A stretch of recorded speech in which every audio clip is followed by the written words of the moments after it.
Good evening. Noting the time and the presence of a quorum, I'd like to call this February 2nd, 2026 meeting of the Acton Select Board to order. We've got a fairly packed agenda here, and we've got a number of items that could generate some discussion.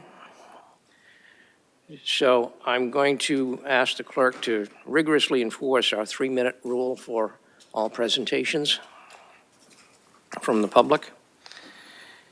And we'll start with resident concerns right at the beginning. Please keep your remarks to no more than 3 minutes. I'd like you to come up first and identify yourself by street and town. This is for Acton residents to voice their concerns, or we do have one elected official that represents us present in the room as well. Please go ahead.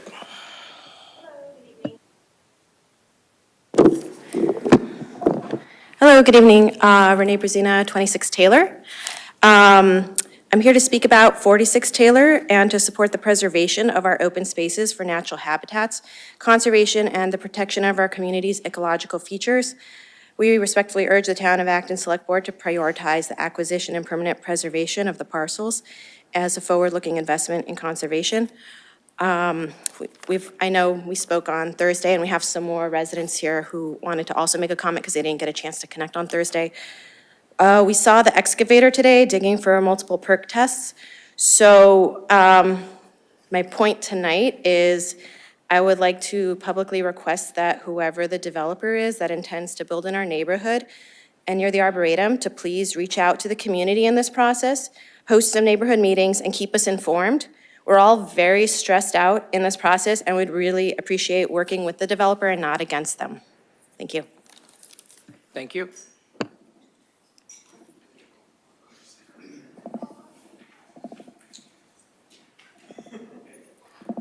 Hi, I'm Jason Thrower, 30 Taylor Road, right next door to Renee and next door to this property. Just trying to be a consistent presence at this, to continue just to, voice that we're, like Renee said, thinking hard about it and trying to find out as much information as possible. I feel very uninformed and out of control, which is natural given my role is almost nothing, although being next to the property. And I know about the Chapter 61 and this potential right of refusal. The folks that I have spoken with over email and in person have been very like they feel like we have the same priorities in a line with conserving Arboretum land. So that feels good to know. And I just would like to know as soon as anyone knows that we find that same information out so we can continue to just advocate for what's possible to conserve as much as they can. I believe that's it. Thank you. Thank you.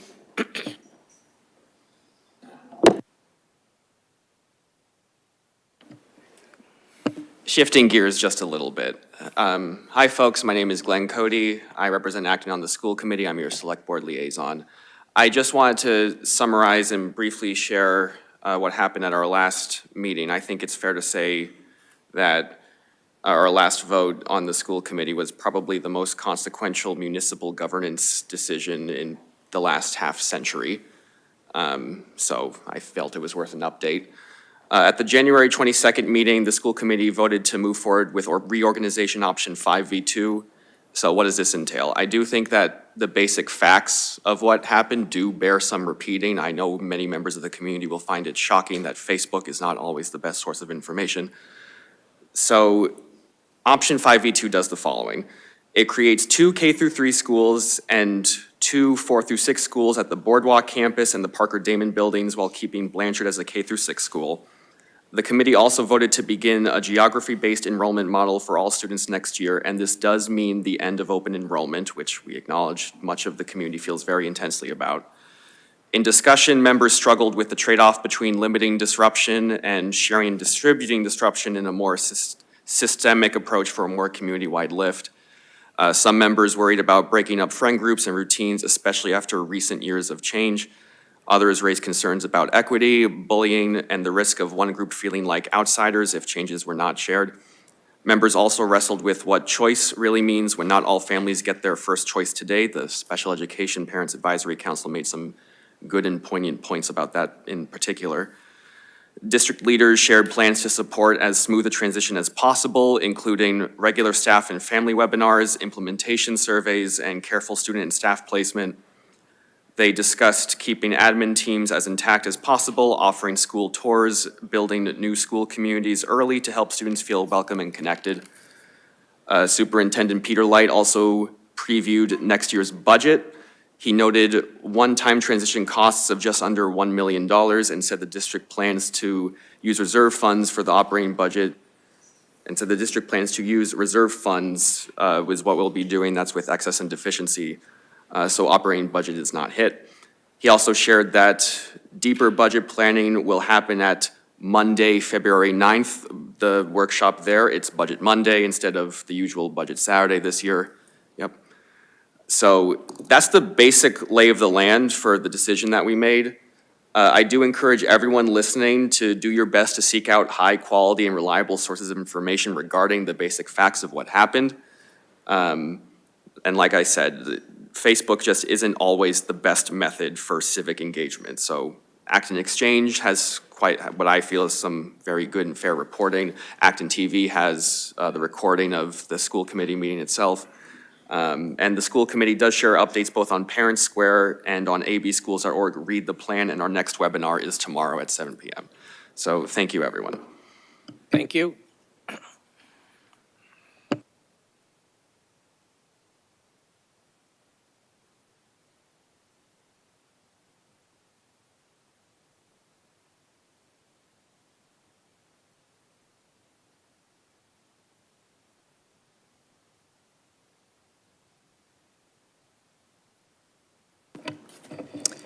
Good evening. I'm Kim Castens from 294 Pope Road, speaking for myself.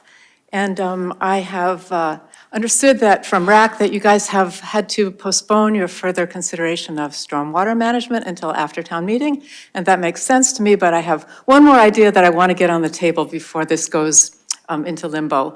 And this particular message will resonate more in this cold week than it would in late May or June.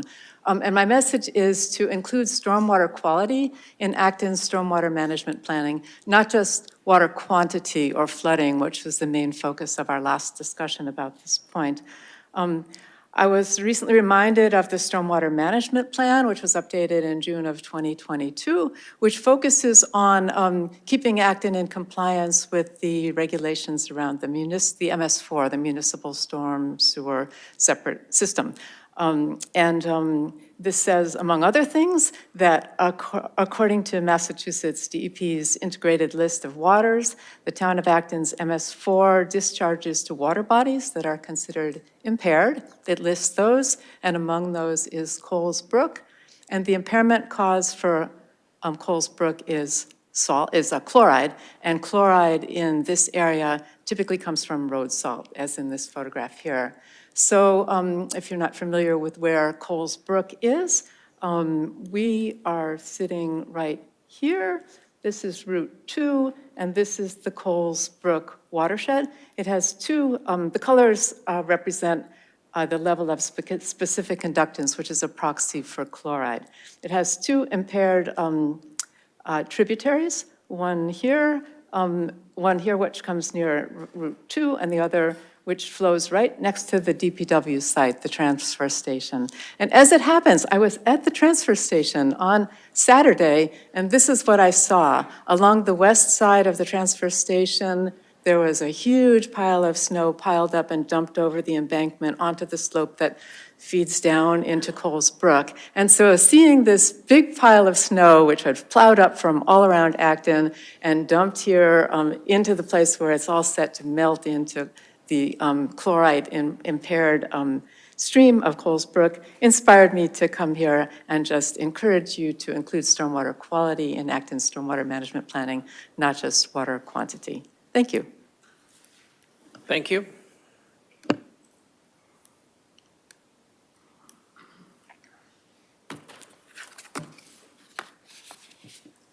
Any other public comment? Okay, we've got, I believe, two online. The first caller, please identify yourself. iPhone 2.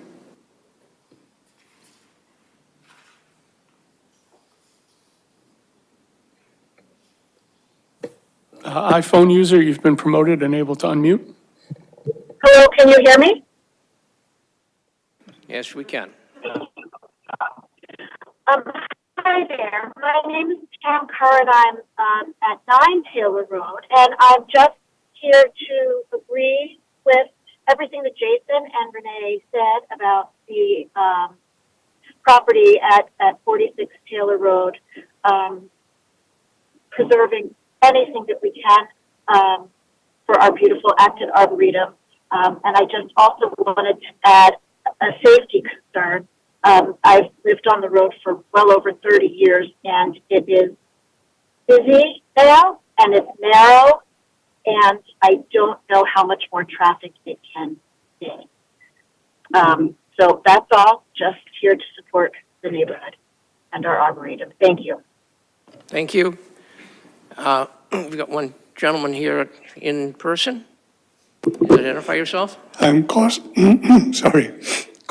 Papadopoulos, 11 Coughlin Street. I want to, I can't do any better than my two neighbors that have already spoken, but we share all the same concerns about what may happen with the 46 Taylor Road back parcel.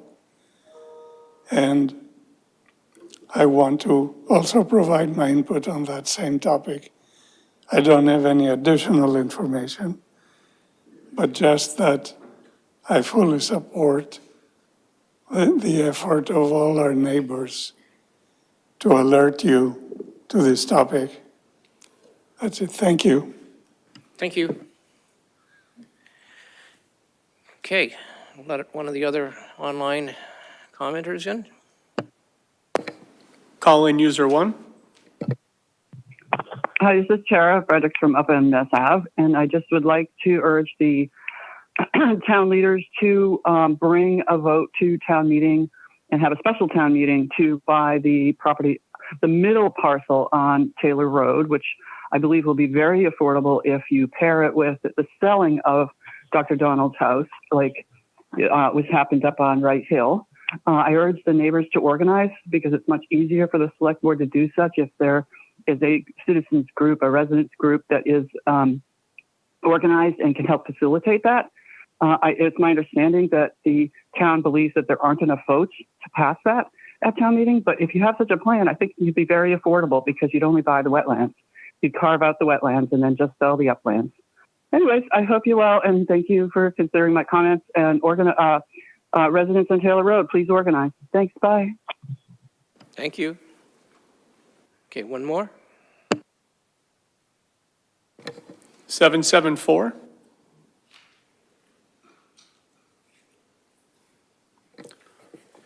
Phone, I think you're getting ready.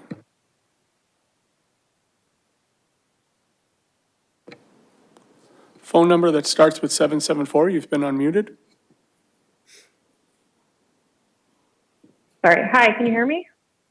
Yes, we can. Hello? Okay. Hi, my name is Alicia Palacci. I'm at 62 Taylor Road with my husband, Victor, and two young kids who are 4 and 6 years old. I just want to reiterate everything that Jason and Renee and our other neighbors have said about the parcel on the Donald land and preserving open spaces and trying to keep the Taylor Road in this area safe for all the children that are growing up here, and to preserve, I guess, the open spaces and the Arboretum so our children have a future, frankly. So thank you for hearing our comments. Thank you. Anyone else? Okay. We'll start with the chair update. 2 items. Regret to inform everyone that one of our longtime public safety dispatchers, Roger Wallace, passed last week. Roger had been a dedicated employee of the town of Acton since 2001.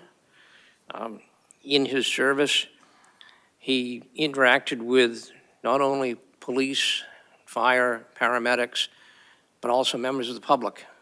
He was the friendly voice and good responder that certainly facilitated a lot of good things happening to people at bad times. So I think myself, my colleagues certainly extend our sympathies to Roger's family. I don't have any information about any arrangements being made, but I do understand that there is a GoFundMe page that has been put together that is available. You could probably contact the police chief, Jim Cogan, for more information about that. Thank you. The other item for my colleagues here, I have recently drafted the annual report from the Select Board, which will go in the official town report. I've forwarded it to the town manager. Because of the time frame, we don't have a lot of time to discuss this in open session, so what I will ask each of you is that if you have any particular items that you would like to have placed in that document, I think I've covered most everything, but I'm sure that I probably missed a few things. If you could submit those comments directly to the town manager, and he will consolidate it. He's got full author power over that document. And that's it for me. Mr. Manager. Thank you. Just a few announcements. I wanted to thank the Department of Public Works employees. We obviously had a lot of snow last week, biggest snowstorm that we can remember for a few years, and they've been working nonstop since then. We've been getting a lot of questions about the sidewalks. I think there was a little bit of delay with getting the sidewalks cleared because of some equipment issues. Those have been resolved, and they were out there at 1 o'clock this morning clearing parts of Main Street, and they worked all day, and they'll be back at it tomorrow. So just wanted to shout out to those folks. They've been working pretty hard, harder than usual the last week, and keeping the roads safe and clean for us and the sidewalks. I also wanted to mention that the Municipal Monthly came out today, 1 day late. My bad, but a lot of good information in there. ActonMA.gov, check it out. It's 15 pages, but you can browse through it really quickly and just look at the stuff you want, just like the newspaper. Finally, through our DEI office and town manager's office, we're running our first public service academy. This is an opportunity for people who maybe don't serve on boards and committees and don't get involved in a lot of different things, but are curious and want to learn more about what goes on in this building and the other buildings that make up our local government. It's a 10-week program starting in March. We had initially said that the deadline to apply was February 1st, but if you're interested or you know someone that's interested, we accept applications through the end of this week. We want to have a manageable sized cohort for the first session, and we look forward to your applications. Any questions, please reach out. Thanks. And if Tom could add something. Thank you, John. Thank you, Mr. Chair. Really quickly, just happy to announce to the board and the community that we have recently hired a new Parks and Recreation Director. Tim Mykowski is joining us from Littleton. He brings about 20 years of experience, and he's hit the ground running already. So we're excited to have him on board. We'll definitely be working with the chair and the vice chair to schedule out some time where Tim can come in and meet the board and give a little presentation on some of the exciting things he has cooking up. Thank you. Thank you. Comments from my colleagues? David? Thank you. I just wanted to let folks know on 46 Taylor that the process will take a really long time. So the Chapter 61 thing is multi-step. The longest step can take up to 4 months. During that time, if the board decided to move forward with it, it's something we decide to do privately, just like with you. If you were buying something, you wouldn't let everyone know what price you were willing to pay or not pay, right? And so you won't hear anything from us, any facts from us while it's in the works, right? So I just wanted to let everybody know that, and it'll be it won't be at this, I don't see, this is just my personal opinion, I don't see how it could make this year's town meeting. So this year's annual town meeting. So we have a while to go. If you have a curiosity question, I would try to catch some member of the board privately, and we can tell you what we can tell you, but we can't tell you confidential information. Alyssa? Thank you. I have a few announcements for folks. As we heard in the budget workshop a couple of weeks ago, there will be only one hazardous waste day again this year, and it has been scheduled for May 16th. That takes place at 14 Forest Road from 9 to 11:30 in the morning, and it's for Acton residents only. The Acton Food Pantry has now officially moved to their Maple Street location in South Acton Village, and today was their very first day operating market style. They have new distribution days and hours as of today. So Mondays, they're open 2 to 4, Tuesdays 9 to 1, Wednesdays 2 to 7, and Thursdays 10 to 2. It used to be drive-through, where you would just drive through and pick up pre-packaged items when it was located in Boxborough. The only drive-through hours now where clients can pick up pre-packaged items are Wednesdays from 9 to 12. Applications for the Acton Housing Authority development on Main Street, McManus Manor, are now available, and they must be received, not postmarked, by April 5th at 4 p.m. The lottery agent is the Chelmsford Housing Authority, so that might be confusing if you're looking for an Acton Housing Authority slot, but it's run by Chelmsford Housing Authority. And there's going to be an information session next Thursday, February 12th at 11 o'clock in the morning at the Acton Senior Center, 30 Sudbury Road.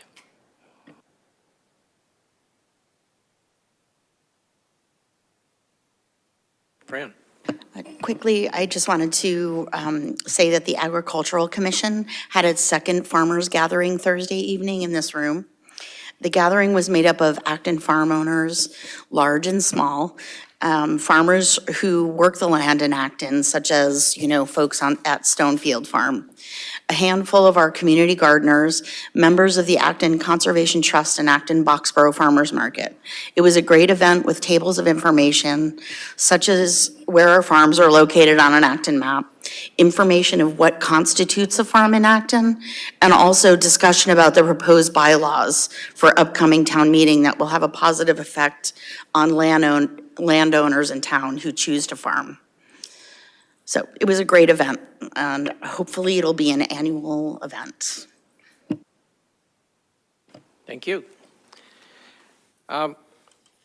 So we've got a scheduled public hearing that starts at 6:30, which we'll have to deal with, and rather than open up our first item and have to interrupt, I would like to take some business out of order, just to basically eat up about 5 minutes of time.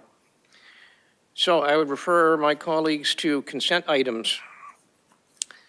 Item 13, approve a one-day malt and wine license for Acton Memorial Library at 486 Main Street on March 10th, 2026.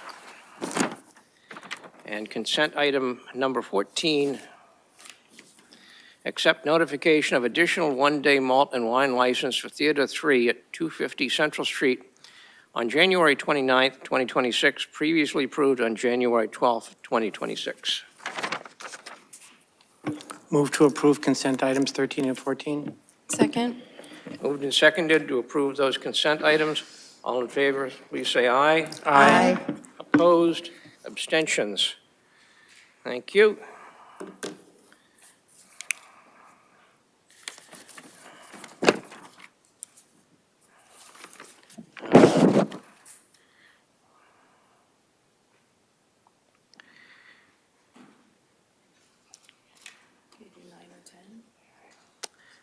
Yes. So I'll refer my colleagues to item 9 on the agenda, approve PFAS-free policy and support letter. Alyssa. Thank you. So I took the direction of the board that was given at our last meeting and incorporated language that exempts items that are, I've forgotten now. Jim, tell me what it is. Something expensive. Unreasonably, not prohibitively, unreasonably expensive. I have also attached the documents that were linked in the policy, and I've also written a draft of a support letter for the legislation that is currently before the Joint Committee on Public Health. And last week at the Board of Health meeting, I encouraged them during public comment to do the same, to submit a letter of support for that legislation. Thank you. Comments from my colleagues? You've all had a chance to read through the edits and the support letter. Jim? I found the document with the list of state contracts, where to get these materials, really helpful and really reassuring that, that it was this, we weren't entering into some, mysterious process requiring hours and hours of research on behalf of staff. I'm still concerned that there might be, that the way the language is written, everything requires research on whether it has PFAS in it or not, and the search for an alternative. And I'm concerned about adding that requirement now for the things that aren't listed in your document. I think your document, the document that came with all the state contract listings, was wonderfully comprehensive, and I'd be very comfortable with a PFAS policy that covers all those areas. But I'm not so sure about the whole range of other materials that we buy. I know, last time I was rambling on about toilet paper, which does have PFAS. But there's not, I didn't see anything on the state contract list about that. So I didn't want us to be entering into, a thing that was going to cause an unknown but probably large amount of work on town staff's behalf. And I thought maybe you had a thought about that. My thought is, I agree with you that I would not want to unduly burden staff, and that the aim of this is to ensure that PFAS-free is something that is a consideration in contracts and purchasing decisions, similar to our sustainability policy. Let's keep this in mind for not only the employees' health, but also the public health. So do you think that there's another resource that might be swapped in for what's there currently? No.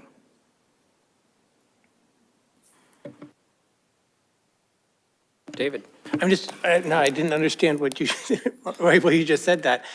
Isn't that list, could your policy be changed very slightly instead of containing PFAS to say on the products list, right? Because that would mean that anything that was not on that list, town staff would not have to research. Okay.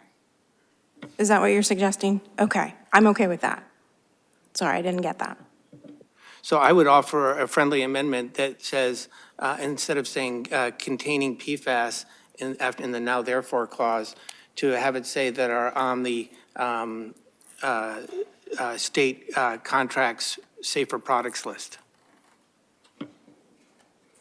Okay, but I don't think I've moved, so you don't need to Oh, you didn't make move a yet? Oh, friendly amendment. You could just move to edit it. I'm okay with that edit, especially since this should eventually be in alignment with whatever is adopted at the state level. I would move to adopt the policy as shown in the packet with a change in the now therefore paragraph to change the words containing PFAS to shown on the product state's contracts PFAS products list. I will second that. On the states. Okay, moved and seconded to approve the proposed policy as edited, amended. Any other comments? All in Other favor? than just a thank you to Alyssa for bringing this forward. Any public comment? Okay. All in favor, please say aye. Aye. Opposed, abstentions, passed. I think, yes. I think to complete this item, we should approve the sending of the letter as well. So I would move that we send the letter as written in the packet. I'll second that. Moved and seconded to send the attached letter. I'll work with the town manager and get it signed and put in final format. All in favor, say aye. Aye.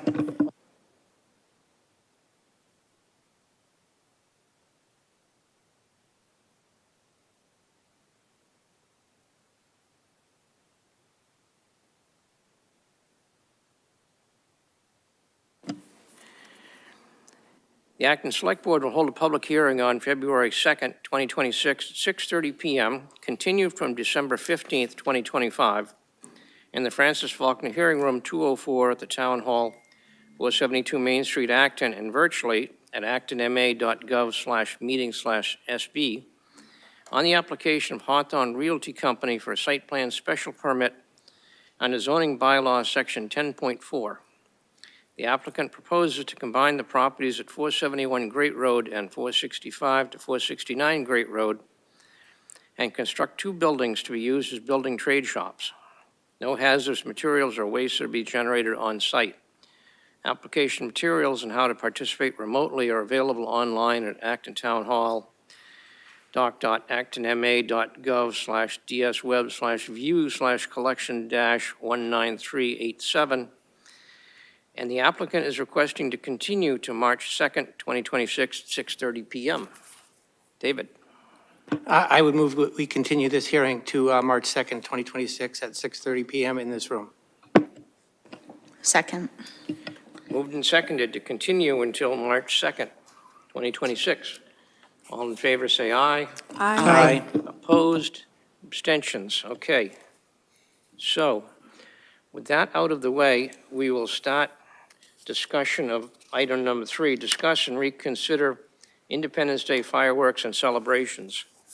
However, I will warn you that at 6:45, we have another public hearing, which will also be quick, probably not as quick as the last one, so I might have to interrupt partway through that discussion if it goes long.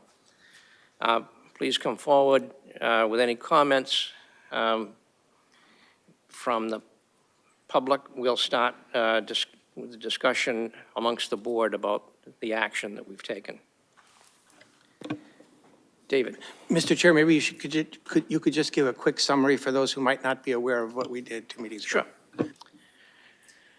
Sure. So, as many folks know, we did get a sum of $40,000 approved at town meeting for fireworks to be used on July 4th, 2026. The approval was at the 2025 annual town meeting.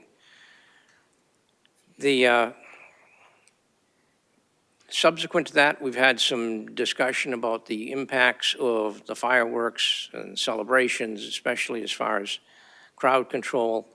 Additional cost, the $40,000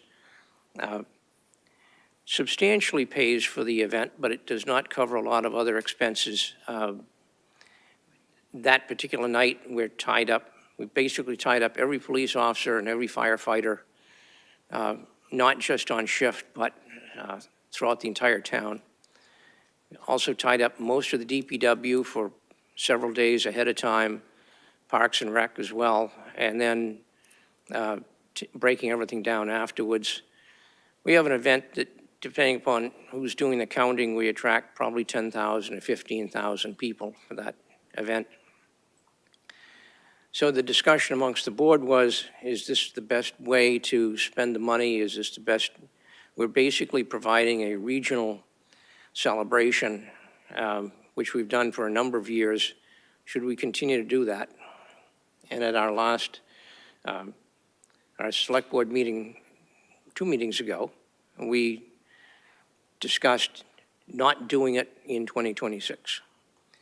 And we took a vote, which, with some debate, it ended up as a unanimous vote to not do fireworks, but to concentrate instead on some other community-wide celebration there, right around the 4th of July, either the 3rd or the 4th or the 5th,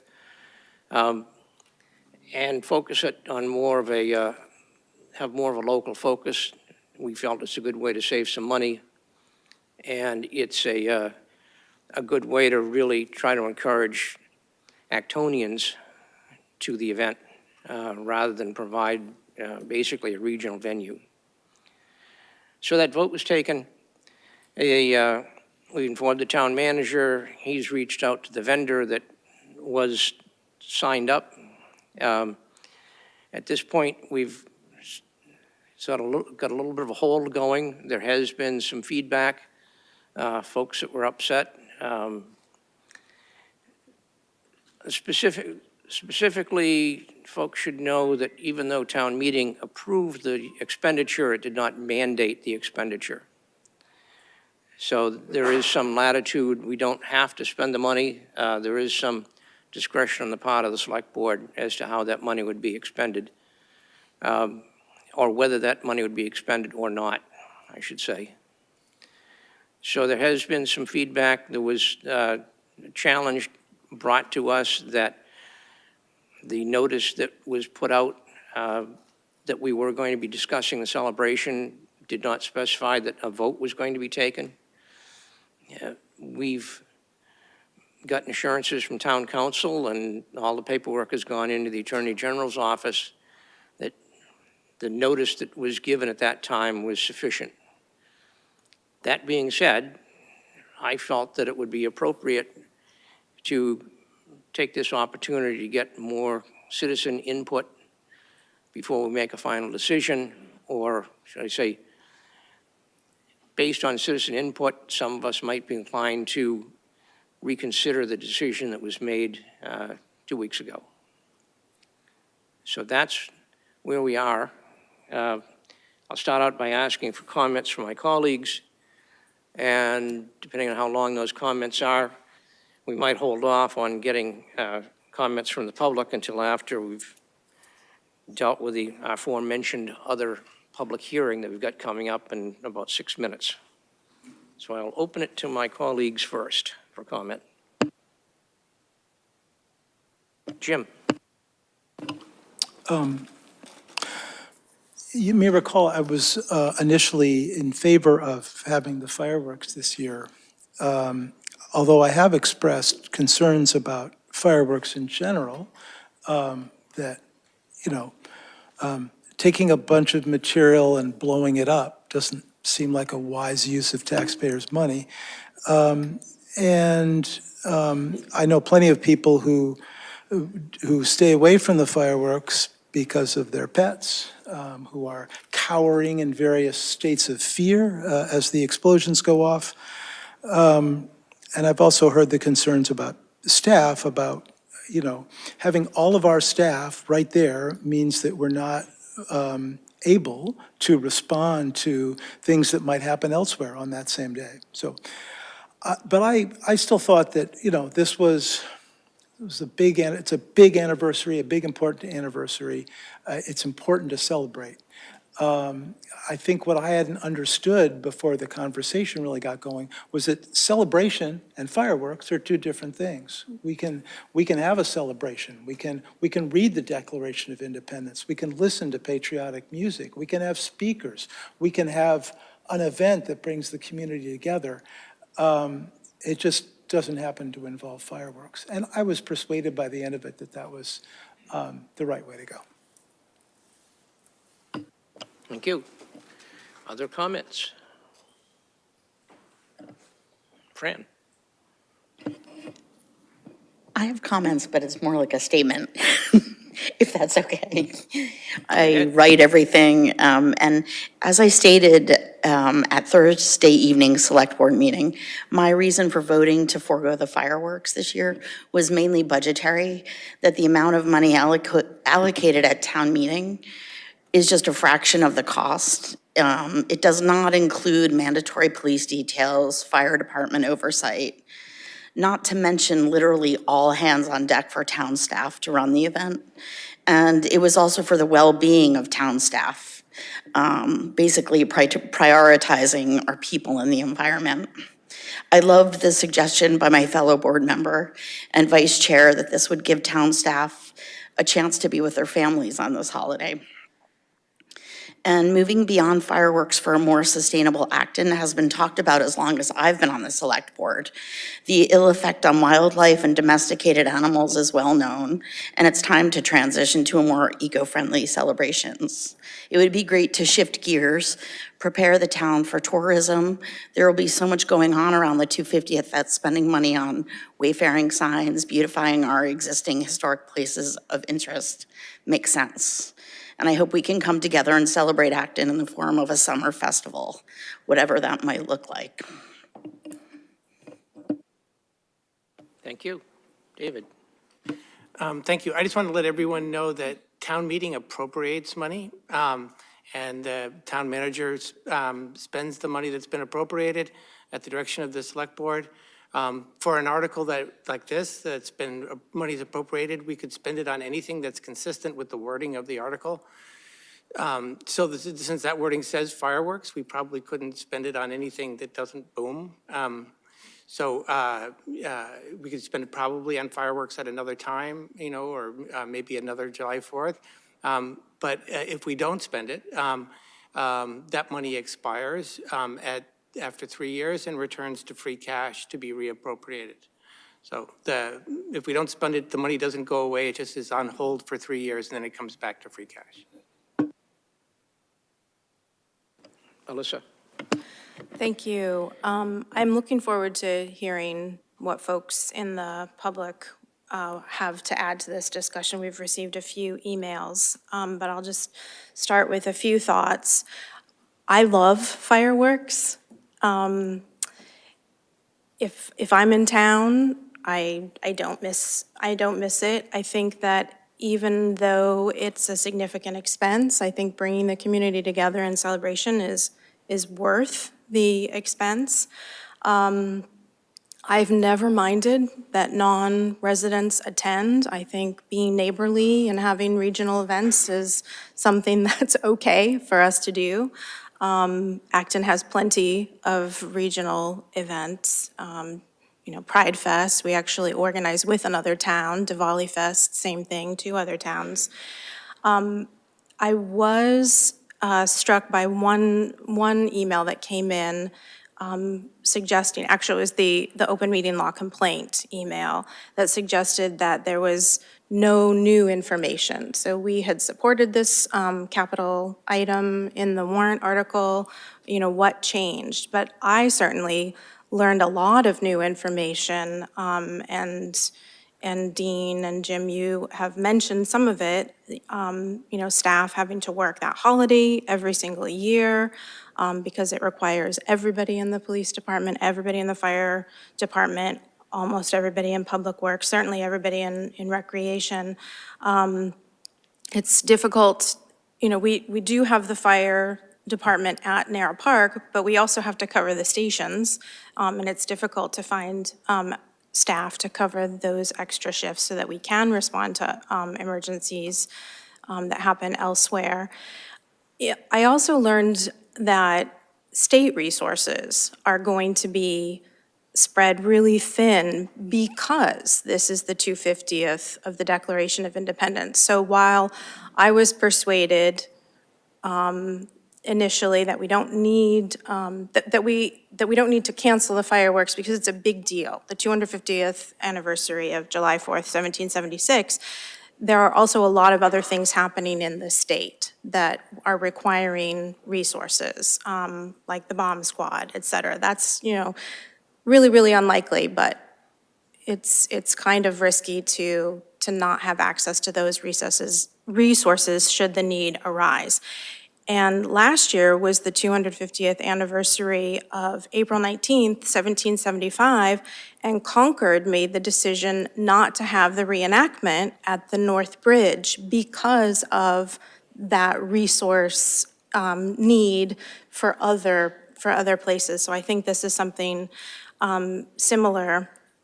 I also, while I don't mind having a regional event, I was surprised when I heard estimates about the percentage of Acton residents who attend. I don't know how anybody knows who is an Acton resident or not, just watching 10, 15,000 people show up, but I've heard estimates that it's as low as, 10% Acton residents. And I thought, well, that's okay, because a lot of people are coming to Acton for this event. Maybe they'll stop and fill their car up with gas, or go to the grocery store or a restaurant.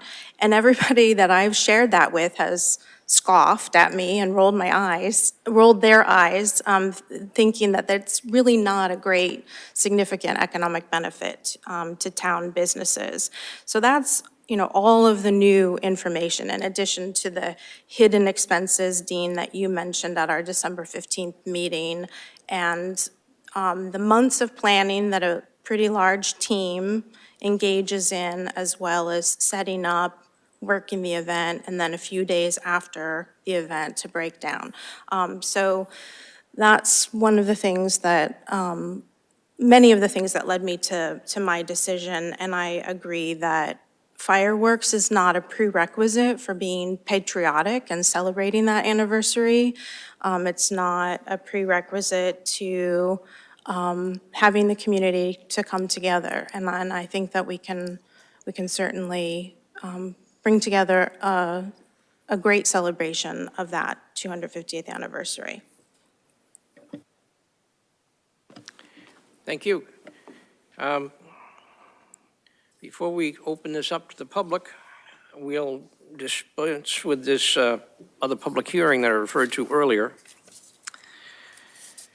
Notice is hereby given under Chapter 138, Section 12 of the General Laws. The Select Board will hold a hearing in the Francis Faulkner Room 204 at Acton Town Hall, 472 Main Street, Acton, and virtually on February 2nd, 2026 at 6:45 p.m., rescheduled from January 26, 2026, on the application of Luna Mexican Cuisine, 20 Nagog Park, Acton, Mass., for a change in hours to 11 a.m. to 12 a.m. 7 days a week. The application can be inspected at Town Hall during normal business hours.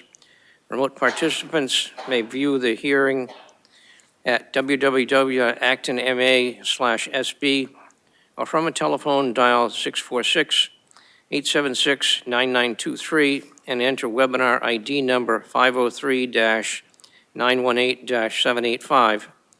Telephone users may dial *9 to request to speak. Computer and app users may use the raise hand feature to request to speak. So is the applicant available?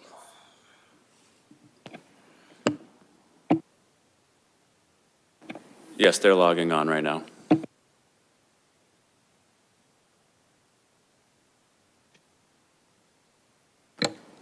Adon and Lucas, you should be able to speak now. Hi, how are you? I'm not sure if you can listen to me. Also, Adam is here connected. We are working together in subject to this matter.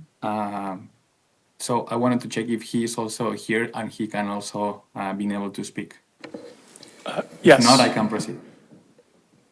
Yes, I'm here. I'm just having a little bit of trouble to get connection. Okay, we can hear you now.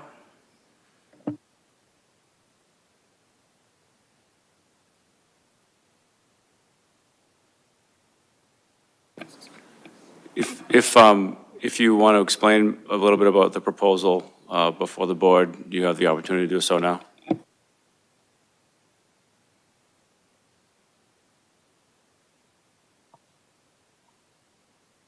Okay, well, so probably Adam is having some issues with connectivity and I don't want to lose anybody's time, so I can proceed.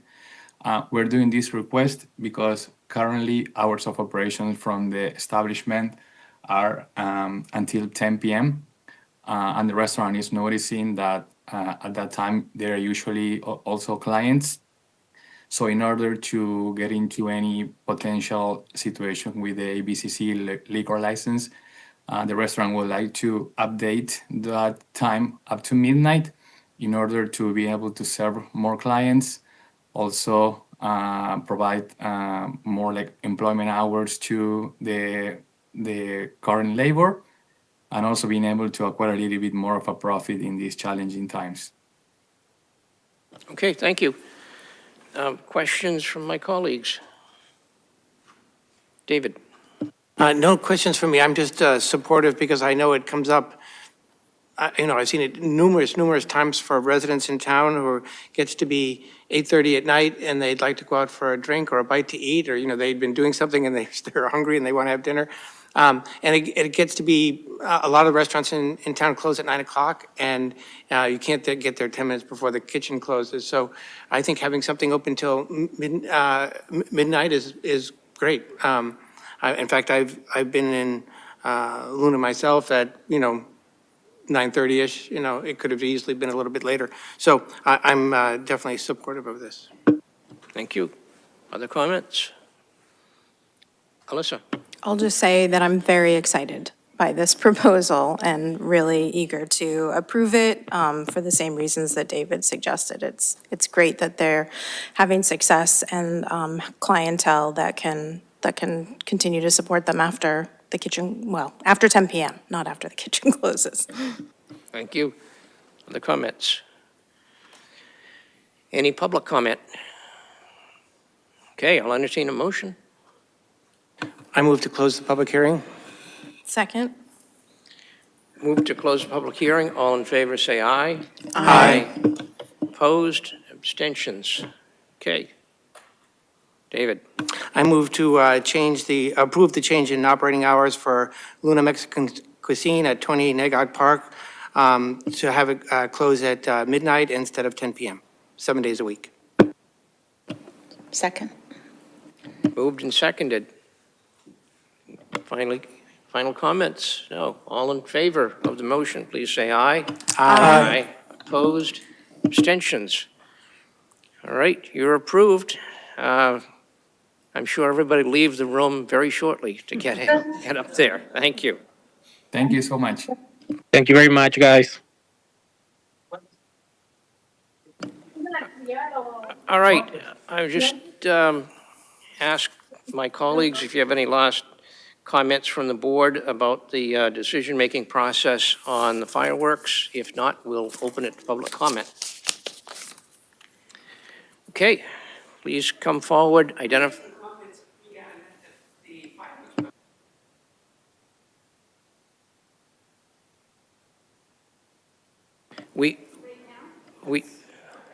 We do want comments. Please come forward, use the mic, identify yourself and your street address.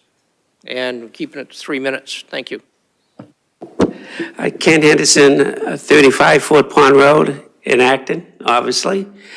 I've been a resident for Acton for over 50 years, and I really have never been such ashamed of what's happening here today. As a veteran, and as a person that loves this country, that we can't find $40,000 to celebrate the 250th anniversary is amazing to me. Just 2 houses on my street pay more than $40,000 in taxes.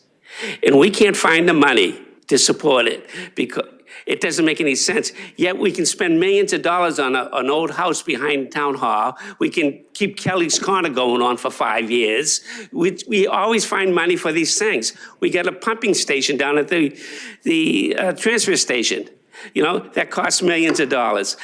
I'm ashamed that we can't find $40,000 to celebrate the birth of this country.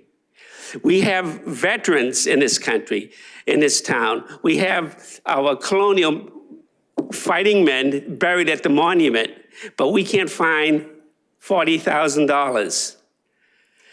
I understand we didn't like the colonial mascot either, but I'm just getting very, very irritated about people don't have pride in being in this country. I have pride. I was willing to die for this country. And yet we can't find $40,000. It's ridiculous. That's all I got to say. I'm just disgusted. Thank you. Other comments?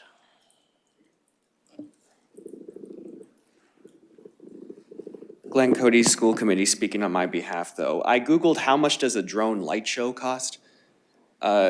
I'm seeing numbers between $10,000 to $25,000, and you can make them like red, white, and blue, and they sparkle in the sky. Perhaps something to consider. Thank you. Thank you. Certainly. Hi, I'm Joan Luciani. I live at 9 Shady Lane. So Thursday, I had my raised hand icon and it wasn't noted, so I just ask that you keep checking for that in case people are remote. I will try to be close to the 3 minutes as I can. I am here to talk with you about the vote on December 15th, which canceled the 250th Independence Day fireworks celebration. I am here tonight to also broach a more troubling subject, which seems to be overtaking the discussion, which is confirmation bias. When confirmation bias prevents the Select Board from representing the majority of Acton voters, then it is time to ask questions and voice concerns.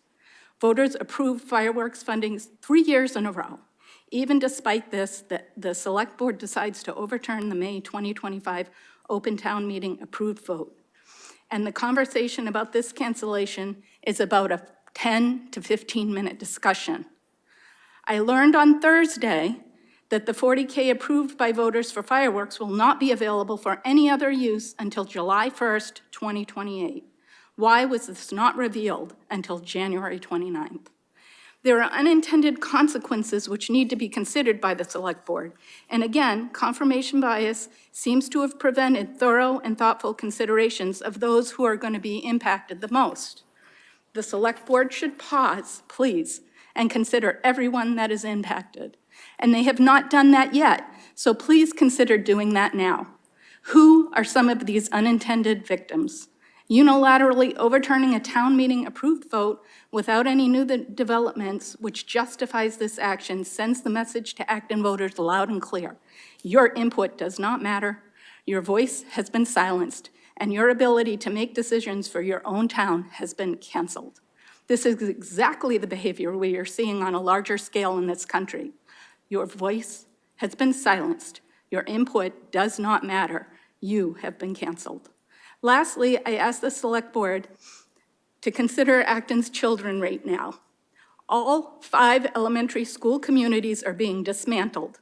Leaders in this community need to recognize that this is a significant loss to Acton's elementary, junior high, and high school children because these school communities have been such a large part of their young lives. The school committee takes away all 5 Acton elementary school communities, and on December 15th, the Select Board piles on to this loss by taking away the 250th Independence Day fireworks celebration. That is an overwhelming amount of loss for our young residents. Okay. What does this say about Acton? Could the Select Board please consider our children? Confirmation bias selects that the Select Board will now double down on their decision to cancel no matter what is said here tonight. So I challenge the Select Board to not do that. This country has persevered and thrived for 250 years, and we all need to be thankful for that, or we wouldn't even be here. We are 5 short months away, and planning a different event on a different day with sketchy funding seems like a lot more work than just going forward with the plan. Thank you very much. Thank you. Other comments?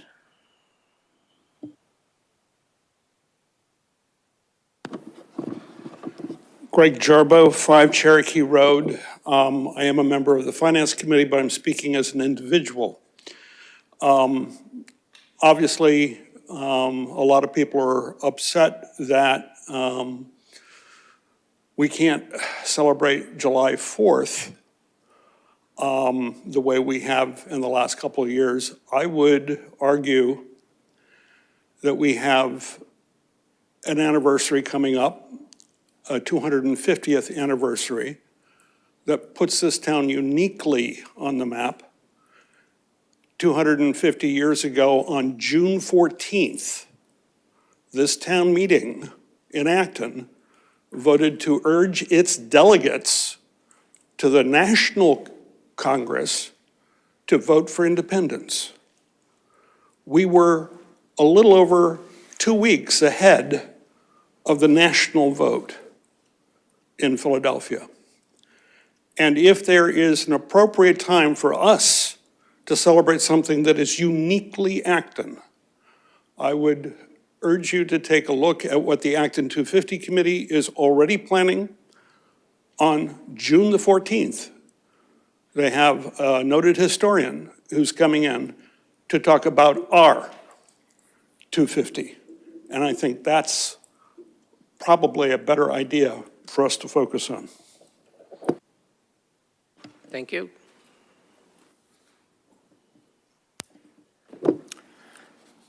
Dave Lunger, Wampanoag Drive.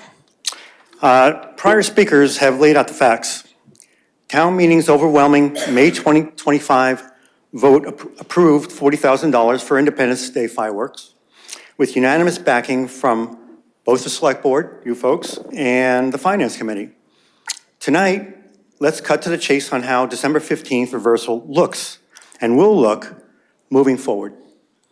By unanimously sidelining those funds for 2026, which is within your right, of course, America's 250th anniversary, we've drilled a glaring hole right through the heart of a 3-year appropriation.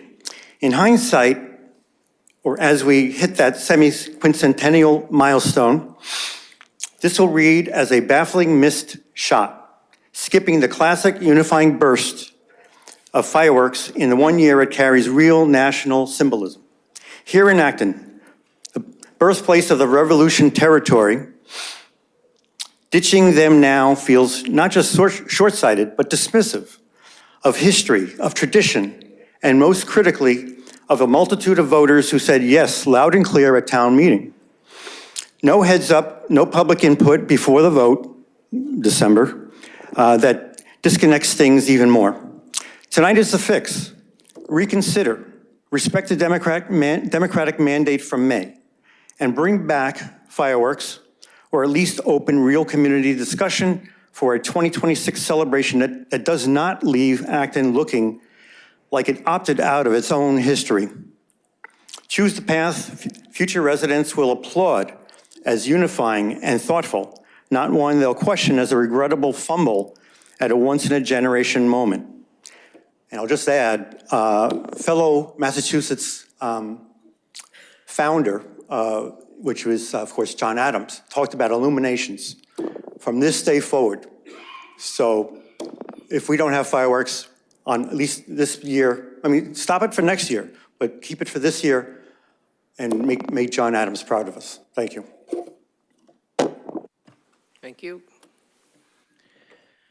Other comments? There are 2 people online, Mr. Chair. Okay, let's hear the first person online.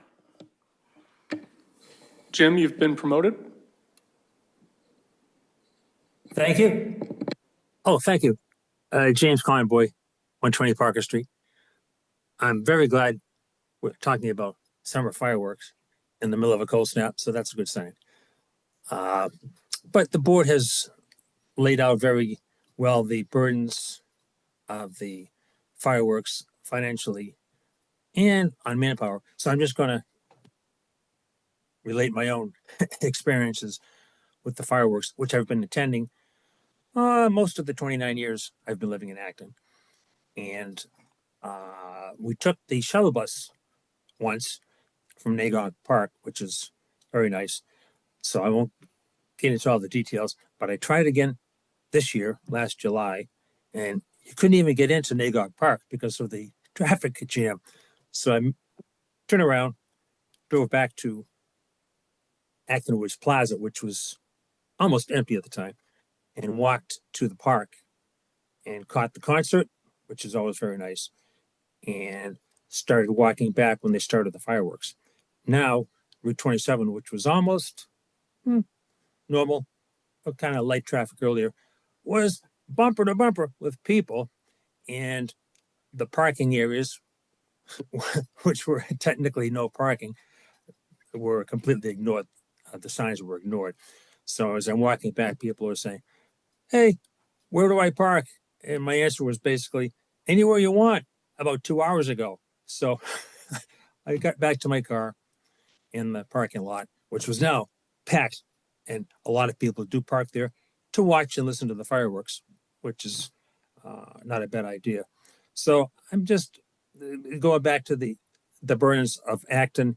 It's about half an hour of celebrations for a lot of people who come in, and like I think John mentioned in his letter a little while ago, don't spend any money here and just tie up all the resources.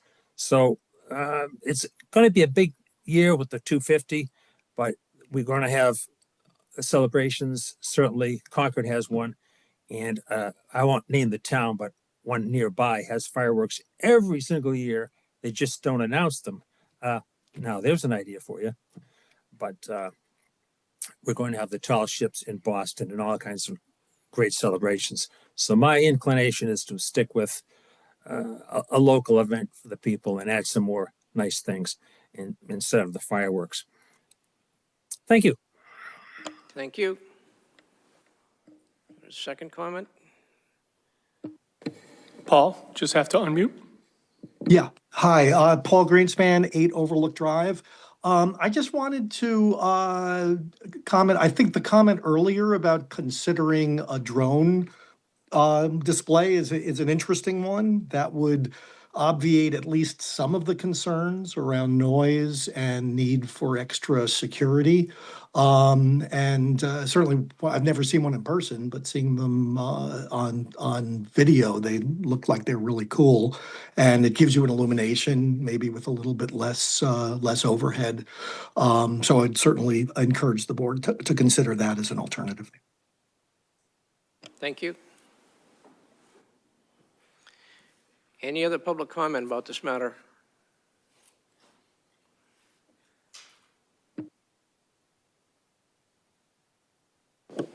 Tom Beals, Willow Street.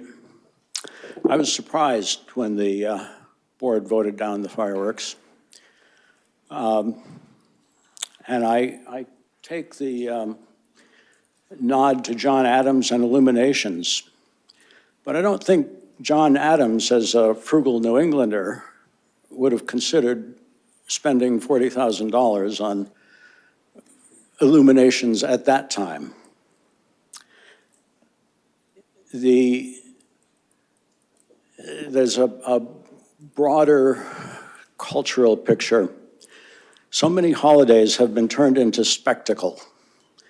Christmas, Halloween, even Memorial Day. I've heard people saying, Happy Memorial Day. The 4th of July has turned into a spectacle with fireworks. As a veteran, as I would like to think a patriot, I don't really see the fireworks as integral to a consideration of the traditions of the founding and the basis of the philosophy of the country. So, thank you. Thank you. See, we have one other person online. Let's raise your hand. Corinne? Hi, Corinne Hogseth. I'm on the Finance Committee, but speaking on my own behalf. What I'm hearing, a lot of people who are not in favor of the fireworks are talking about whether or not we should have them. And I feel like that discussion would have occurred when we were preparing the warrant last year or at town meeting. The town meeting did vote overwhelmingly to support a budget that included $40,000 for fireworks. My main objection is that the decision that you folks made on December 15th seemed to come without any impetus from the public. And if you're going to undo decisions that are made by town meeting, you should give people fair warning and give them an opportunity for input before you make those decisions. Thank you. Thank you. Any other comments? Well, I'll look to my board members, see if you have any thoughts. Alyssa. Thank you. So I'm definitely sympathetic to the notion that town meeting appropriated this capital item. And I am really appreciative that we had a chance to hear from the public tonight. I was actually surprised that we didn't have any public input on December 15th. The public was notified. I understand the folks who have the perspective that the agenda item was not specific enough to, pique their interest or concern to attend. What I'm hearing tonight is that there are a lot of different views. I've definitely heard that over the past month and a half, not in this public setting, but I've heard from a lot of people who said, who commented to me that they feel that the board made the right decision for cost reasons, for the burden on staff, for public health, environmental health. I certainly was thinking about veterans when I made the vote that I did. And I'm also thinking about tradition. If we want to go way back, fireworks were traditionally set off during royals' birthdays. And then, the American Revolution and the Declaration of Independence was throwing off royal rule. And obviously, it's become an American tradition to have fireworks at different celebrations, like the 4th of July. But there are other traditions that we have let go of once we learn that there's a significant environmental or public health benefit. We don't typically do balloon releases at sporting events anymore. And fireworks has a significant negative impact on the environment, on wildlife, and on public health, including veterans and young children with sensitivities and PTSD. So I'm comfortable with our decision. I do appreciate the differing views and the fact that people are feeling a certain way about town meeting appropriation. And yes, it's a lift for public to get to town meeting and participate. So I don't know how we can reassure people that they should continue to come to town meeting. Just with, when we learn better, we should do better. And I think that that's what happened here. Thank you. David. Thank you. A couple things. We talked about a laser show possibly on December 15th. They're not necessarily cheaper than fireworks. And as I mentioned before the public input, we can spend the money consistent with the wording in the article. The wording in the article says fireworks. If the wording in the article said entertainment, we could choose something else. We don't have to spend it, but we can't spend it on something else. We can't go spend it on a truck. We can't go spend it on a laser show. Unless for some reason a laser show is deemed legally to be indistinguishable from a fireworks show. I came into the discussion on the 15th being in favor of the fireworks. I was persuaded particularly because of the demands on town staff. That year after year, they don't get to spend July 4th with their families. They get to spend their July 4th so that we can spend it with our families. I really appreciate their efforts there, but that was just the biggest thing for me. I'd be open to having fireworks one more year if that's the way the rest of the board wants to go. But I want to also say that it was not a matter of money. The money's been appropriated. It does cost us about half again as much in reality. So we spend $20,000 worth of salary time and things that it was not in that article. So it's about $60,000 total. So it is a lot of money, and it has, it's not competitive with Kelly's Corner, which is almost all state money. 17 Woodbury, which we got with a federal grant, which is not competitive with this. And a pump station for the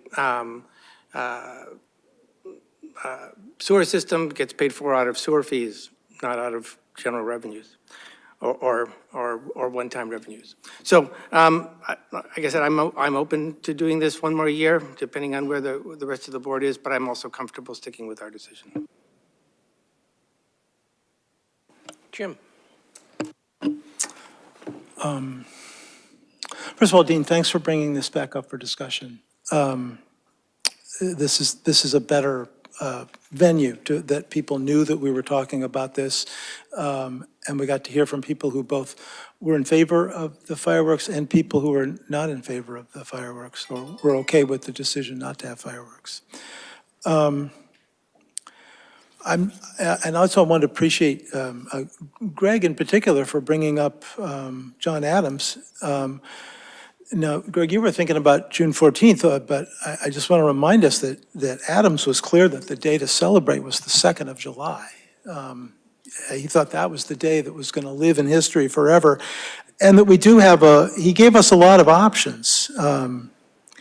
Shows, games, sports, gun, bells, and bonfires and illuminations. So I think if we end up doing some of those, I think we're still doing this within the spirit that, John Adams called us to do. We're definitely going to have a celebration. It's going to be a good celebration. It's going to be an important celebration. It may not have big explosions. That's okay by me. Thank you. Fran? Concord has a bonfire celebration in November. Just to write that down on your calendar. It was great hearing from the public. I sympathize, but I am still, I'm still of the mind that we can do something better without engaging our town staff and, having fireworks. Alyssa? I just have one more thing since David mentioned the wording of the article. I know that such a thing exists as projected fireworks. I don't know if we have anything that we can project fireworks on, but it's images and then the sound accompanying. So maybe we could look into that. One thing that I did want to mention that, in terms of letting people down, we already have staff, it's my understanding, that have requested time off. So to go back on this decision doesn't feel fair to them, similar to how folks are feeling that it was unfair for us to not respect the town meeting appropriation. Thank you. Certainly.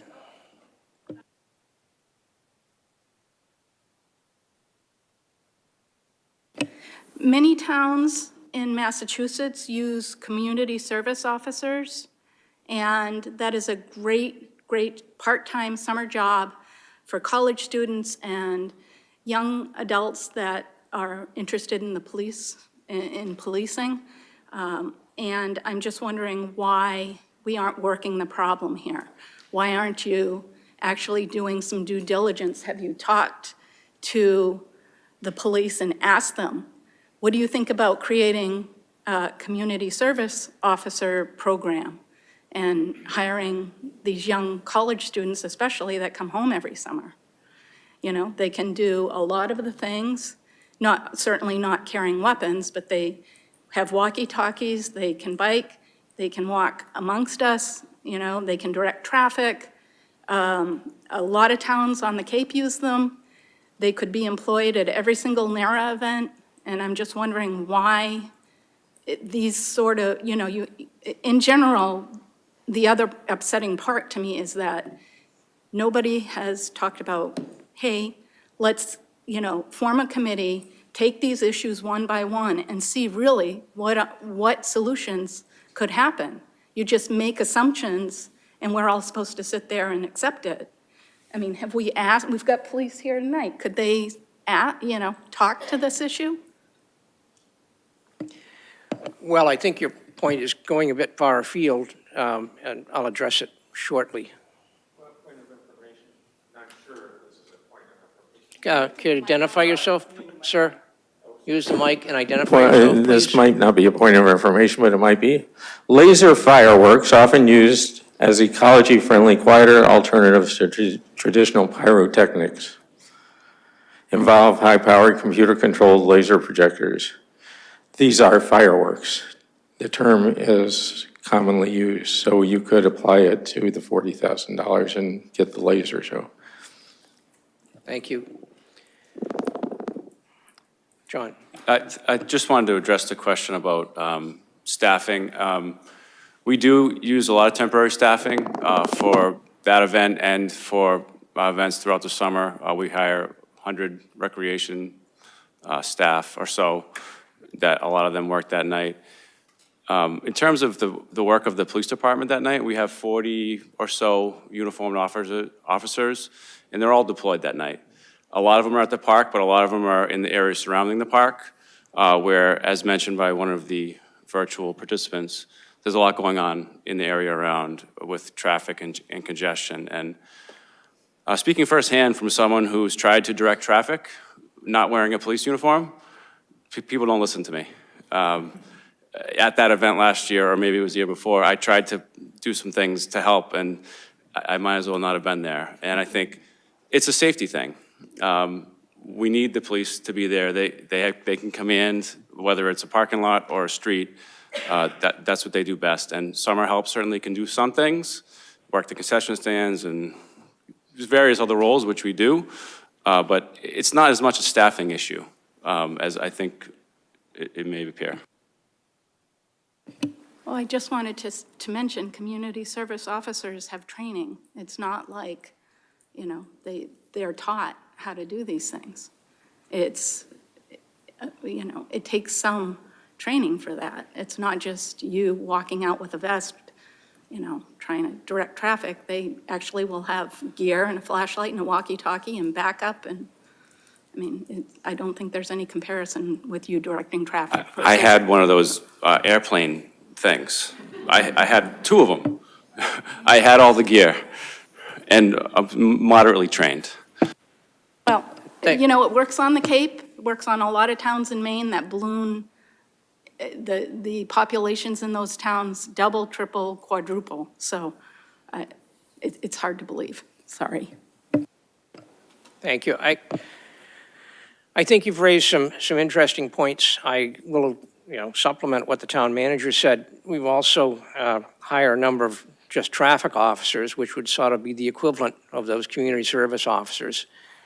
And they do a lot of traffic control, some of the construction projects, and I believe that they've deployed them as well up in North Acton. Years ago, we did have an auxiliary police department that was volunteer that would serve in these situations, but there's a lot of liability issues. There's a whole host of issues that we need to consider when we think about this, and most importantly, it's something that we should consider in the future, but trying to deploy something like that in the next 5 months. Right now, I'm focused on trying to make a decision or confirm a decision for tonight so that we have some certainty as to how we're going to move forward. But I think certainly that I've seen a lot of community service folks in New Hampshire and down on the Cape, and I know what you're referring to. But even with those, there's still tremendous amount of need for trained full-time responders. So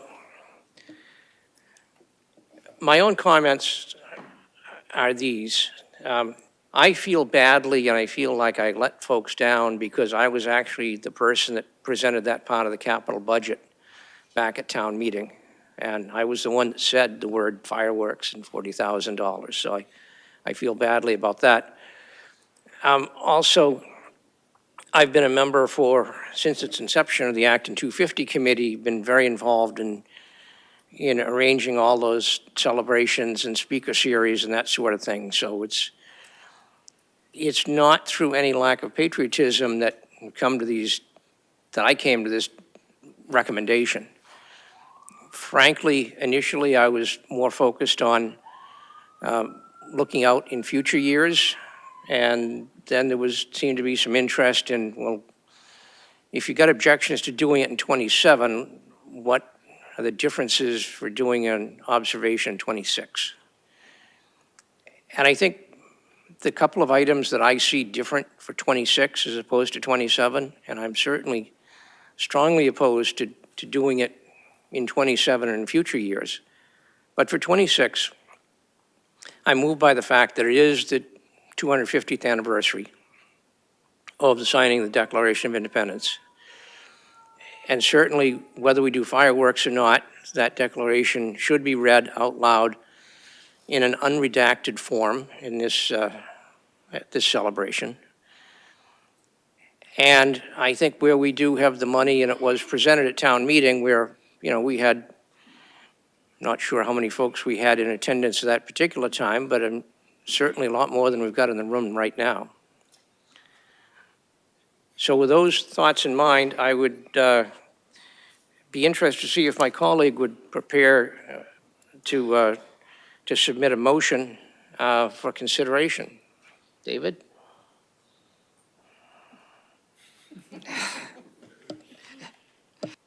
You said it, my friend. What, I said that I would prepare this motion? You said that you'd be inclined to make a motion. I move that we stick with our vote on the, on 12/15 and do not have fireworks this year at Narrow Park, but instead have another kind of celebration to be determined. Second. Okay, moved and seconded to confirm no fireworks, but some other sort of a celebration for Independence Day of 2026. Any discussion? Jim? Well, I'm also now reading about laser fireworks. It's intriguing. But I do think we shouldn't have the, what do we call these? Incendiary fireworks. I'm very comfortable not having those. So an alternative here is we could withdraw this and discuss it again, right? And if we thought, you know, the biggest thing about whether lasers are considered fireworks is legally, and so we'd have to ask town council if she felt that that would be a defensible use of those monies, and come back. So if people want to do that, I would withdraw my motion. Alyssa? That's an interesting suggestion, but I'm not seeing that we would vote differently. Like if that was not a defensible use of that appropriation, I'm not sure that we would then turn around and say, okay, let's use incendiaries. But I think both the town manager and deputy town manager have heard that the public and the board are interested in illuminations of some kind, whether it's a bonfire, laser, drone, et cetera. So if in the planning phase, there's something that comes along, we can propose it to town council, get an opinion on it, and then go with it if it's okay. So I'd be inclined to just vote on the motion that's on the table now. I'm looking to the manager and deputy manager to see if you have any input, especially considering the short time frame that we're looking at about, you know, doing a reset along these lines. We haven't looked into, we do have there's a great Pink Floyd cover band that comes every summer that does a laser show as part of what they do. I think they're already booked for a different night, and I don't know that we'd be able to secure them a second time. Aside from that, I'm not aware of a laser show that we could secure with this much notice. I think we did do some type of bidding process to get the pricing that we have now, and the next highest people were much higher. So I think if we left this vendor, we would be in a situation of spending more. We can certainly look into it and come back at another meeting with more details about what options are out there, but I don't know that we have any right now. So at the July 4th celebration last year, we had a conversation, or I had a conversation with the technicians who are on site and asked them, and their ballpark, what would be a cost for a laser show that would be similar to what we have, so about a 20, 25-minute show with all the big colors and the big booms. And granted, it was in the middle of them preparing to get ready to shoot off fireworks, so it's not a concrete number. But the numbers they said were just about $100,000. We will look into that for long-term to see if that's the actual cost of a similar show. Right now with Pyrotechnic, we did have conversations, and that's a fireworks company that we have contracted to perform this year's show if it were to happen.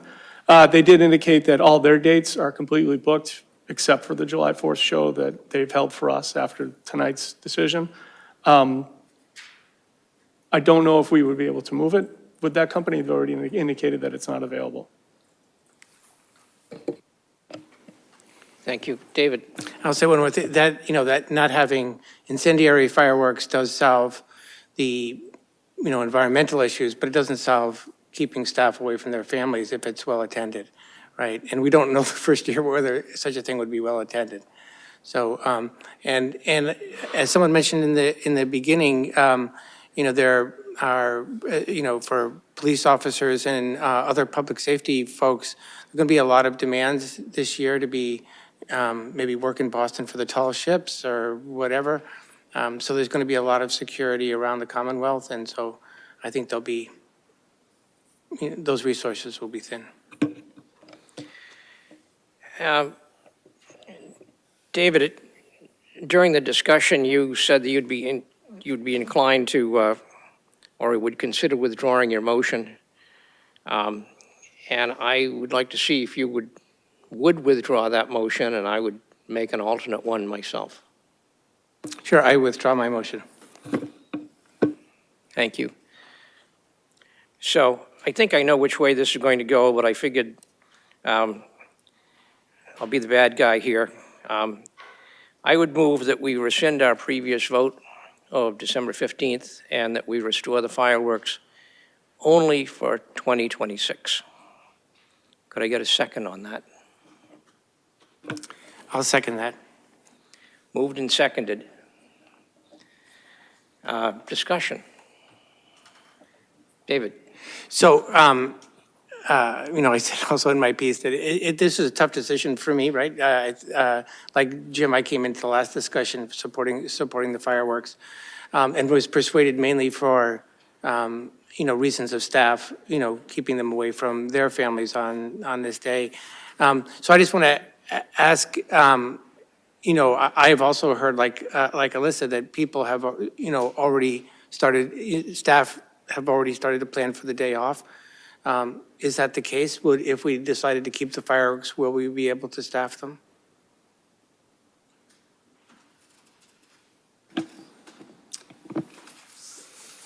I'm not aware of a mass.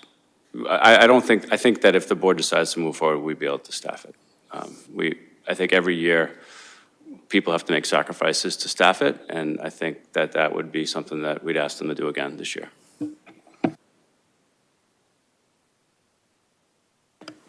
Okay. We've got a motion to restore the fireworks only for 2026. And it's been seconded. All in favor of that motion, please indicate by saying aye. Aye. Opposed? Nay. Abstentions? Okay, motion fails. Is there another motion available, or do you think the town manager has proper guidance? Well, I think we have the guidance left from our last meeting, and the change to it just failed. Very good, thank you. We'll move on.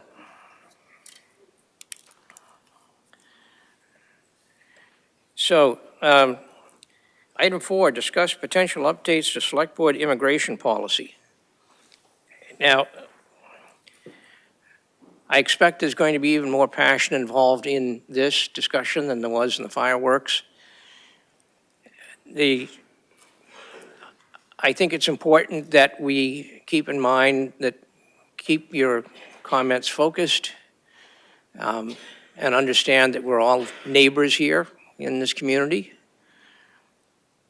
I would like to make sure that public comment comes in when we ask for it, respecting the 3 minutes that we've discussed. And I will say right out front that I am not inclined to take a vote on this issue tonight. It's frankly highly controversial. I think most folks that have read about it in the packet from the select board probably only got the packet a few days ago and have not had a chance to absorb it. I think there's considerable amount of discussion that needs to take place in the community. And I will remind you that right now we've got an immigration policy on the books that served us quite well since 2017. So if it takes a meeting or 2 or 3 in order to get the policy right, I think that's worthwhile doing. So with that, I will defer to David to display what he's got in mind for modifications to the policy. We'll discuss it amongst the board, and then we'll open up a public comment. So you meant display literally? I can, great.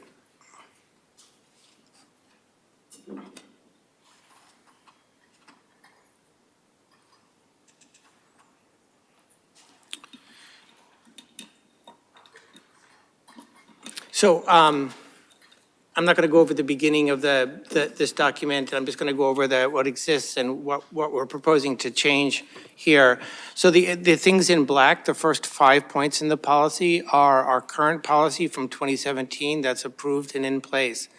When we met on this in October, I was asked to, I brought some points to that meeting. I was asked to incorporate them into one document instead of having a separate document. People were not in favor of having policies related, similar or kind of overlapping policies, so I incorporated them as requested, which changed the wording of them a little bit. I'll go over these each individually, and then we can discuss them. Point 6, I will say that point 6, 7, and 8 in some ways are not strictly necessary. It just makes sure that everyone, both town employees and the public, know explicitly what they mean.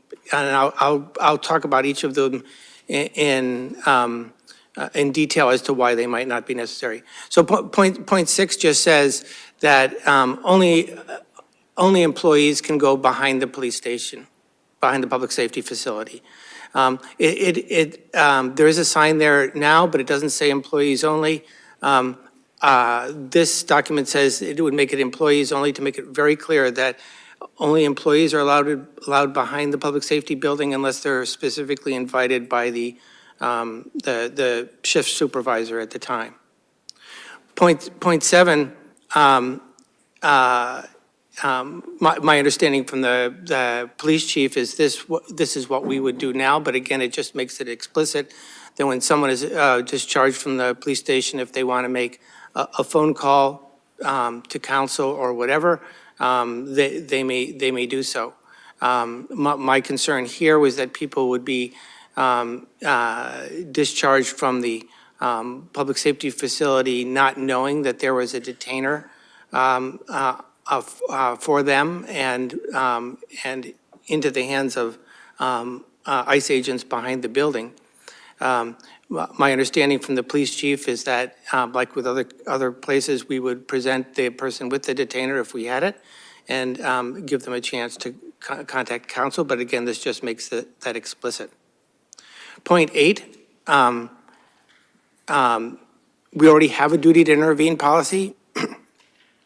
To the credit of the Acton Police Department, the duty to intervene policy says that if an officer sees something unlawful happening by another officer, that they have a duty to intervene.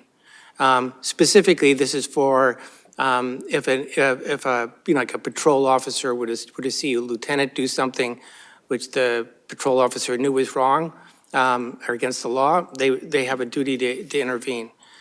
This just makes it clear that this applies to officers of any jurisdiction, not just other Acton officers. I will say that there is state law that related to this, and my understanding is that the Massachusetts chiefs interpret that state law to already apply to officers of all jurisdictions. But I just wanted to explicitly say so. Points 9 and 10 are new. Point 9 comes from the policies of the Brookline Police Department. Point 10 is a law in Cambridge, or part of a law in Cambridge, and I'll explain each of them. Point 9 says that the officers, when there is an immigration enforcement action in town, should get the information about that action, and if they are not given it ahead of time by immigration officers, that they should ask for it on the scene, and that also department officers should ask any individuals presenting themselves as a federal law enforcement officer or a deputized officer enforcing immigration law to identify themselves. That again is policy in Brookline, but not here in Acton. And lastly, this is part of a Cambridge ordinance. And it says, basically, if you're stopped for driving unlicensed, this is not just you left your license at home, you're an unlicensed driver, that you would be presented with a summons for court, but not arrested and fingerprinted and everything down at the station, and that you could find another person to drive your car home, or your car can be impounded. And this is just to, because immigration officers have what I'll call hooked, it's a software term, that hooked the databases that are used to find priors for people or input fingerprints, and so they know when someone is arrested. If we don't arrest them, then they still have to go to court because they were got a summons. That would, but they wouldn't have to go down to the station, be fingerprinted, and all that. This is what happens right now when you get stopped for speeding, right? As part of the ticket, you'll get a court appearance date as part of the ticket, and you have to show up at the court on that date. Right now, whether you're arrested or not for being an unlicensed driver is a decision in Massachusetts that can be made by the officer, right? There is no requirement in state law that you be arrested or that you be not arrested. This policy says that you'd be arrested unless the officer thinks that there's a reason to arrest you. And you can read the details in the wording here. I want to say that especially with regarding actions 8 and 9, or points 8 and 9 in this policy, I don't want anybody to jump to the conclusion that these policies are asking for a shootout or something between Acton police officers and federal officers. There are many, many cases around the country now, including one in Chelsea, which I'll relate in just a second, where local police officers have intervened to the benefit and just with words, right? Not with drawn weapons or anything else. There was a case in Chelsea where a person was given a concussion by a federal officer, and a Chelsea officer just said to him, "Why don't you check her ID?" Which he did, she was legal and fine, she let him go. Of course, she was concussed, but she didn't get spirited away. So points 8 and 9, I believe, are very important to the safety of people in town, safety to all of us. I mean, it has become a regular thing that federal, ICE officers spirit away people that are legal in the country, not citizens, people with green cards, people with current visas, lots of people. In fact, a majority of people that ICE stops are not here illegally. So I will say also, and the chief can talk to this later, some of the changes in policy or in the changes in work, essentially work rules for the police department require a conversation with the police unions. That would have to happen for some of these. It's unclear, the ones I mentioned in the beginning, the first 3 are in effect anyway. I don't know that they would require any union negotiation. I would say definitely the 9th one would, maybe the 10th one. But we would have to see what that involves. I'll say one other thing. If this is a policy, right? So this is a direction from the select board to town staff for how we want them to operate, if we passed it, right? So it's a draft and proposed policy at the moment, except for the first 5 points are already approved. The rest are proposed and in draft. It's not a law or anything, but it also could be a law, right? Town council has reviewed this, and town council and the chief and I have had a conversation about this and went over each of these individually. I've collaborated with 2 other attorneys on this. It could easily get caught up in being edited and negotiated forever. I know that there are people in town who would like more in this policy. I know people in town who would like less, and we also need to review at least a couple of points with our unions, as I mentioned. An alternative to this, if this gets stuck, is to actually propose a bylaw for town meeting. That's what Cambridge's ordinance is. Cambridge's ordinance is a law, not a policy. It is different than this. It would have to be different than this if we did that. But that's not out of the question, right? So that we could, instead of this, or in addition to this, we could have a bylaw. But that's a lot of more work in the wording of that, working with attorneys, things like that. Mr. Chair, Thank you. Yes. you noticed that Chief James Cogan is here to help support the discussion, but we also have Town Council Nina Pickering Cook, who is here virtually as a panelist to support the conversation or answer any questions that the board has. Thank you. I guess I'll start off first with a question directly. Well, I'll start out with a question to the police chief, is that, I know Mr. Martin said that you've had discussions. I'd like to hear your side of how those discussions went and see if you're comfortable with the policy as proposed and if you think it's going to be implemented. And after I hear from you, Chief, I'd like to hear from Town Council as well. Thank you, Mr. Chair. I have had a conversation, and I am not comfortable as written.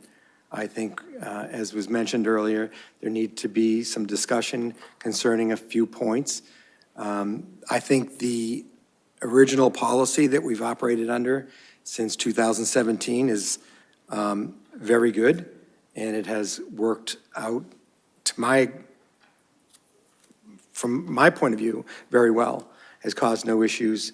I think we've been able to handle the number of immigration cases that we have using that policy And again, it's worked out quite well. But the new language that's being proposed, I do not agree with all of it. And I think there's some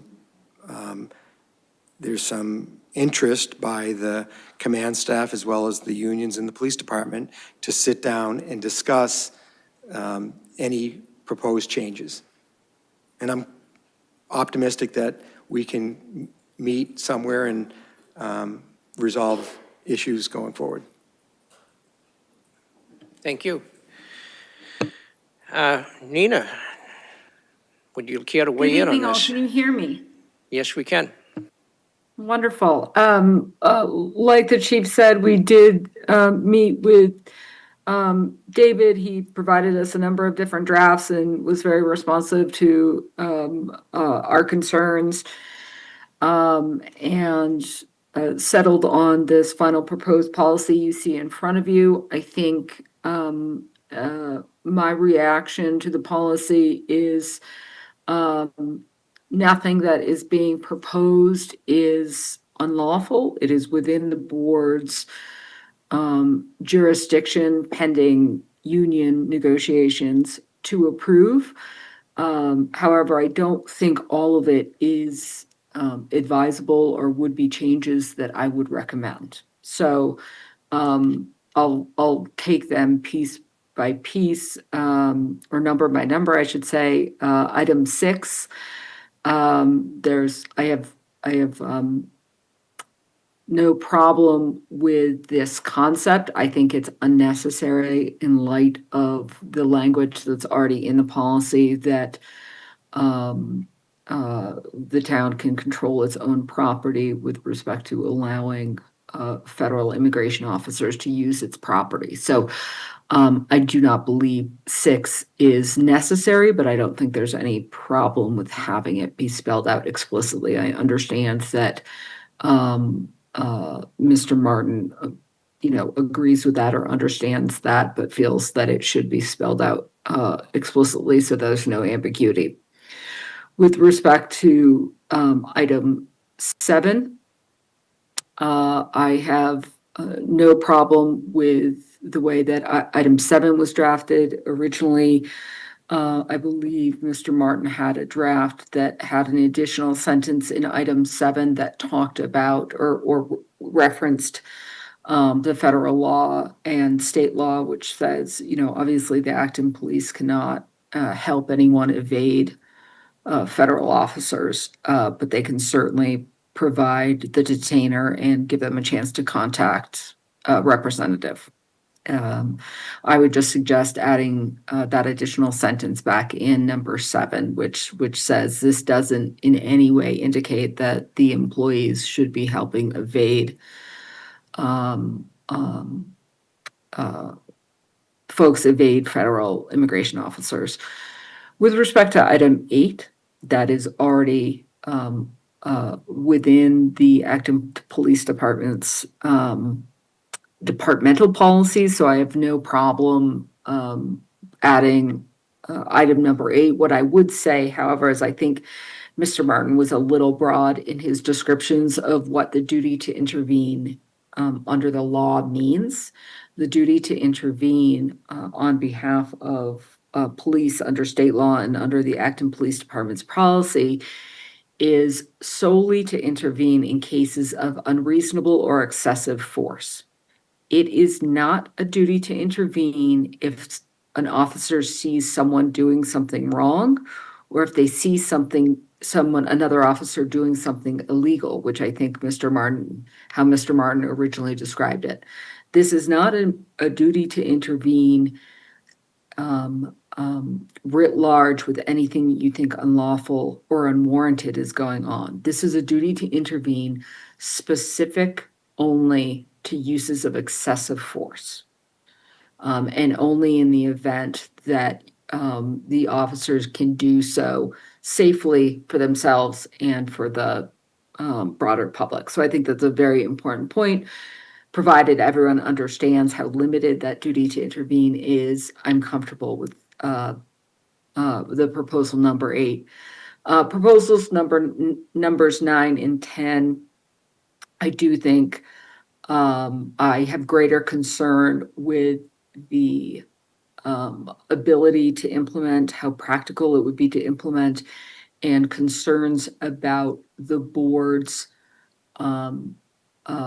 overstepping managerial and policing discretion in ways that the chief and supervising officers may be uncomfortable with.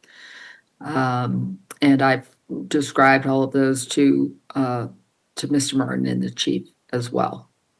So I'm happy to answer any questions about my take on these proposed changes, or I can pipe up as the discussion continues. Thank you. Questions from, or comments from members of the board? Jim?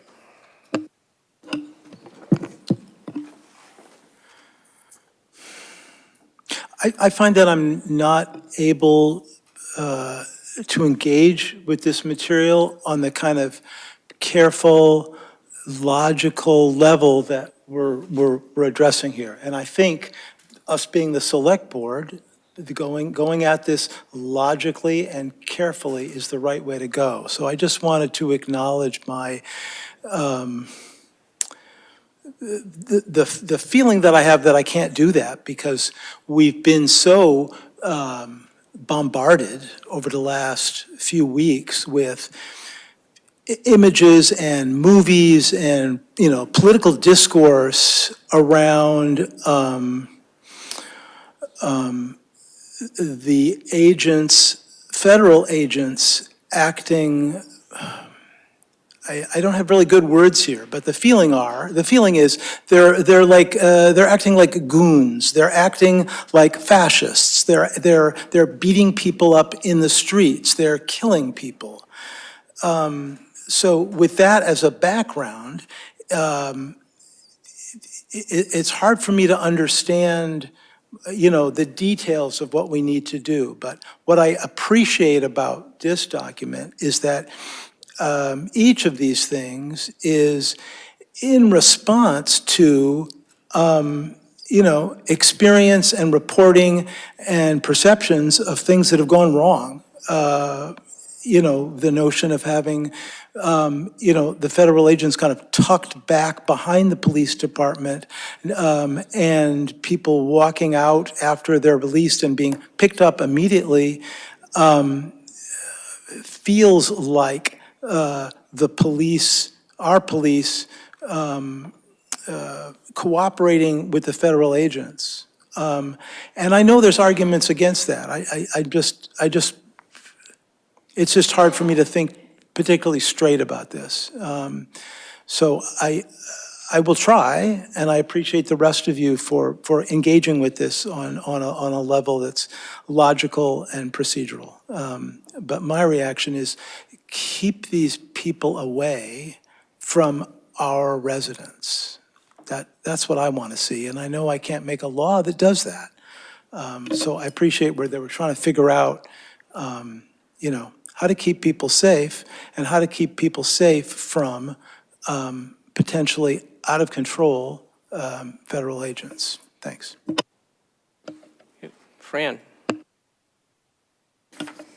Thanks, David, for working on this. I, too, share in Jim's, have been bombarded by what's happening. I felt most uncomfortable with 10, and maybe you can explain it a little more to me. That seems to me that we're just changing the way police do their job. And it seems to leave discretion up to individual officers. I mean, I always thought officers, and please correct me if I'm a little naive, they'd have to treat everyone the same way and not make an arbitrary decision of who to arrest and who. That's my question, yeah. Go ahead, David. So it's not meant to be an arbitrary decision at all. The officer makes a choice now. We're just putting our thumb on the scale a little bit here. The final determination still remains with the officer. And the reason for doing this is this is one offense that is not so dangerous that the person has to be arrested. And when they're arrested, they're fingerprinted, they look at, they're looked up in the system, ICE knows that they exist, and they come get them. This just bypasses that part, again, with just a thumb on the scale, and lets them go directly to court, just like you would go to court. Right. And so my understanding from talking with attorneys and things, Massachusetts law allows an officer to do either of those things. This guideline still allows the officer to do that if the officer thinks it's appropriate, right? And there's not a discretion here for drunk driving. If a person gets arrested for drunk driving, they get arrested, right? This is just for an unlicensed driver. And so this one offense, and this is already passed muster by the Attorney General because it's law in Cambridge. Thank you. Chief. I'd just like to add that we did a look back on cases for the past 3 years and wanted to share this information with you that in 238 times over the past 3 years, we have stopped or had contact with an unlicensed operator. And in 19 of those 238 cases, the person was placed in custody. So overwhelmingly, we do not place people in custody for operating without a license. And some of these, we didn't look that closely into it. If it was a drunk driving case, along with being unlicensed, that would be reflected in the 19. So the Acton Police Department does a fantastic job of using their discretion in cases of people operating without a license. I don't think you'd find numbers like that in most other areas, other jurisdictions, or statewide. I think we use a great deal of discretion. We many times will arrange for someone to pick up a vehicle, as you suggested, and not tow a vehicle. We'll park it in a parking lot, or if someone else is in the car that has a license, we'll allow that person to operate and drive the car home. We would rather that, honestly. It takes less time than waiting a half an hour for a tow truck to come and tow the vehicle. So I think that statistic right there of 238 and 19 people being arrested shows that we're using great discretion in the way it should be used. Thank you. Nina, I think I saw you wanted to weigh in on this. Yeah, thanks. I just wanted to clarify one point with respect to the Cambridge ordinance. It has not been approved by the Attorney General's office. It, being a city, the City Council's legislation is not reviewed by the Attorney General's office like town bylaws are. Thank you. Alyssa. Thank you. To Jim's point about the reports that we're seeing and reading, not just in Massachusetts, but from across the country, I think that that in and of itself is an argument for pursuing some changes to this policy. I absolutely hear you, Dean, that we have an immigration policy in place, and it's been in place since 2017. I hear the chief, it's served us well. But what we are seeing now, currently, is not immigration enforcement that, as it has been applied since 2017. This is something new and different, and we are seeing these federal agents operating outside of the law and violating constitutional rights. So as I see it, this is the very least that the select board can do, and I do appreciate that it will take some time, some editing, town council review, contract negotiations with the unions. That I think that we absolutely agree that we need to do it right and get the right policy in place. For me, the municipal policy matters because it allows community trust, which is being undermined by immigration enforcement right now. It allows our police department to focus on public safety and services. It ensures compliance with state and federal laws and safeguarding the rights that are afforded to anyone in the United States by the Constitution. I do appreciate council's points on each of these additional items. And I also appreciate that these were taken from either police department policies in other municipalities or ordinances in other cities. And I support all of the additional points, 6 through 10, with whatever changes need to be made through council review and negotiations.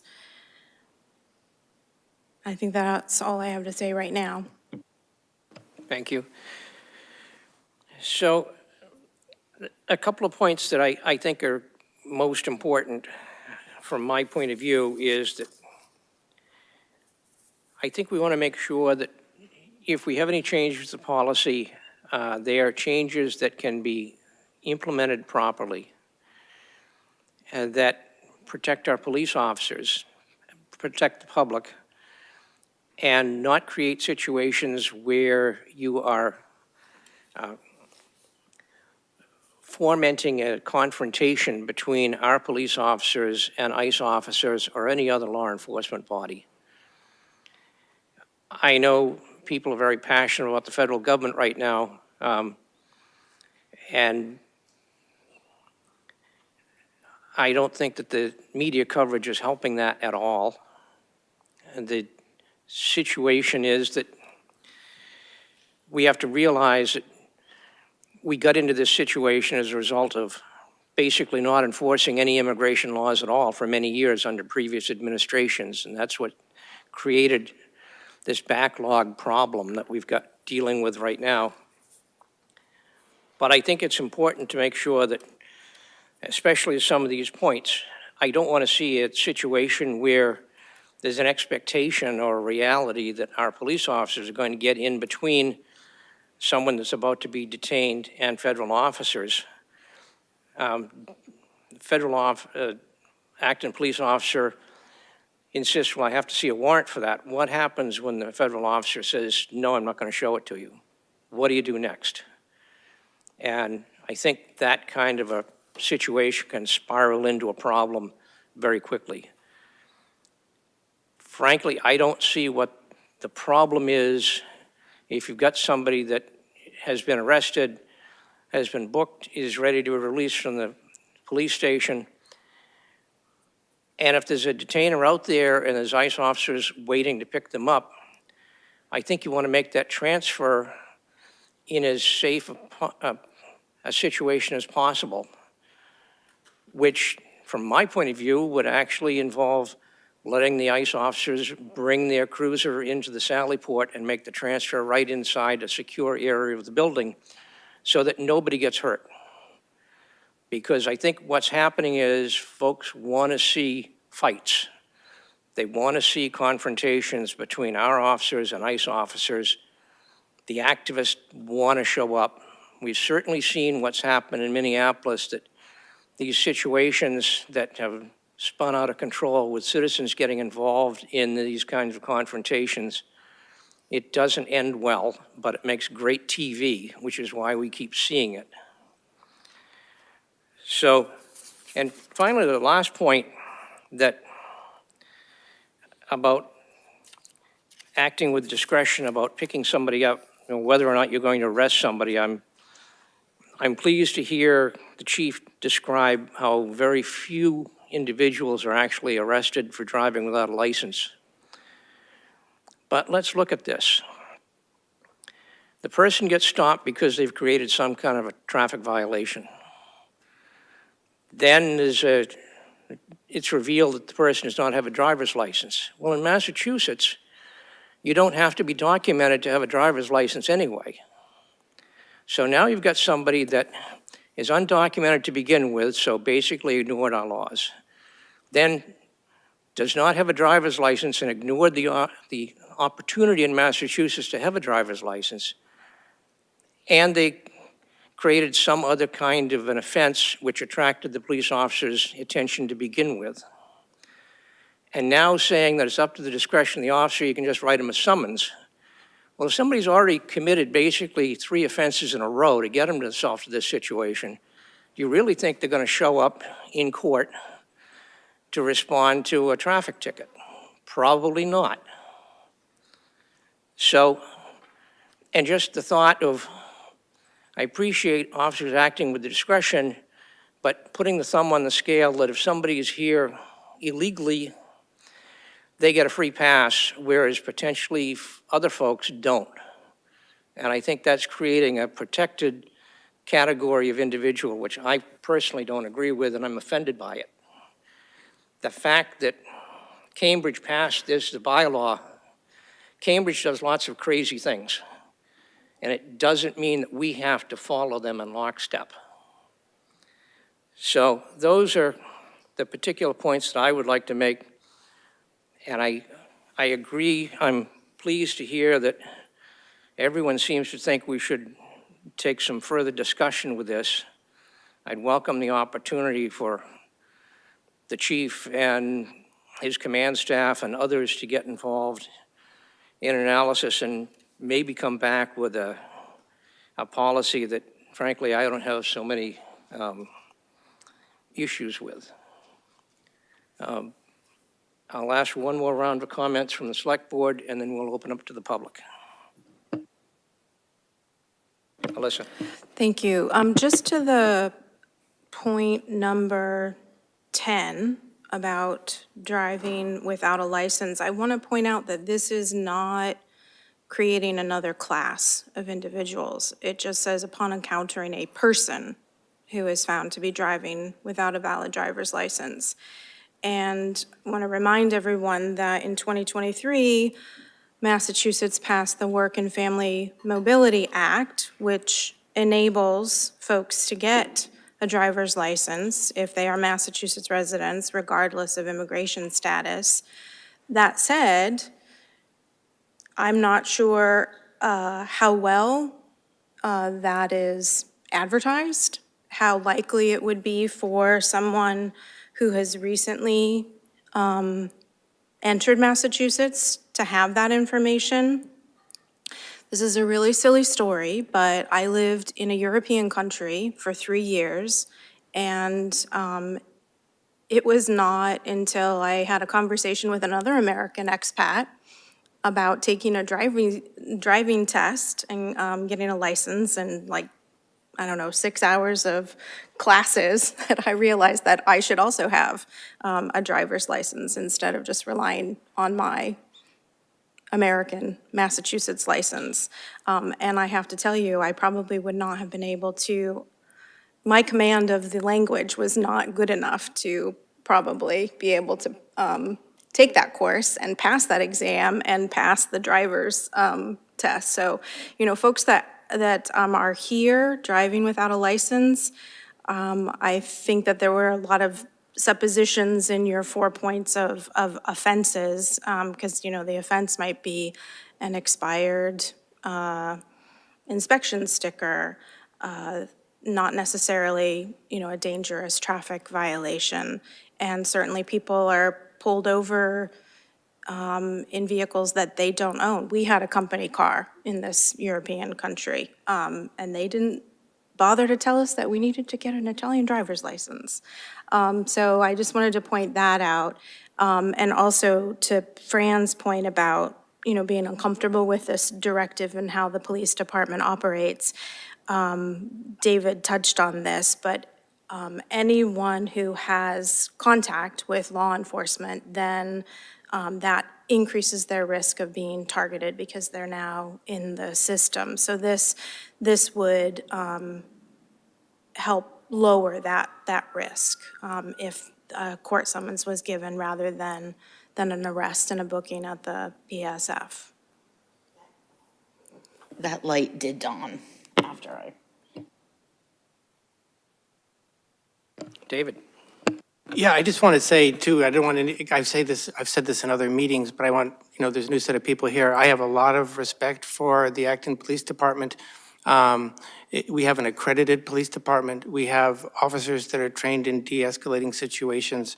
Our officers are so much more professional than the officers that are roaming the country now. It's not even funny. And I don't see this as causing a physical confrontation. In fact, the duty to intervene policy as it exists has wordings that says that the officer is not supposed to endanger themselves, and if they're unable to intervene, or in either case, whether they intervene or not, they have to write a report on it, and the policy says that, right? So even if they try to intervene, they're not successful, they have to report on it, and so we know what happened. It sounds to me from all the things that have gone on here, the wording in a few of these has gone back and forth. So I'm happy to take the changes that Nina's proposed. And it sounds like the most controversial point is point 9, which is the asking for the warrant and asking for federal officers to identify themselves. Yet that's the issue that I hear most from residents of Acton. Residents of Acton don't feel safe with people here, and they have no idea who these people are. I mean, anybody can go to any hunting store and get camo gear, and you can buy online a vest that says police. That's what these guys have. And a 9mm gun. I mean, all those things are commodity products. Anybody can get them. And so, again, it sounds like, points 6, 7, 8, and 10 really are not that controversial. We already do 10. All the others really are just reinforcing things that already exist, which, by the way, I think is quite important.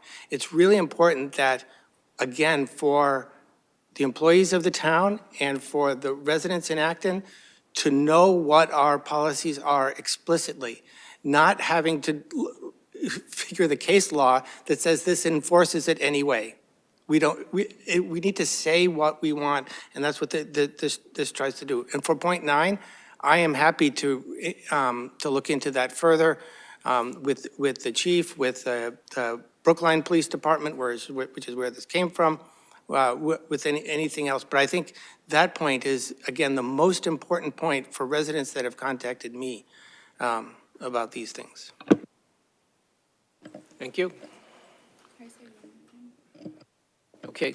Okay, sorry. One more thing about keeping folks safe who are detained.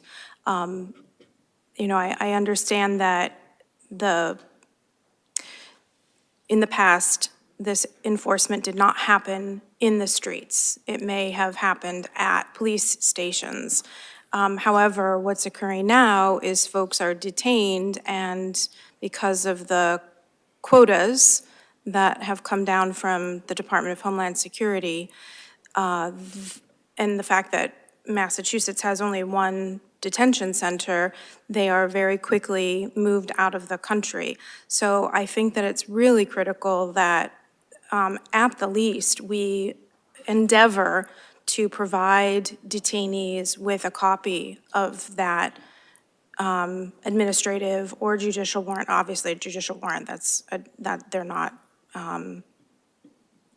We need to endeavor to provide them with that information, and also the opportunity to contact counsel and have it not happen in the Sally Port, because they might have folks who are on their way to the PSF, whether it's family members who need to have information in order to track them and know where they are, where they're being transferred, or counsel or interpreters if they don't understand why they were pulled over in the first place, why they're at the PSF, or don't understand that there are ICE officers waiting outside to detain them. That information is really, really critical in order to follow these folks through the system and get them the legal assistance that they need.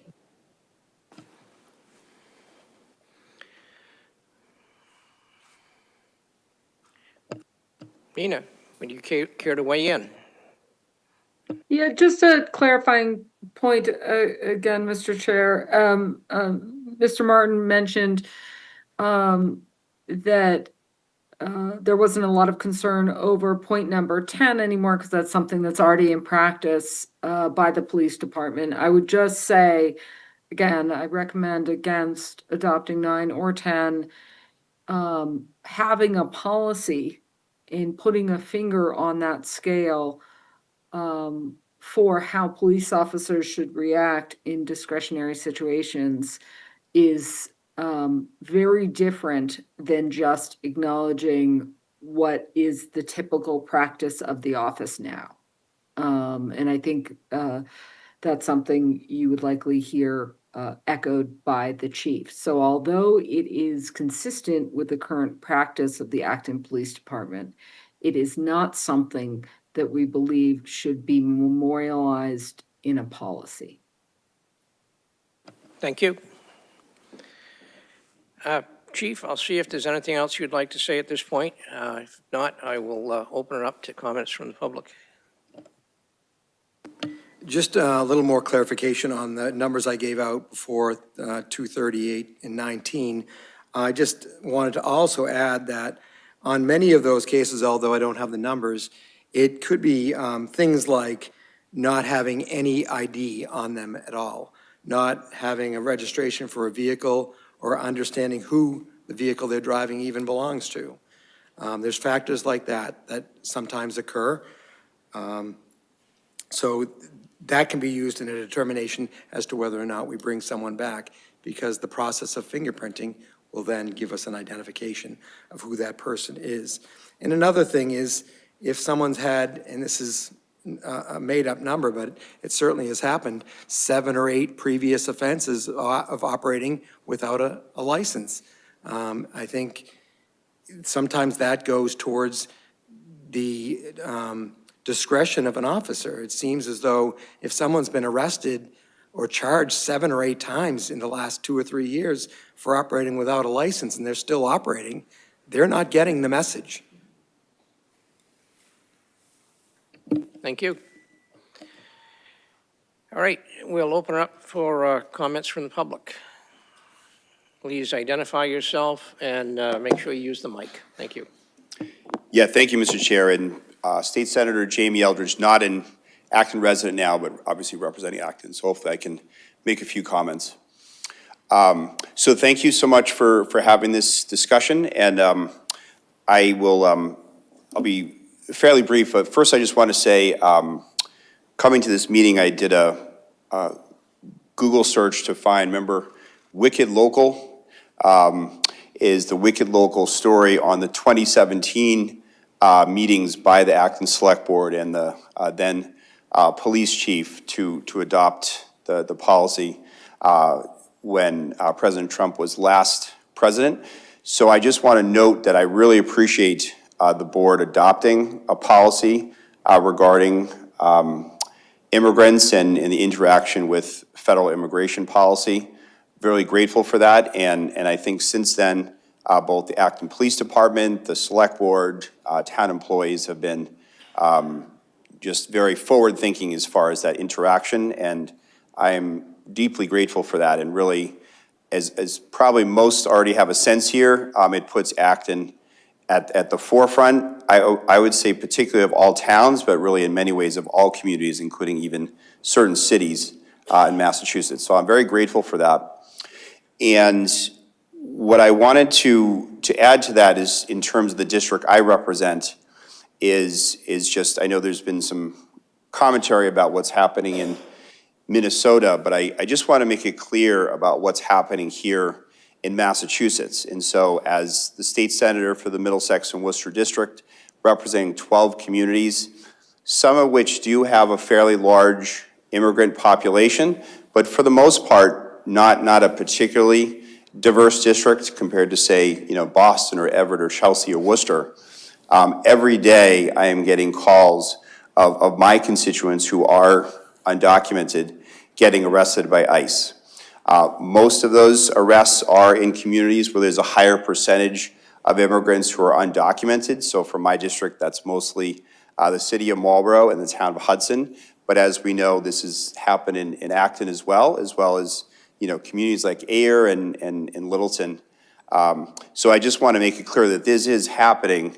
And as I stressed it at some meetings last week at the State House, I think it is important for federal, state, and local officials to take action here and really can make a dramatic difference. In terms of what I see the most is that I do want to comment a little bit on what Select Board Member Alyssa Nichol had commented on the Safe Driving Act, which was the driver's license for undocumented immigrants that was passed by the legislature in 2022.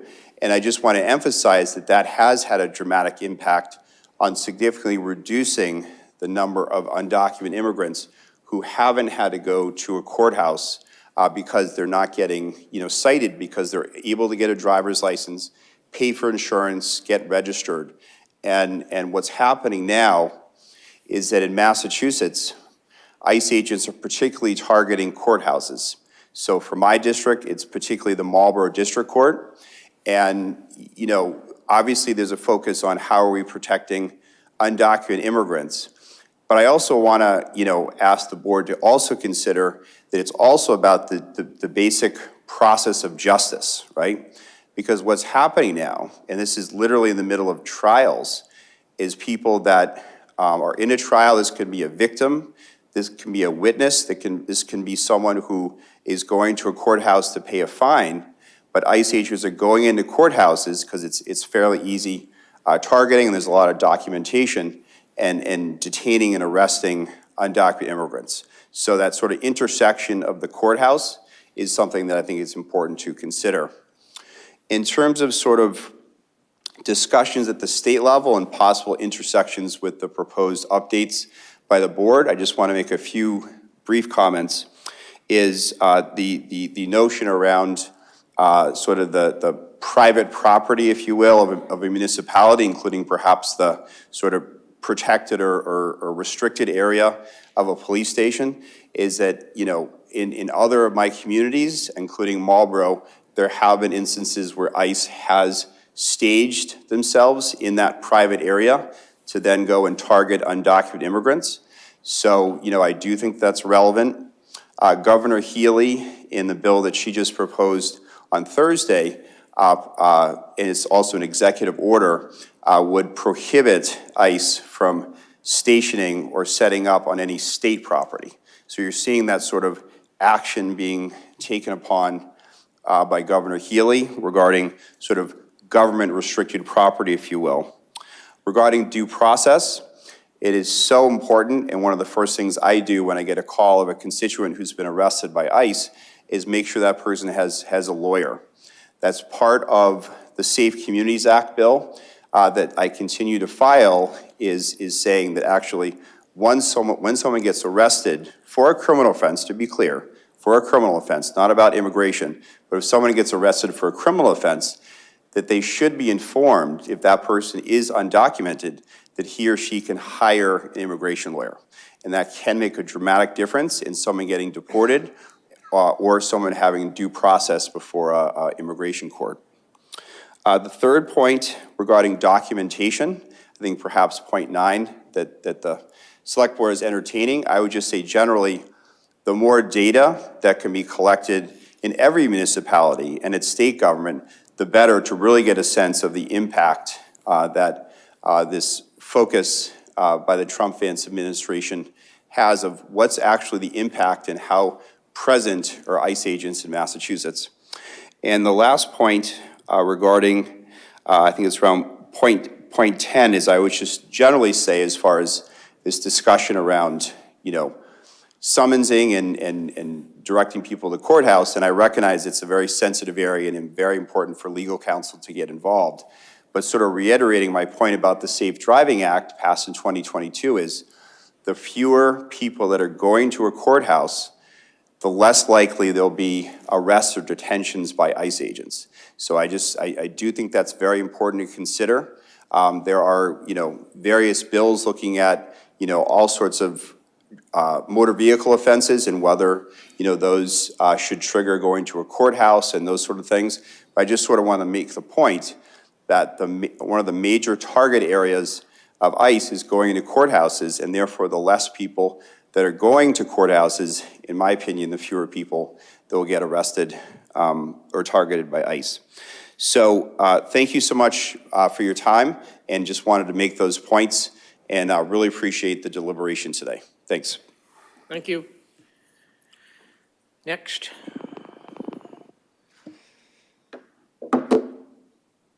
Glenn Cody, School Committee, speaking on myself as an individual. I do want to acknowledge and express gratitude that our Acton Police Department has indeed demonstrated far more professionalism and adherence to our laws and procedure than many federal agents have done recently. I do mean that. I can't say that I fully agree with absolutely everything, but in that particular scenario, yeah, you've demonstrated far more professionalism. I'm just gonna say what I believe. If federal agents refuse to protect our constitutional right to due process and equal protection under the law, then we here in Acton should. The problem that requires addressing is this. ICE is clearly not anything close to resembling a law enforcement agency. It is a fascist army that assaults and kills lawfully abiding citizens without due process. Everyone saw those videos out of Minneapolis, saw Renee Good and Alex Preddy being murdered, and then the federal government shamelessly lied about what happened. They are not enforcing the law. They are killing Americans. They are killing our neighbors. I have found some of the language here spoken tonight deeply offensive to our immigrant neighbors. These policy recommendations sound good to me. Thank you. Next.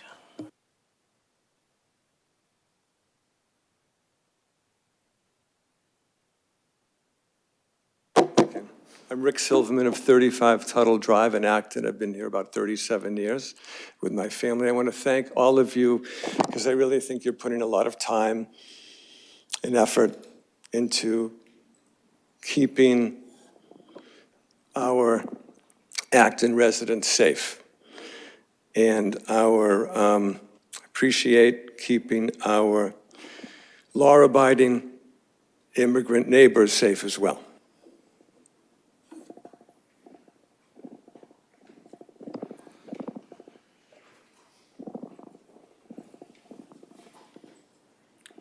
Andy Platt, 100 Newtown Road, 52-year resident. And I'd just like to add a couple of things very briefly. You know, we wouldn't be here. I would absolutely be certain this agenda item would not have been anticipated even 2 years ago. And I think we have to be clear, very clear, that the yeast that is involved here is the combination of not going after criminals efficiently, but producing a sweep. I actually got a person who voted for Trump the other day to admit it has gone wrong. And then you combine that with the incredible lack of training that the ICE agents have. If I'm the police chief, I am very worried because he knows that they don't have the training that he has and his force has.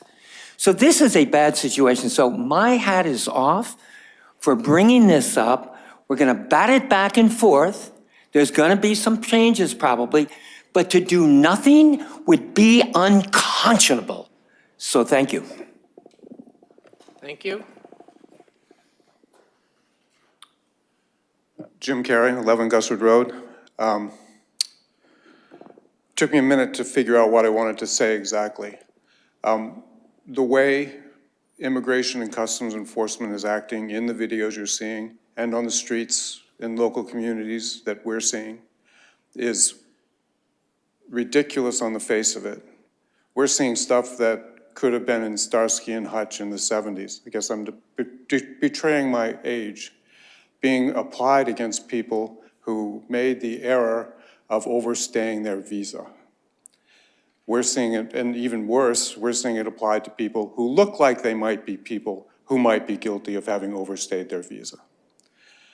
Even worse, we're seeing it applied to people who are observing immigration and customs officers who are making these apprehensions and then telling stories that on the face of them are completely false.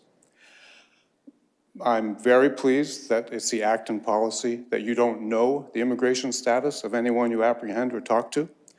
That means there won't be any tipping of the scales in terms of, oh, we can't take you in because we think you might be undocumented. No, you don't know. Thank you for that. Please make sure we don't ever know.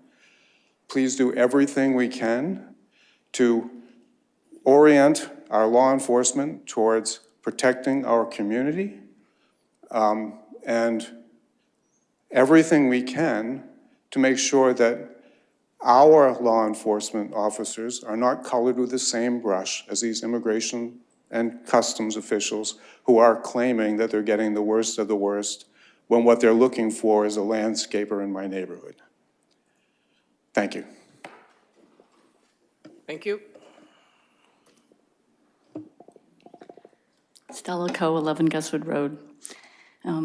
Thanks for the policy, and I think that it strengthens public safety in Acton. When residents, regardless of immigration status, can interact with police without fear, they report crimes, serve as witnesses, and seek help in emergencies, and that makes our entire community safer.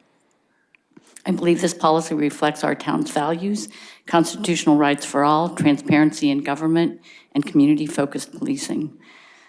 By ensuring our resources stay focused on local public safety, not federal immigration enforcement, we build trust and make our town safer.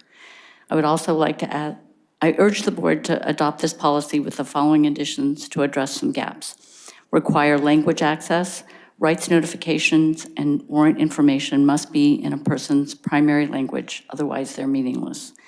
And I think Alyssa already talked about this, but ban information tips to ICE. Explicitly prohibit employees from sharing job-obtained info with federal immigration authorities, including anonymous tips. Thanks. Thank you.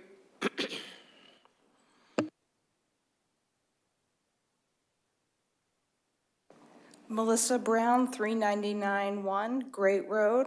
I am not adding anything different to the conversation. I am seconding the recommendations that Stella has made, as well as Glenn's comments and the comments of the select board members who have proposed this proposal in order to keep all of us safer. Thank you, everyone, for being here tonight.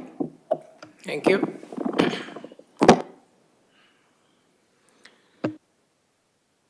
There are three, Mr. Chair. Let's hear from the folks online. Call-in user 1. Yes, Chair again. Can you hear me? We can. Thank you for this thoughtful conversation, and thank you, Jamie, and all these people putting this into support for this, putting it into context, which I hope this policy or even something stronger will help protect residents from kidnapping, which is, according to Black's Law Dictionary, the unlawful removal of a person. Acton tries to be bold in its protection of water and the environment. Why not the people? Why not be bold in protecting people? Too many police associations and cross-jurisdictional agreements have had police in bed with ICE for years. Decades of contracts where ICE would pay them to transport and house undocumented immigrants, creating effectively a bounty system. And I think the price was $90 per immigrant per night. We need to make it clear we'll not play party to the system. What David is proposing seems to make things much more clear and to protect people. It is emotional. That's a human reaction telling us that our bodies, brains, and souls want us not to be apathetic. What's missing? Stop the police from using data gathering systems like the license plate readers that feed into regional police data warehouses that then report to federal data systems, helping ICE hunt effectively for bounty. Existing policy has police standing and watching ICE kidnap people without intervening or even asking for ID or judicial warrants. A bold action would be for Acton police to arrest ICE agents who refuse to show their ID and their judicial warrants, protecting people from strangers breaking down their doors and dragging people away. If you don't have the stomach to order your police to protect people from kidnapping, at the very least, direct the police to ask, and if they refuse to show their IDs and their judicial court orders, document it. Have the police document it and report the officer as not cooperating, and this will become a basis to take ICE to court, whether by the town or the individual has been abducted. I support what David and Alyssa have said. I urge you to vote on this tonight and vote yes. We can't wring our hands when we have the power to do something. Thank you. Thank you. Let's hear the second caller. Deborah Symes? Thank you. To David's point, I think it's critically important that the public understand with great specificity what it can expect from our police officers in this, I don't know what word to use, fraught time. I think the justification for these policy changes is simple. We cannot be doing business as usual because this federal government is behaving in immoral, violent, and extra-legal fashion that violates the Constitution on the regular. Something more is required of all of us, and I appreciate that the Select Board is stepping up to try to address this issue and the safety of our community. I support the new items in the policy. I am mindful of the potential situation in which an officer asks for ID from a federal agent or to see a signed judicial warrant, and the agent pushes back in some way. Certainly that kind of situation can escalate, but I actually really trust our officers to exercise their de-escalation training in that kind of situation. Also, the requirement for officer reporting of what goes down in that kind of moment is really important, so we have a record of what's transpired for whatever can happen down the road. I will note that Council has a couple of times advised against items 9 and 10, but as far as I am understanding, and maybe I missed something, I don't think she's really offered any legal justification for those positions, and if there are some, I'd love to hear them. And I think last, I do take some umbrage at some of Mr. Charter's comments. First, and I speak as an activist of sorts, and I know many others, nobody I know is looking for a fight of any kind. God help us, no. We would all much prefer peaceful and sane behavior on everyone's parts. Overwhelmingly, this violence is being perpetrated by ICE agents and not by the people trying to protect their communities. In addition, the comment about the reason that all this is happening being because of poor border control historically, I really in this moment consider a red herring. Regardless of how you feel about previous administration's handling of immigration matters, what's happening now is outrageous and just plain evil. Thank you. Thank you.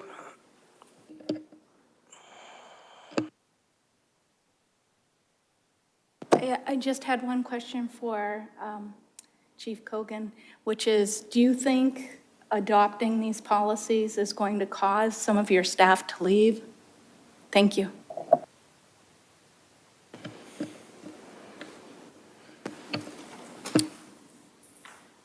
That's a good question, but I honestly can't answer it. I don't know. It may. I think it's a tough profession to be in, and with the scrutiny that we're facing, and we're getting grouped in with other less professional law enforcement agencies, I think it's a difficult job. I think we have a very young department now. Over the last several years, we've hired numerous younger officers. I think they're a little afraid right now about doing their job and question whether or not they have the backing of the community as well as, the country. I mean, it's a tough time to be a law enforcement agent or a police officer. And even in a small town like Acton, they sacrifice a lot to do the job they do. And really, we have an outstanding crew of men and women who, try their best every day to accommodate everyone's needs. We do not focus on immigration enforcement. We do not make that a determining factor in anything that we do. We'll go out of our way to help anyone in any situation without ever checking what their immigration status is.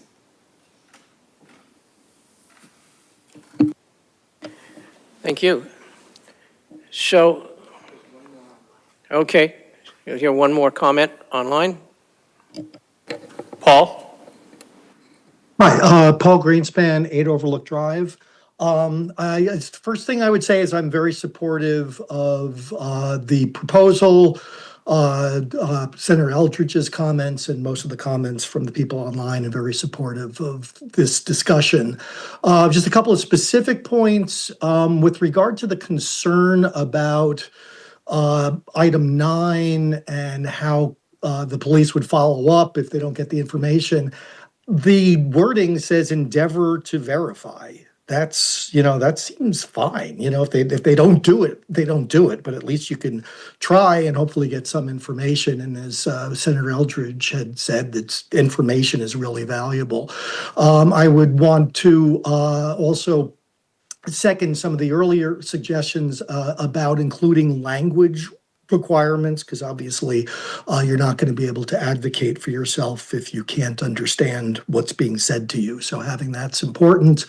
I don't know, finally, I feel like I do have to make a comment on some of the comments made by the chair. I think the idea that this is being done in order to have so we can observe fights, I think, or whatever was the wording was, aside from being wrong, I think really doesn't say much about the opinion that that person has over his fellow Acton residents. And, hopefully a little bit more education can be carried out here. But I certainly support this activity moving forward, and it's great to see Acton being at the forefront. Thank you.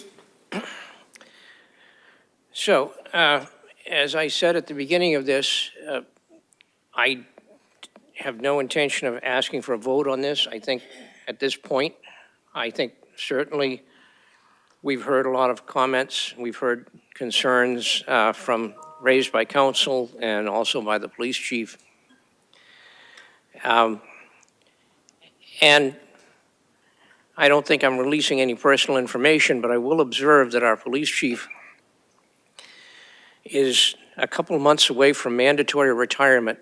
So he does not necessarily have a dog in this fight one way or another. And I'm heartened by that, because I know that I've known Jimmy for a long time, and I know he's a great police chief. He's been a great officer. He's always had the community at his heart, and he's always been objective. And over the next couple of months, as hopefully he can work with this policy to try to come up with something that people find a little more agreeable, I look forward to his objectivity and thank him for his continued dedication here. This is not a comfortable time to be involved in law enforcement, as the chief has pointed out. So what I would like to see is if we can facilitate another meeting between the various individuals, chief, council, perhaps some of the police command staff, and David, and see if there's any changes to this wording that might reassure law enforcement and reassure the public that we're getting the best possible policy. If folks are happy with that, I'll be chair for the next few months, and I will commit that we will bring this back at another time in my tenure, and hopefully we'll get something that we can all agree on. Thank you, Mr. Chair. Thank you for your attention, and folks, we got all kinds of other interesting things to talk about. including the Memorial Library redesign, which is next up.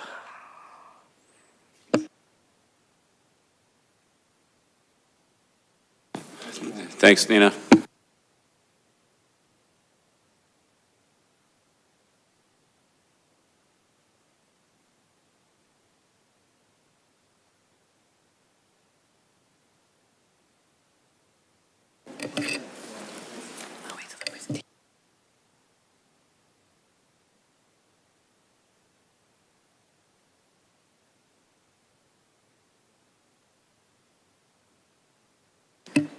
Good evening, everyone. My name is Maria Palacio, and I'm the director of the Acton Library, which includes the Acton Memorial Library and the West Acton Citizens Library. And I'm Tina Stovall. I'm vice chair of the Acton Memorial Library Board of Trustees. And we're here tonight. First of all, we want to thank you for the opportunity to speak with you tonight. We appreciate the chance to introduce all of you to the Acton Memorial Library redesign project. We've heard clearly that some select board members would like more background, so that's why we're here tonight. And our goal is to really provide context, transparency, and invite partnership. So we're not asking for decisions beyond the conceptual design request that's in the CIP book. The Acton Memorial Library was last expanded in 1998, and the way residents, why now? Yeah, thank you. And the way residents use the library has changed significantly since then. We're seeing an increased demand for programming, flexible meeting space, technology access, inclusive spaces for all ages. And in the winter and into spring of last year, we completed a feasibility study, which helped confirm that the building itself is now the primary constraint on service. So here we have a photo of one of the huge things that happens. We have like a staff workflow inefficiencies. So not only do we have issues outside, like in the public service area, but also on the inside. And so the study identified 4 consistent themes: limited public and programming space, ADA accessibility challenges, inefficient staff workflows, and strong public support for modernization. So importantly, this was not a design proposal, it was a diagnostic that gives us a clear understanding of where the building no longer meets community needs. Yeah, so what we're seeing here in this picture is a typical day after a holiday or a Monday morning when the library is closed, and the next day the books, people come in all throughout the weekend and just drop their books in the book drop. And if we put this special box that we call a Kingsley in there, it will just overflow. So we don't have another solution but to pull the box out and let the books fall. And so on a Monday or whatever day after a holiday or a weekend or whatever, staff like Anshu, who's been with the library for 20 plus years, will have to pick this up. So I've done it myself, we've all done it. And what we would love at some point as part of this redesign is some kind of an automated materials handler that will grab all of we call it an AMH. It'll grab all the books as they come in on a conveyor belt, and they'll be checked in. Books that are ready to go on hold will go in one bin, all the children's books in their own bin, DVDs, and so on and so forth. And it would alleviate this issue of the books on the floor. So, one of the trustees' most important responsibilities, we believe, is to support the library director so she and her staff can serve the community to the best of their ability. So from our perspective, this project is about facility stewardship and then user equity. A redesign would allow the library to better serve our children, teens, adults, and seniors by improving how the space is allocated and used. It's about making the building more efficient, accessible, flexible, and welcoming for the entire community. So this conceptual design would provide preliminary drawings, cost estimates, ADA and code review, and that's really all the information I think town needs to make informed decisions. Town participation is also really important for our Mass Cultural Council grant application, and the Library Foundation is looking into additional fundraising possibilities in the future.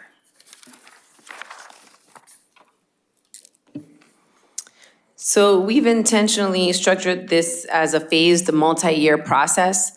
Conceptual design comes first, with future phases only proceeding with additional town review and approval. This approach allows us to plan thoughtfully, spread costs over time, and minimize disruption to library services, which is really important to us and to our trustees, and obviously we want to be there for the community. So from a townwide perspective, early planning helps avoid reactive spending and reduces long-term maintenance inefficiencies. A well-designed library strengthens Acton's civic infrastructure and assures this public asset continues to serve our residents for decades to come. So our goal here today was to introduce you to this project as we work toward continued coordination with the town and with the town leadership and recognition that town support is essential for securing external grant funding. So this step in that with regard to the conceptual design, is really about gathering information and looking at options. Is that my last slide? So thank you. So we wanted to thank you for your time. Oh yeah, we wanted to thank you for your time and for any thoughtful questions that you'll have for us. And we look forward to continuing this conversation together. Thank you. A couple of questions that I'll throw out to you. As you might or might not know, I was the project manager when the library expansion was done back in '96, and a lot of the issues you've raised now were the things that we were thinking about then, but there were limits to what you could do financially. Also observed that one of the reasons that expansion took place was because they had this wonderful thing called the Bolger Bill. Billy Bolger and the State House managed to pass a law that created huge amounts of money for library expansions. So talk with our senator is left, but it would certainly help to see if we can get some financial assistance with that. As far as the bones of the design, at this point, are you contemplating increasing the footprint of the existing building, or are you thinking more about rearranging the use of the interior space? Thank you, Dean. We are looking at only rearranging the interior space, not enlarging the footprint. The library is plenty big. I get a lot of steps. Okay, thank you. And I think, some of the issues that, and I'm sure lots of people have their own ideas on this, that, one of the spots that might look like an easy area to expand into, obviously, would be to eliminate the big meeting room downstairs, which I think would be a real loss to the community. So whatever you can do with interior redesign, that would be great. And I'd certainly be supportive of it. I'll check with my colleagues and see if other folks have questions. David. Hi, and thank you. So I just wanted to check here, and I just checking something that the chair was saying. My understanding of your presentation is that you're not talking about expanding the square footage of the library, right? And you're just kind of trading off the spaces and adding new equipment and things for current needs. Is that right? That's correct, David. So we're not looking to expand, but we're looking to redesign the interior. Some of the observations in the feasibility study called for further curating the number of items on our shelves so that to provide more spaces for people to collaborate and meet. In fact, one of the awesome things on there that was kind of imagined by the folks behind the feasibility study, and that we love is a second floor meeting room.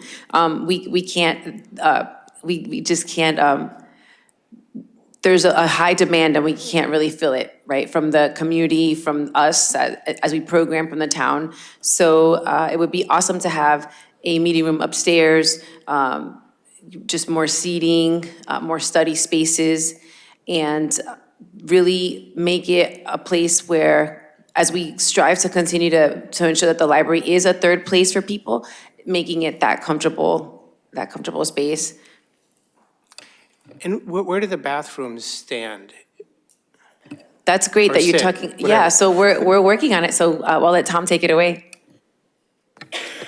So we are finalizing the design packet and the bid packet with Context Architecture. Maria's been instrumental in making sure that the design matches exactly what the library is looking for. We anticipate on getting that out to bid within the next few weeks. Finally, and I might have missed it in your presentation, you talked about $95,000 for design. I guess I have two questions here. Does that design cover everything in your list for the next few years, or is it a stepping stone? It's a stepping stone, am I correct? It's just to see what the options might be, right? So it's kind of more or less a feasibility design or feasibility study.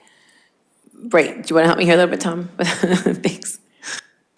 Sure, so the first effort was just kind of a conceptual idea of what is the need at the library and what would be possible inside the current space. The next ask that I believe you're looking for would help to start designing some of those or creating some of those conceptual renderings and creating or building this project towards the next step, towards design development and then final design. So this would be one of the first steps in that process. And did you have funds for this $95,000, or is that, because I don't think that was in the I'll take that one.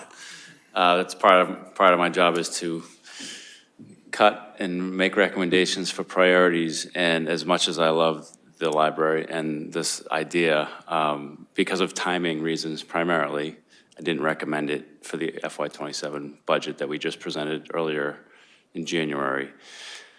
I do think that there are other opportunities to fund that design, maybe not in its entirety, but through grants and other available funds that we can continue to explore in the meantime. But it is the select board's budget that will be transferring to the Finance Committee in March, so we can certainly make adjustments as needed. But I do think that there's funding available now. The project isn't over. It's not like you're waiting for money to do anything. You have funding to advance the work now. And so I thought that that was enough time to allow this to be considered next year. Alyssa? Thank you for that fun presentation. I really appreciated the picture of Anshu and the video of all the staff at the end. I just wanted to note that the public engagement process that was part of the conceptual design by Margaret Sullivan Studio was creative, it was extensive, there were lots of focus groups with different cohorts and an event at True West, which I loved. So I appreciated that. I'm wondering, I got really excited about how creative and innovative the conceptual proposals were. Is the slide presentation from Margaret Sullivan Studios available on the library's website for the public to view and get equally excited about, like potential and possibility? If it's not there, we can put it on there, but I believe it is because we had all these focus groups. I believe it is on there with all of the background information. So I can't tell you exactly what page of it is on. I can send it to the select board, and if it's on the website, we can make sure it's there. Okay. Hopefully by Wednesday Great. at the latest. But some of the things that we would love to see there, and these are challenges. For example, we would like an open holds section. So when you come into the library, and it's great to talk to staff, obviously they're great at their job at customer service, but some people might just want to come in and grab what the item they have on hold and leave. So we're not able to do that because we have identified an area where we can do open holds, which is the current DVD area. But those shelves were custom built for DVDs. So nothing fits in there. Yeah, they're too short. They're too short for books. Right, and then another wonderful idea would be easier for people, especially our older adults that reside in the area, is that our new books are all upstairs. So we have an elevator that is aged, right? It needed a couple of repairs a few months ago. And so we have to go all the way upstairs to the new book section where we have some nice seating, but wouldn't it be awesome if we could bring all the new books downstairs and people could grab their holds, look at all the new stuff, check it out at the self-check or with staff and then leave. The children's department needs a lot of work, a lot of help.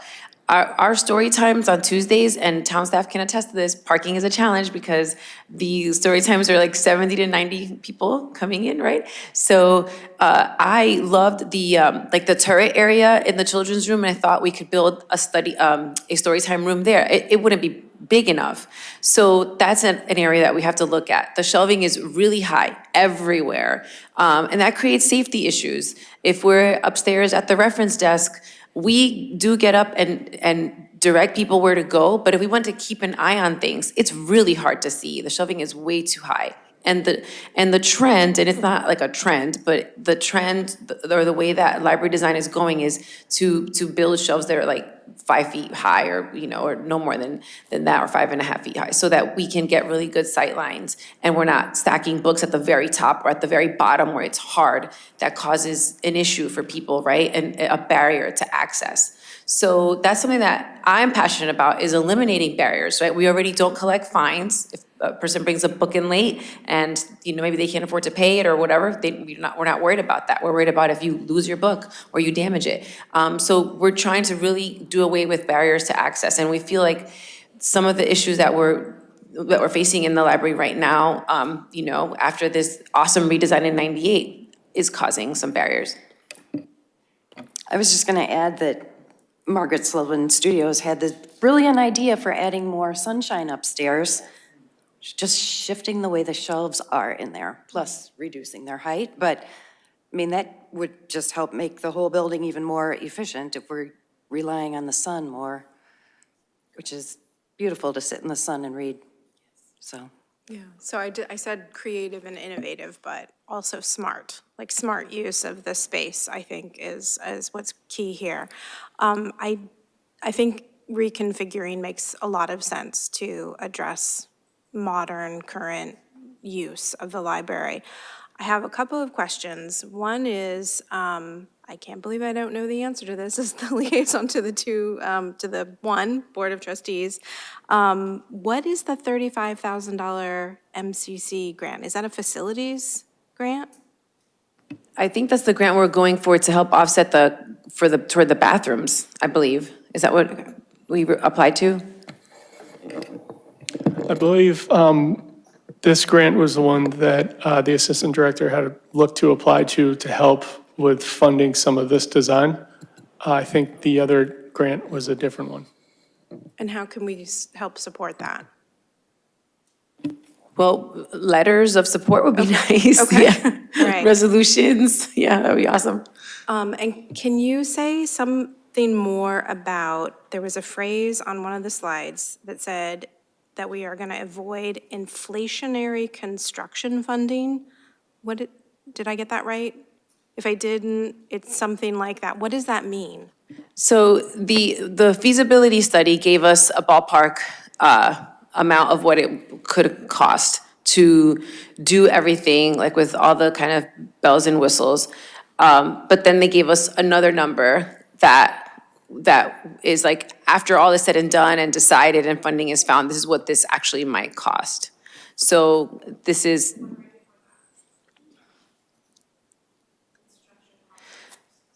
right. So everything is like costs more, right? Like logistics. We saw that during COVID, all these things that were just so behind, materials, steel, all these things. So what we're trying to avoid, if we plan carefully and work together, is to overpay for something because we had to wait so long to get it going. Is that? Yeah. Yeah. Other questions? Jim?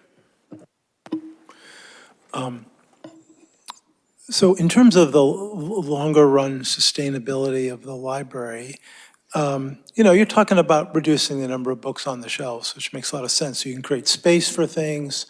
A concern I have is, that moves us towards more ebooks. And you're currently in a situation where the ebook industry has you in a very bad price situation. And I wonder if this is also the time to start considering alternative ideas. Like, would it be legal for you, when you take a book off the shelves, to simply scan it and then make that scanned version available? Because you own the book, you're making a copy of it, and then you share it to your readers. This is something that archive.org has been trying to do with donated books. They make them available, they make them available one at a time, or not, so that you're not creating a situation that the industry worries about, where suddenly one book is being read by 15 people at the same time. But if you, so anyway, I hope that you work on that, and if you can use anybody who can come up with random ideas, I'm happy to help create more random ideas. That is a great idea. I was the librarian at Miriam during COVID, and so we actually did that with so many of our picture books so that families, teachers, everybody could have those. It is extremely difficult to do well, and it's really time-consuming. But we will. Yeah, this is what volunteers are Because we for. own the book. Yeah. We have a physical copy. At least during COVID, they said it was fine to do because you have it in your library. One of the phenomena of librarianship is that when you read, circulation goes up. You take more books off the shelf, you make space, people can find what they're looking for. It's a really beautiful thing. And I'm looking forward to seeing that happen here for us. Yeah, on these beautiful sunlit shelves that aren't too high and aren't too low, and people will love going through them and finding the cool books that are there. Yeah, I agree. The only other comment I had was, you've talked a lot, when you use the word accessibility, you often put the word ADA right next to it. So one of the things I've learned being the liaison to the Commission on Disabilities is that there are odd gaps in the ADA. In particular, employee spaces. So I just urge you to continue, because I imagine you are already, to pay attention to the ability of future or present employees who have different kinds of disabilities to be able to continue to, work and thrive in your space. That's beyond what the ADA requires, but it's something that will serve the town and the library really well. Thanks.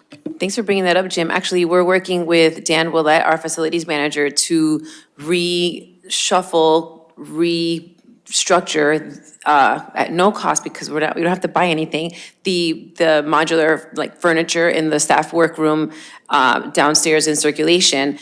We want to create, the desks are too big, they take up a lot of real estate, and we need a place to safely have the carts lined up, and so we think that will allow for more room for people to do whatever they need to do. We've had staff in the past that needed to use say a walker or something because they had, and so that was definitely a worry that I had, definitely a concern. So I think that for sure we need to be thinking about staff spaces as well. Thank you for the presentation. I was just curious, do we need to vote? If it's not on the, yes. I saw that we needed to vote. John. Okay. We'll, before we talk about a vote, let's see if we have any questions from the public. I see our friend from the Finance Committee, one of our many friends from the Finance Committee, is going to come forward.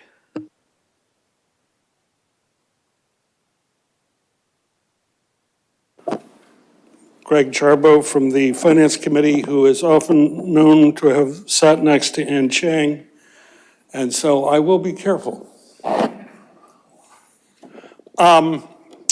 Since this isn't going to be a budget issue for the upcoming town meeting, can I just suggest in a friendly fashion that if you present this to the Finance Committee, I don't know, May, June, sometime after town meeting, one of the things that happened this past year is the stormwater folks got a lot more attention because instead of all coming at the last minute and us having to triage, the fact that we had somebody there early basically gave us a lot more time to think about it, adopt it, and actually build some advocacy for it. So take advantage, since you've got a plan, share it.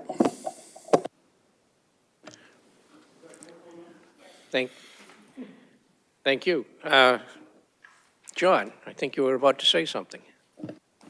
Well, we are going to continue to aggressively pursue that $35,000 grant and identify other funding sources that may be available to advance this design work. And if a $95,000 appropriation request is still needed, I would look forward to recommending that at that time. But as I tried to say, I think we have other options right now to fund a lot of this, maybe not all of it, which is a good place to be. Lots of couches in the library. Check around the couch cushions and see what you got there.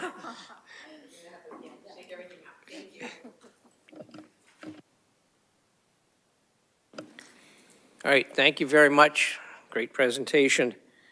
Next, discuss recommendations for town meeting improvements.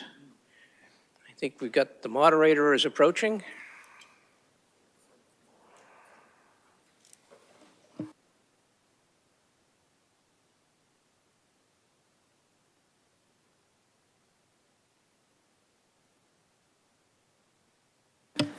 If it was this hot during town meeting, we would be done in 2 hours. Just pointing that out for the folks at home.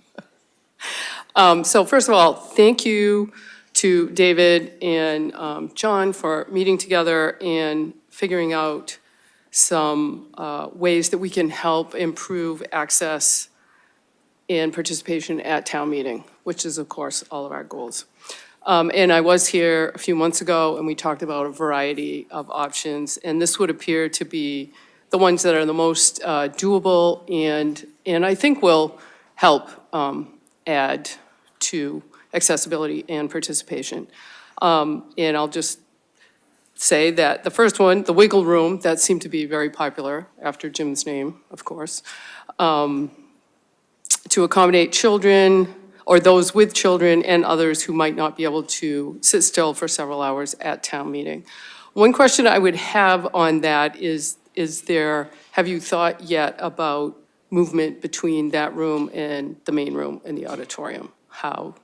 Just to make sure that, like, if somebody comes in late, needs to eat their sandwich before they come into the auditorium, but yet there's a vote taken during that time, so they participate in that vote, then can they leave that room and be adequately checked through? I just want to make sure that, I don't think it's a good idea to encourage people to go back and forth willy-nilly, or one parent brings the kids home and the other parent comes into the main room type of thing. Just to add that to your list of things Yeah, I mean, we try to accommodate people the best we can, but we generally need people to pick one room. Right, but I'm just saying, in case. Can the clickers move between rooms? Or are they, if they did move rooms, do they have to turn in one clicker and get another clicker? With the old clickers, I know the answer. With the ones we just deployed, I don't know. Just a thought and if it can't be managed, then we'll just work with it. But I'm just thinking there's a couple of situations where it might make sense for somebody to move from one to the other. Advertise the roving check-in for town meeting which allows those with mobility difficulty or others to see a member of the clerk's staff with a tablet at the high school north door, or the one right near the auditorium off Hayward Road. For people who don't know, there's quite a number of parking spots on that side, and I think we should advertise that early and often to make sure that people do know that's a possibility. Do we know how many folks took advantage of that last year? Because I know we just started putting it out there a short time before town meeting. I don't know the number. I don't know if the deputy town manager. So we deployed a tablet with a roving check-in, and their first order of business was to get everybody that came in on the shuttle bus. So we know all those people Okay, yep. were checked in that way, and I think they were just available to grab anyone else that looked like they wanted to check in instead of walking all the way to the CAF. So Okay. I don't know the exact number, but Okay, it was a success. Great. So let's, keep doing that. But the point of this one is to say also, if you can't walk so far, come this way. Right, exactly. So there might be. Park over on the Hayward Road side. There might be more people than just the van people. Right, yes. I like the idea of having presenting important articles here in this venue and then aggregating videos of the sessions and the Q&As in place of or in addition to, depending on the article. But I think that would probably get pretty good notice, especially if it's publicized, saying we're going to talk about this article or these articles this night. I still think it's a good idea if there's any, and I don't know, any that involve land or stuff out in the community. It's always good to have videos of that so that people know exactly what we're talking about. But I think that's worth a try over doing the individual videos at ActonTV, though that probably still isn't out of the question if it seems appropriate for an article or there's still more questions. And I do like the idea of having 30 to 60-second videos on social media from pretty much anyone who will do it. The library, I think, has done a great job doing this, and the ELF thing before around the holidays, I think that was a good idea too, just to familiarize people with different things. So hopefully we have an audience for that type of thing, but let's build more of an audience. So there were those things which I think are a great idea. I do want to add a couple of other things. The League of Women Voters did purchase the 4th edition of Town Meeting Time to place in the library. I think it will be in reference. I only brought it over on Friday, and the woman I talked to wasn't sure where it would end up, but it will probably be in reference so that anybody can check it out. And this is the hard copy of Town Meeting Time. So that's there as a reference. I have had a request about having some survey questions as basically clicker warm-ups at the start of the meeting. So I would just like to put it out there that if there are questions that pretty much any committee or board could find helpful, we don't want to have big giant thing, but a handful of questions just to get the clicker system going, but then of town meeting participants, how many think this, or how many do this, or whatever. This was from the Water District, so they had some questions that might be helpful to them. So be thinking of that, and I would encourage anybody from any other board.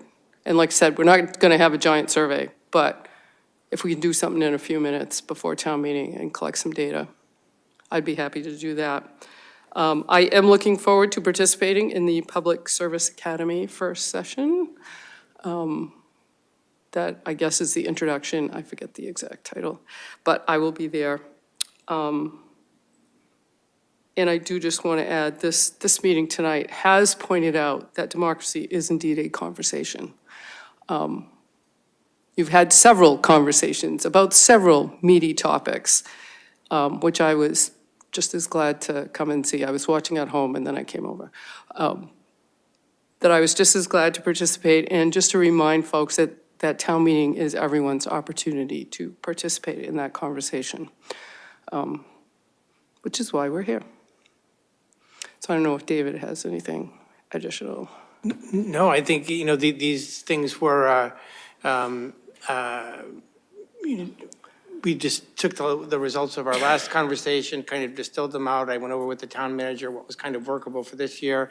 We reviewed them with the moderator, and this was the result. And it sounds like the only maybe kind of addition to this list, which is a more general list than having town meeting time in the library, is letting folks know that, maybe committee members know that we can have some warm-up questions if they're concerned about polling the town. Right, or, well, it wouldn't be polling the town, it would be people who come to town meeting. Yes. Because that's always one of the things about the surveys about town meeting. It's only about the people who respond are the people who go to town meeting.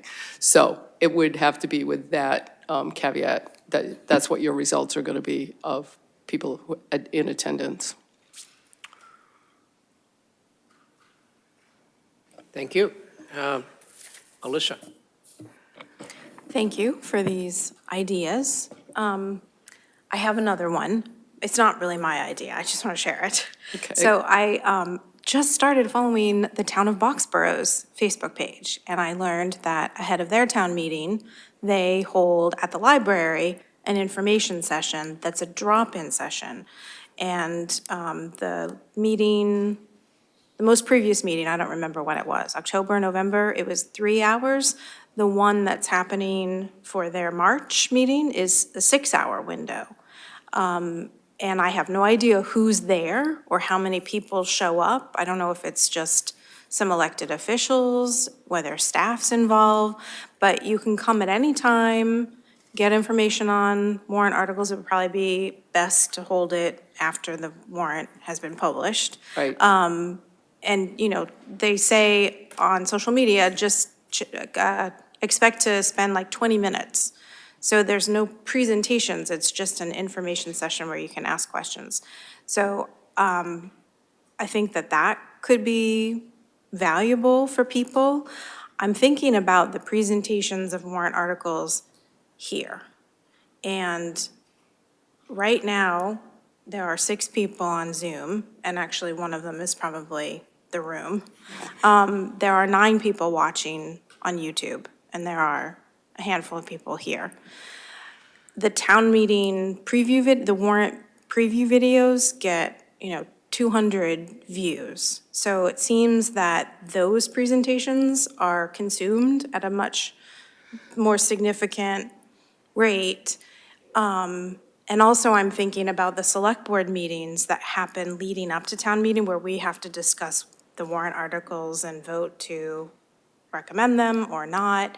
And those, in the springtime, our meetings tend to go very late. So I'm just wondering about the wisdom So of I'm thinking, I think scheduling the that. idea of this was to condense, to have the key points of the discussion at your meetings, hopefully prime some people to ask questions on the particular articles, and just have that, or have a compilation that would show on ActonTV, rather than having folks go in and do the presentation to a non-audience, in the studio. Okay. I think that's what you were Well, I think, thinking. yeah, I think I understand that. I guess I'm just wondering about whether we can fit it on our agendas in the, Fair. time leading up to town meeting without going until, like 4.5 hours, and how many people will watch it. And then the last suggestion, do we collect demographic information about town meeting attendees? Do we know? I think it's percentage only the voter information, because we know who attends, because they have to check in as a voter. Right. But That's what I mean. other than that, I don't But think do we they know do. age? Do we know ethnicity? Do we know what precinct Whatever's, they're in? whatever is on the voter roll, we have no other Know what way. information is on the voter roll besides my name and my address? So I mean, I don't want to take away from boards and committees or entities like the Water District or the School District or Acton Housing Authority asking questions, like using that as an opportunity for some survey questions to warm us up. But I think it would be really, really useful for us to know who's there, what age, are you in this, are you 18 to 28, or whatever we segment the age, ethnicity, precinct, gender, because then, if we're talking about town meeting accessibility and improving town meeting participation, we would know who to target. Oh, we're not getting anybody from precinct 5, or whatever. So Well, I that would. part we would know already, but. But the precinct is on the yeah. voter roll. Well, own or rent your house. I don't know. How long have you lived in town? That information, I think, would be really valuable moving forward to, in our efforts to improve accessibility and participation. Possibility. I really do like the idea that Boxborough has used. I did speak with somebody from Boxborough from the fall meeting, how many people went and what was it like. It was enough, I can't remember now the numbers, but it was enough that people felt it was worthwhile to do it. So it's, basically setting up, if your article has maps or charts or something, almost kind of like science fair. And then people can, they have question on Fran's article, they can just go talk to Fran. Or if they want to peruse all of the things. And I think they had like a couple snacks, nothing elaborate. But, some parents could come in with their little kids when they're out doing their errands, or anybody just dropping in by the library. And they thought it was, well, clearly successful enough to do it again. So. Snacks are good. Did you have something that you were about to say to my question about the warrant articles being presented at the select board meetings? I thought I saw you reach for your mic. No, okay, yes. Yeah, I think we have, the board deliberates on every article to make a recommendation, and in the warrant, we just write, the board recommends this article, or does not recommend this article with the vote. And I think people get that and they see it, but I think if the people were able to see the presentation that was used for the board to make that decision, it might add value. And in some ways, we have a good relationship with ActonTV. We just signed a new agreement that they're going to give us 10 hours or 8 hours a week of support for cool things. I'm pretty excited that the budget workshops, they actually mined all the presentations of the department heads into individual videos, which I published today in the Municipal Monthly. And I think that's the kind of thing that we could do here. And I think it would have multiple benefits. One, listing Article 6, what it is, Article 7, what it is, Article 9, what it is, and notifying the public that the board is going to discuss it that night is different than just saying, discuss the annual town meeting warrant, which is what we usually do just because it gives us more flexibility. So if we were to do that, list the articles, have the formal presentations, and then afterwards, cut those out or extract those and then publish those, that'd be a way to share information. And that puts a lot of pressure on the presentation, but we don't mind pressure. Jim. Yeah, I just wanted to follow up on the idea of how to do these presentations. So for me, the opportunity, in addition to the education, was, let's say I have, 3 presentations to give at town meeting. A chance to practice that in front of a crowd is really helpful. A chance to find out, how people are reacting, what sort of questions they have is invaluable. So I was thinking of those as meetings that were different than our select board meetings. It's a different night. At this hour, we'll talk, there'll be this warrant article, and you could structure it so that, we don't all have to be at all of those meetings. So that we would have a chance to, give whatever version of the presentation is ready and get active, questions and reactions to it. That'd be really helpful. And I'd add, it might also be valuable for voters to see your discussion if it's one that's not, that there's some, like you're trying to figure it out, or there's some disagreement or whatever. Yeah. That can be helpful for the voters as Yeah. well. I mean, I think it's valuable to record, our discussions here, but I think there's often a lot of abbreviations or telegraphing, or, we've worked through these issues all the time and we go, oh, yeah, we all support that. So it doesn't necessarily give people a lot of info, but being able to actually, see a presentation does. And I'm also concerned that having the full presentations at select board meetings is going to be too much for our agenda. It's going to blow it out. David? I'd just like to comment on that. So the moderator usually allows 5 to 12 minutes per presentation. If we consider in these that we have an equal time for questions from the public, 20 minutes. And we don't have to do it for all of them, right? We want to do it for the ones that are either major or controversial, right? So people do have a chance to see and answer questions. And another advantage is that it doesn't have to be just us. We'll have to decide on the format whether the person who's going to present goes to the table along with a member of staff, or how we do, or whether it's just us or just staff. But I think mixing it up has a little value for the residents as well, because you'll see a different emphasis with a different presentation, whereas my presentation, when I go to ActonTV to record one, is indeed just a dress rehearsal for what I'm going to do at town meeting. This would be a little bit different, and I think provide a little bit more information. And the reason why we didn't do the drop-in, and we discussed this last time, we could add a drop-in back in, but nothing wrong with that. We talked last time that it reached fewer people. One person got the answer to one question. Here, we'd be hoping to do maybe 2, let's suppose that there's 12 controversial or major town meeting articles. We do 2 a week for a couple of months, right? And 2 a meeting for a couple of months, and get them all in, all recorded, broken up on ActonTV. People can review them along with the questions to their heart's content. And the questions come from real residents, not just something we think they might ask. Anyway, that was the idea. Jim? I'm painfully aware that there are currently 6 meetings between now and town meeting that we've got scheduled.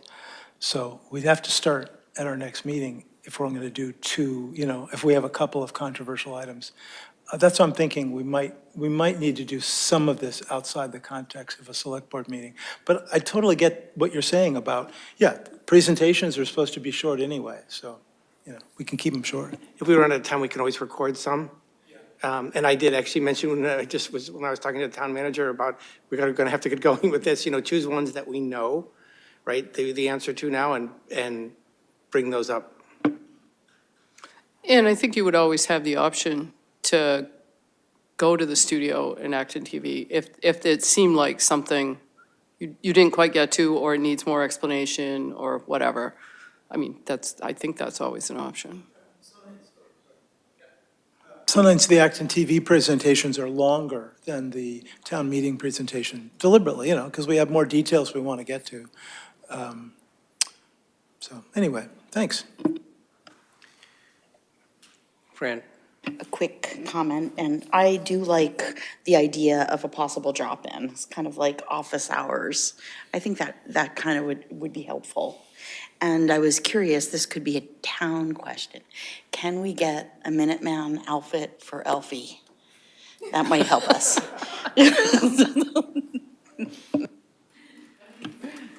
Yes. There must be one on Etsy or something. So, a couple of points, and I'd like to wrap this up. I think, talking about the accessibility issues and getting people in and out of, who have mobility problems, getting them in and out of the venue is important. And, I had frankly, a serious issue 2 years ago with that shuttle bus, that they managed to bring the shuttle bus in and block the one handicap ramp so that if you came in a vehicle and you're in a wheelchair, you couldn't get out of there because the damn shuttle bus was in the way. So I hope that people will be a little more aware and sensitive to those problems this year than they were in the past. I feel very strongly about that, as you might understand. And I think about, as far as however we're going to do these presentations, Jim just pointed out the limited number of select board meetings we have coming up.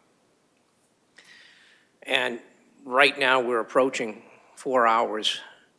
In this meeting, we've still got a fairly lengthy presentation coming up shortly.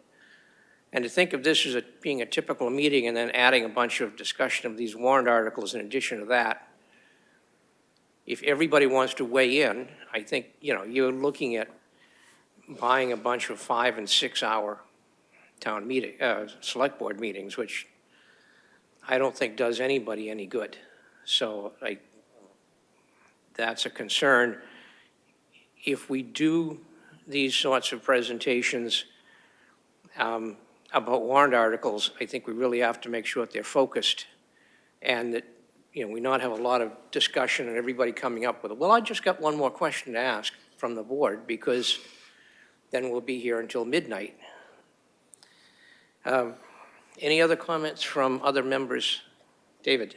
So I was hoping that we could decide tonight what we're doing for our goal, right? This is a select board goal.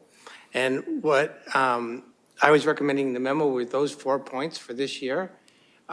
I would like to have a vote on those 4, or add one, delete one, right? If we don't want to do the recordings here, or we want to add a drop-in, or vice versa. I would like to decide something so that, if we go to the next meeting or the meeting after, we're certainly not fitting in stuff before town meeting. Or we can do our improvements for next fiscal year, but it'd be great to do some of them. So I'd like a vote from the committee from the board for what we want to do this year. Jim? Well, it seems like the easy ones to get done so we have votes ready are, if I pretended these bullets turned into numbers, 1, 2, and 4. The only ones we've had complicated conversations about is 3. And I'm sure we can do something with 3. But if we want to get started, I would be happy to move that. We definitely want to move forward and support items 1, 2, and 4. Can you say what they are? Yeah, the first one was add a wiggle room to town meeting.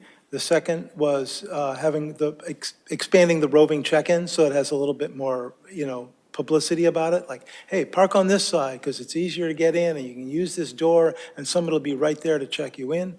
And the fourth one was a variety of 30 to 60-second videos on social media from various people involved in town meeting with instructional or encouraging messages. Sounds like a motion. Anybody want to second it? Second. Moved and seconded. Any other discussion? No. All in favor of the motion? Basically attempting to implement recommendation 1, 2, and 4.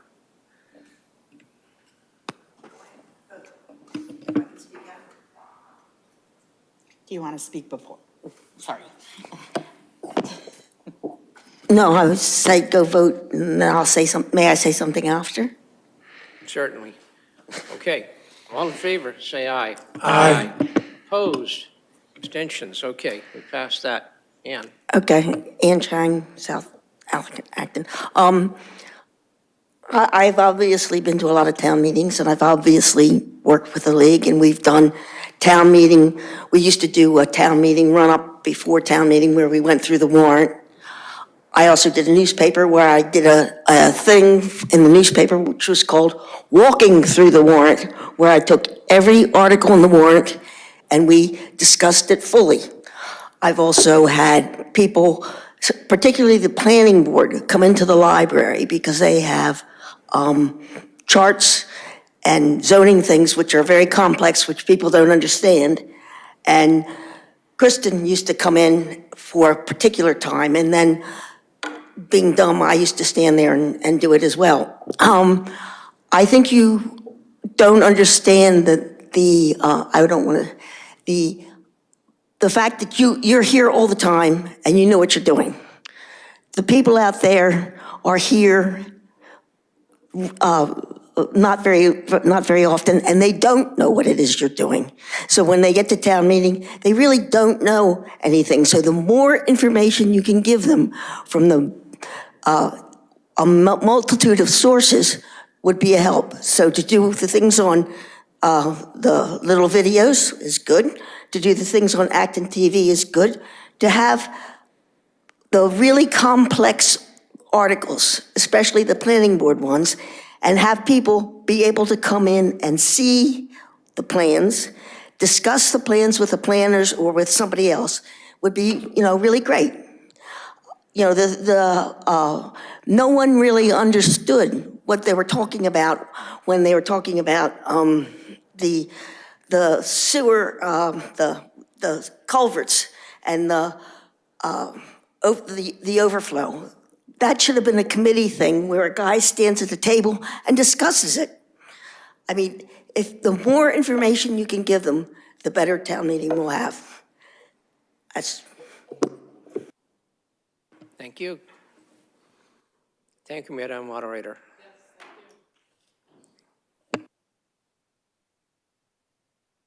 Jim. Because I love some version of number 3 so much, I wonder if we can have, I don't know, the chair and the moderator and some small set of people work on that and keep the idea alive. Because I think there's some concerns about doing it in the select board meeting or out of the select board meeting, and I think that could be worked out with a small working group of people. Thank you. Alyssa. So I would add on to what Ann is saying. Thank you for those suggestions. I think the Acton Exchange can be a really good resource. They did articles about warrant articles after town meeting, but why not before to describe them better? I think that Ann is right that if you've got zoning changes, plans and charts, having those available either here or in the meeting room of the library makes a lot of sense for people to talk one-on-one. I understand the limitation that somebody might have a question and you've answered that one person's question, whereas a lot of other people, dozens of other people don't get to hear that information. It occurs to me that our next agenda item, or in a couple, where are we? I don't know where we are. Yeah, our next agenda item is the town hall that's a presentation that will be a warrant article, but we haven't listed it as a warrant article presentation for the public to come and hear and get information. At the next planning board meeting, there will be a hearing about the proposed zoning changes. That's a place for people to go and get information and ask questions of the planner and the planning board. So these things are definitely happening in other venues besides select board meetings. And thank you for pointing out that we only have 6 more. I feel like last year, there were several meetings where we weren't able to discuss and vote whether we recommended a warrant article because it wasn't ready yet. So I'm just worried about, that was, behind my original concern. One online? Okay. One caller online? Call-in user?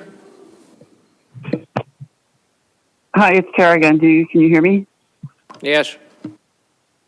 I liked everything I'm hearing, except I hear a lot of space being made for proponents, powerful people, the government committees, making presentations, selling their proposals to the public. And I hope that you make room for the opponents. We have an upcoming zoning thing, and you're talking about lifting the size of restaurants, for example. And, I hear the government, in a sense, selling that. Oh, this is so wonderful. Oh my gosh, it's going to be great. And I'd like you just to really consider, we talk a lot about democracy, making room for the opponents. So, leaving room in the warrant for the people who are the con presenters. Just having room for both sides, as opposed to just how do we sell this to people. I would be really appreciative. And besides that, I liked everything I heard. Thanks. Thank you. Okay. Item 8, presentation on Town Hall HVAC and emergency power replacement project and how we get the heat turned down in this room. David. Yes, Deputy Town Manager is going to present this, and I'll chime in a couple places. All right, thank you very much. Just gonna get settled here. So we're happy to present to you the Town Hall HVAC Emergency Power Replacement Project. It's a bit of a lengthy presentation, so I'll go quickly, and if there's any questions, whatever we can answer between David and I and John, we're happy to do so. So the current condition of this building, I think we're all sitting in here boiling. Well, there's only 8 of us in here, so that's a good indicator that the system's in dire need of replacement. Right now, it's a Well-McLean gas-fired boiler that was installed in 2008. These typically have a 10 to 15 year lifespan. This one's definitely reached the end of it.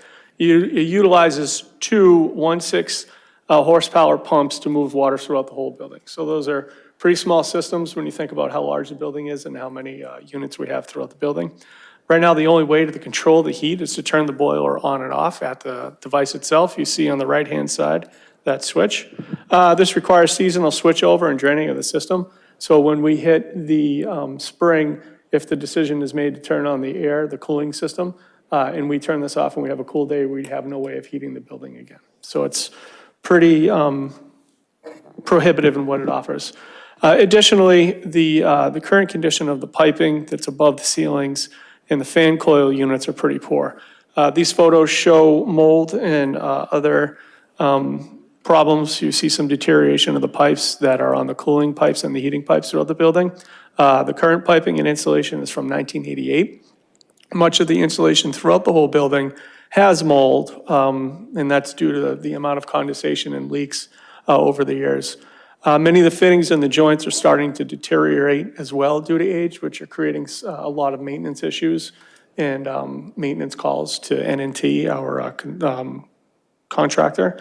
The fan coil units against the walls are from 1988 as well. Many of the components are becoming difficult to source due to the age.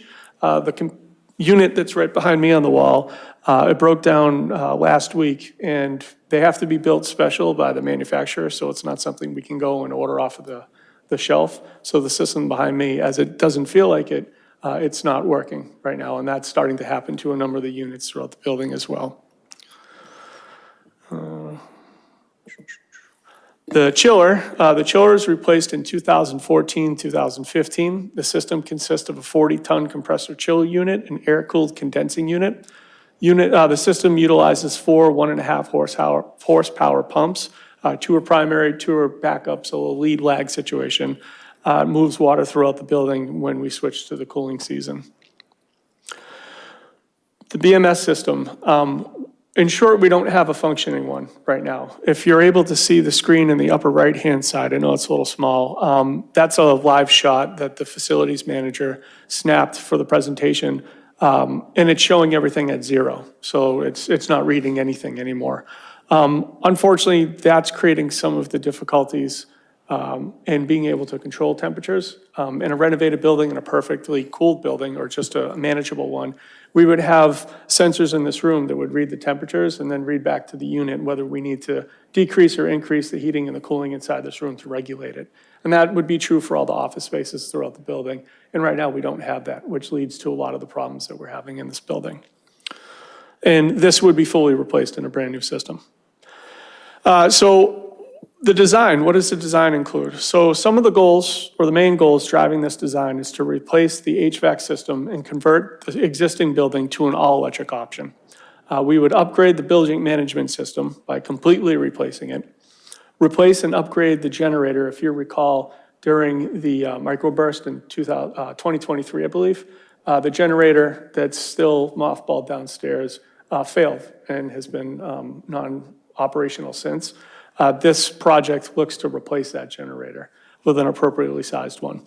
Salas and O'Brien, who is the designer on record, they were hired by us in fall of '24. They brought on structural, civil, energy consultants, geothermal, and acoustical consultings. The architect that we're working with is Arrow Street, who you're familiar with through the DPW project. Cost estimator is PM&C, who we've used and seen in a couple other projects, and then a couple other engineering firms to help us with specific items. When we started looking as a team at what the options could be for this building, we looked at two different options. We looked at an air source heating unit or system and a geothermal system. There are positives and negatives to both. There's cost advantages to air source heat pumps. There are overall efficiency benefits to ground source heat pumps. The negatives were really what weighed us towards the air source heat pumps. With the geothermal system, you have to have a dedicated bore field, or well field rather. So that would be the parking lot outside, which prohibits you from doing a lot of future renovations in the parking lot. In addition, there was a large expense that went with the geothermal system. Right now, it was $4.2 million, or at the time, it was estimated at $4.2 million, and that was prior to any incentives. So we decided to go with an air source heat pump that would cool the building, heat the building appropriately, and be at a more cost-effective option. The scope of work that Salas and O'Brien then focused on was the exterior air source heating pumps and a new enclosure, which would be replacing the enclosure that's on Woodview, right at the corner of Woodview and Main. We would replace that with a larger enclosure that would have the heat source pumps in there. It would also have the new backup generator that'll be fueled by diesel. In addition, the building needs an upgrade to the main electrical service and the distribution system throughout the building. Building management system controls will be replaced as mentioned. We'll be replacing the mechanical room where it is located now. It would be moved, and we'll talk about that in just a moment to see the site plan, but to a space where it's large enough to accommodate the new pumps that'll be needed for the system. We'll be resizing the terminal fan coil units, so all the fan coil units on the walls won't look the same. They'll be replaced with a modern system that'll be built and sized to the room that they're in. Remediation and replacement of piping installation. You saw some photos before highlighting all the mold and the deterioration with the installation. And then ADA upgrades throughout the building. There's a few that are scope specific in the project that we'll include, which are focused on public facing areas like bathrooms. There's some other improvements we'll look at further down the line that aren't mandatory in this project. So what's the impact to the building? The ground floor is going to have the most impact inside of this building. To accommodate the new mechanical room I just mentioned, it'll have a reduction in the mailroom space. Where the mailroom now will have just the Pitney Bowes machine and mail slots, we would relocate the printers to the plan room and then relocate the plan room to the back office space that abuts room 9. We would add a door to the relocated print room, and we would replace all the fan coil units in all the offices and meeting spaces. So as I mentioned, they'll all look much different and much different size as well. Another component to this project that we'll be taking out of order will be the weatherization improvements that Andrea presented to the board, I believe at the last meeting, if I recall correctly. And that is being done, recommended by the contractor to both separate it from the main scope of the project, but also be able to complete these weatherization upgrades and then see if there's any impacts on any systems that'll be final design and bid out for the project. This includes improved air sealing to the attic, penetrations, perimeter wall gaps, attic insulation, attic stair insulation, rear slope insulation, wall insulation, and better weather stripping at doors. As we discussed at a prior meeting, the cost right now is $83,450. The incentives from the utility are coming in less than we had anticipated in prior years. So we're not totally sure what that final number is, but that's still being discussed. So cost. We proposed a $3.75 million project cost. for the capital plan and the town manager's budget recommendations. That breakdown is $2,404,158 in construction.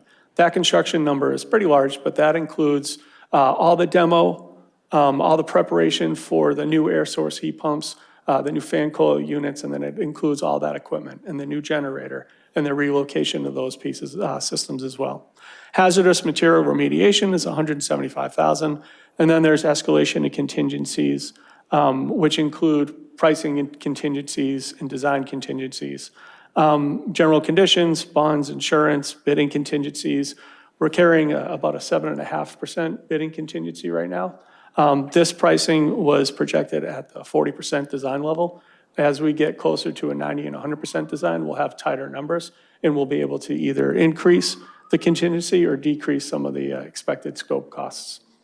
And then the additional support service from the owner's project manager, who's a PMA, and continued construction document production and administration throughout the project from Salison O'Brien. So would it cost less to do a gas system? In short, no. The estimated savings from grants and incentives for the air source heat pump system is $1 million in the grant that we received, plus larger incentives as we get towards construction and a final commitment from the utility. It could be anywhere from $100,000 and up. We're not totally sure of the number just yet. But if we were to do a gas system, the savings is about $400,000. And to talk a little bit about that, I'm going to pass it over to David. So this is a comparison on the left of gas and the right of electricity of everything associated with putting in those systems, from the electrical connection to the gas connection on the other side, the breakouts, which are the things like the contingency insurance and all that. One thing very important to note is that the source of the heat and cooling is 10 to 20% of the overall project, which means 80 to 90% of the total project is not the source of the heating and cooling. Does that make sense? In other words, the heat pump or gas boiler or whatever it is a minority of the project. And down at the bottom, you can see the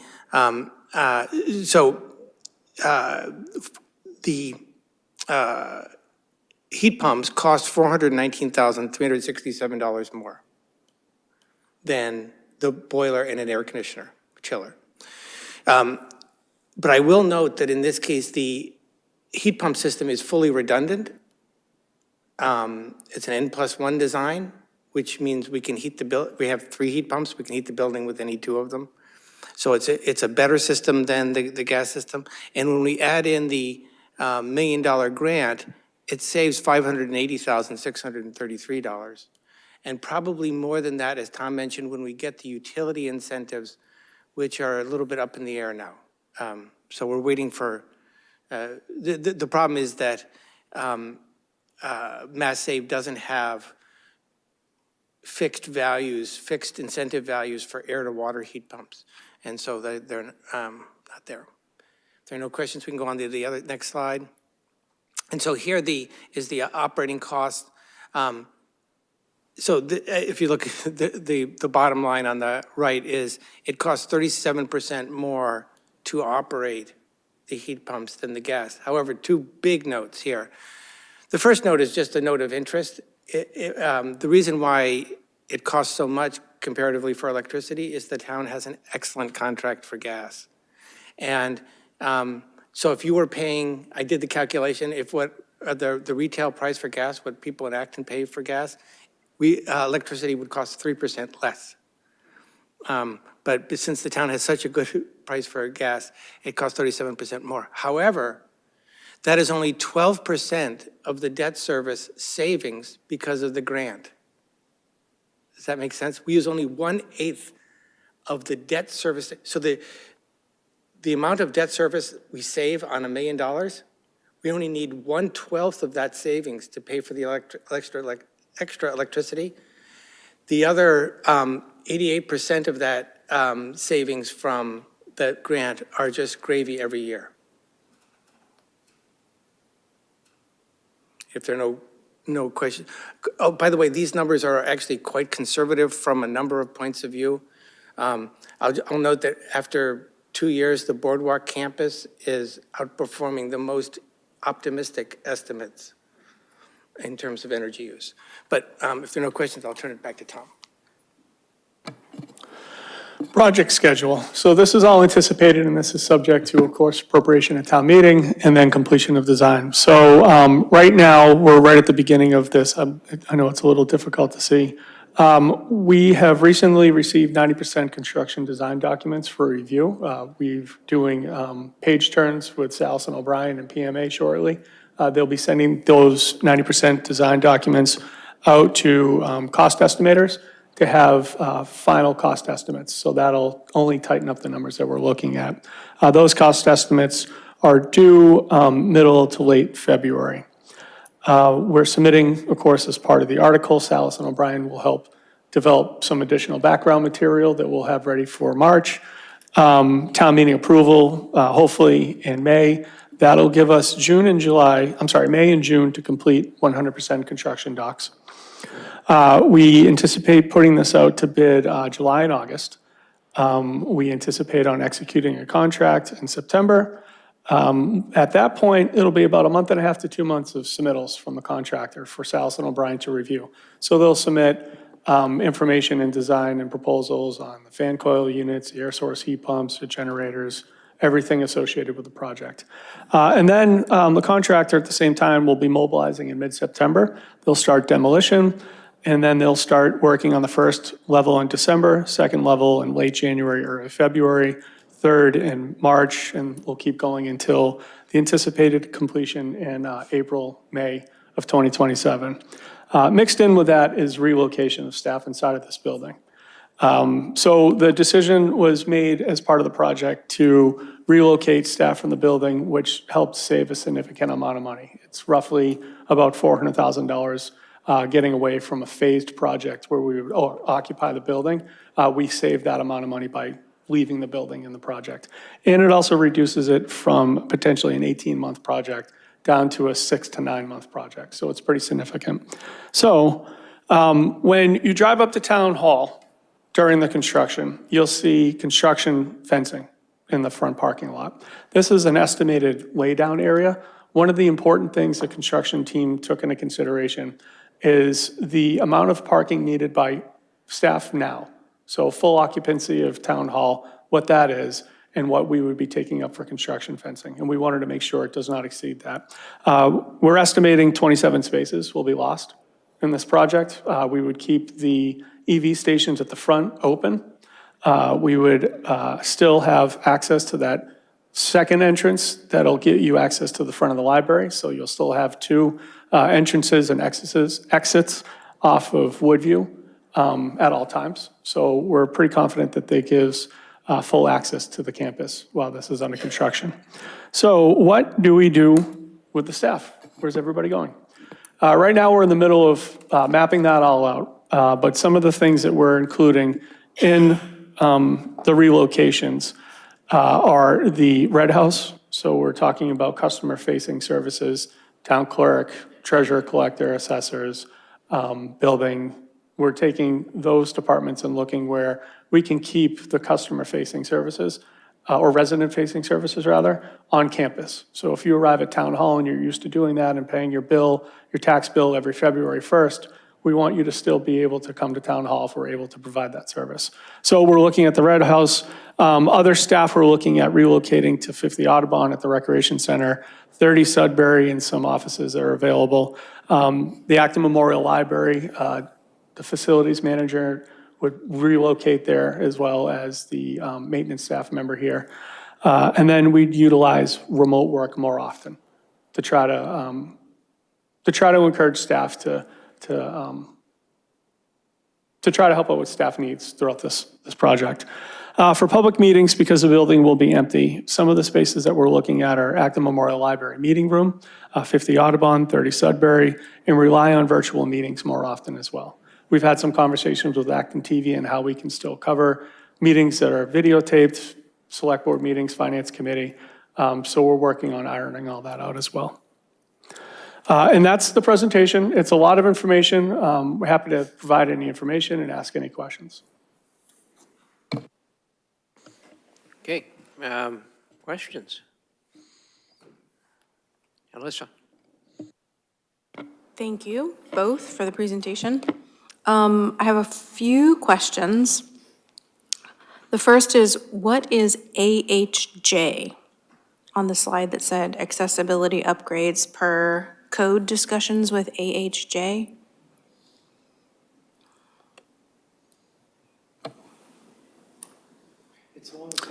Yes. Oh, it says ADA/MAAB/AHJ, so it's got All like those three letters. acronyms right in a row. Very hard. Yes. So what I believe they're trying to get across is the building commissioner. We've had conversations with the building commissioner on what would be included in the project and what would be appropriate to include in a secondary project. I am not sure what AHJ Okay, you can get back to me. specifically stands for, Because but those I are can not find that out. Ed's No, they're not, initials. yeah.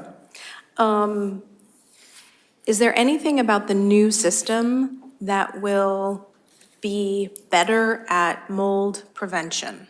Like the new insulation because it's made in this year rather than in the 80s or whenever? Or is there something about the moisture that is limited with an air source heat pump?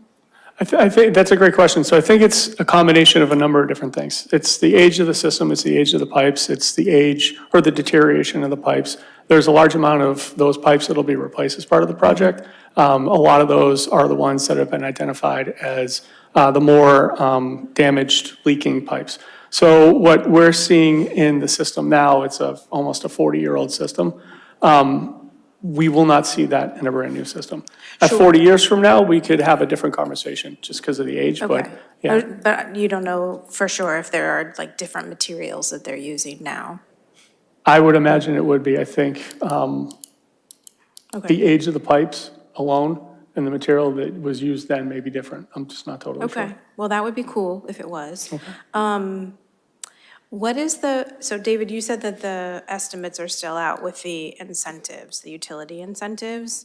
Do we have a ballpark for that? And also the security that those incentives will still exist? Do we have confidence in? I'm pretty sure we'll get something there, probably low six figures. Okay.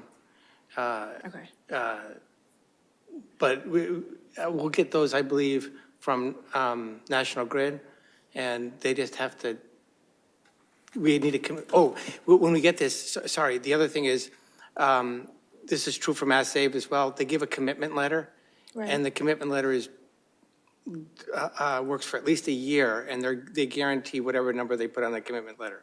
Okay.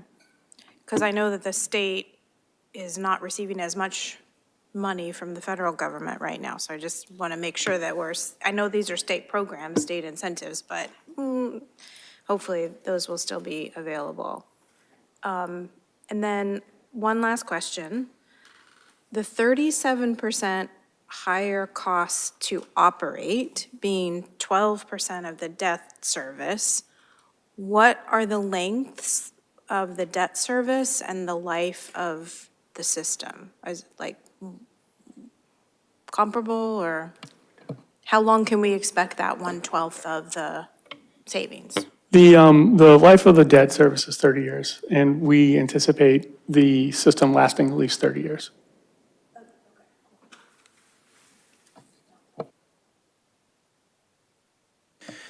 Okay, other questions? Jim?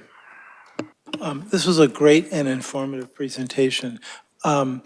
I was imagining what sort of presentation would be helpful at town meeting, and it's going to be a very different presentation, so I just wanted to make sure that you kind of were ready for that. I mean, I'll send you a note, but basically, the level of jargon and specialty phrases was way too high for town meeting, but, you know, you'll sort that out. The only thing I might do structurally is, you know, you had the nice page on sort of, you know, the initial capital costs compared to gas and electric and the operating costs, gas and electric.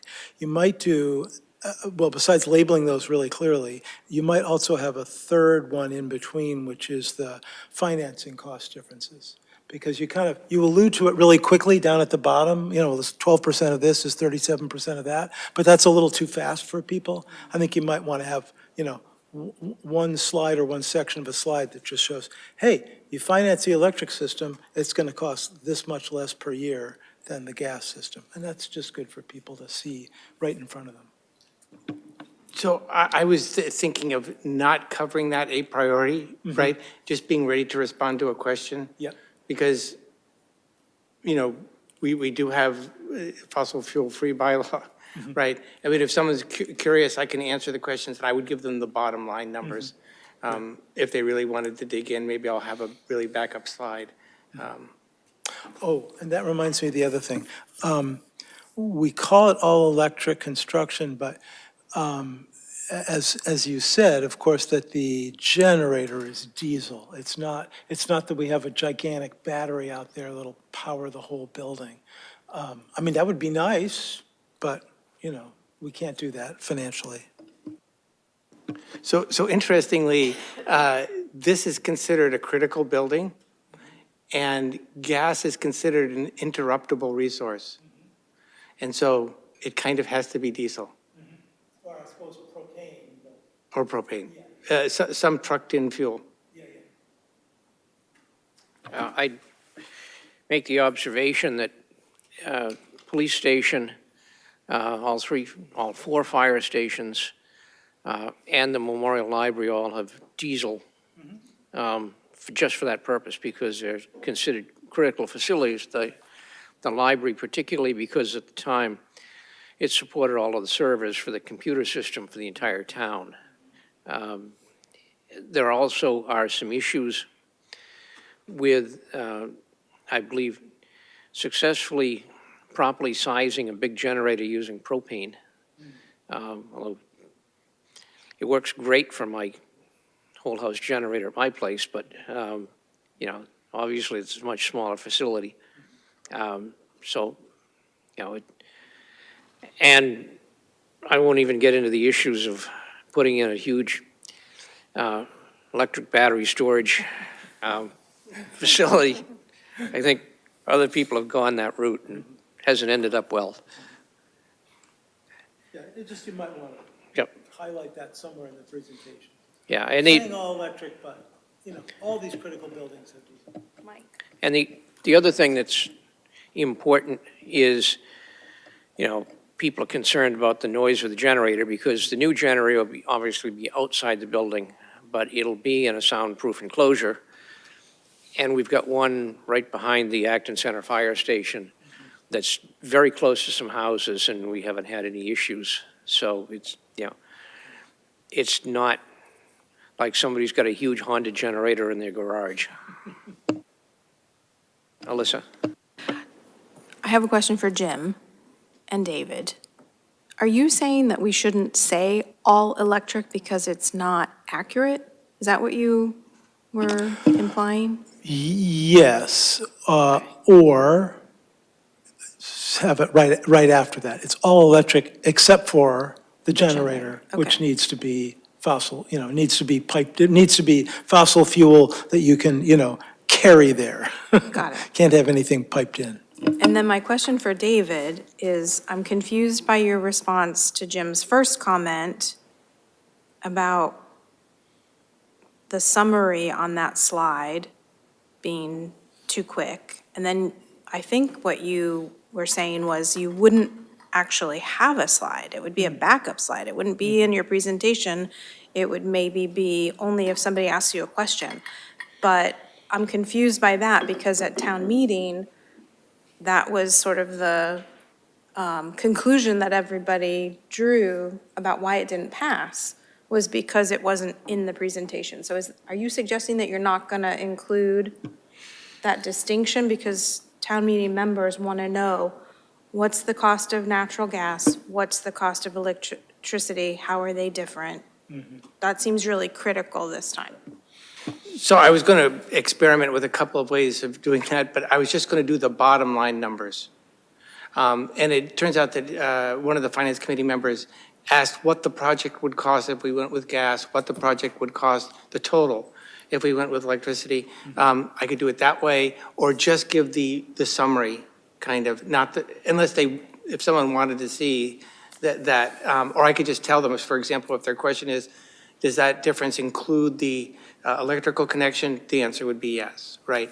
If they, I hopefully will be prepared for everything, but I keep it really bottom line. Okay, I understand now. It will be included. Thank you. Other questions? I have no questions, but thank you for the side-by-side with the two price differentials. That was easy to see. And I think this looks great. Okay, thank you. We'll move on. Item 10, board to vote to approve Blue Wave Low-Income Community Solar Agreement. There's an item in the packet with some details about this request and a proposed motion as well. I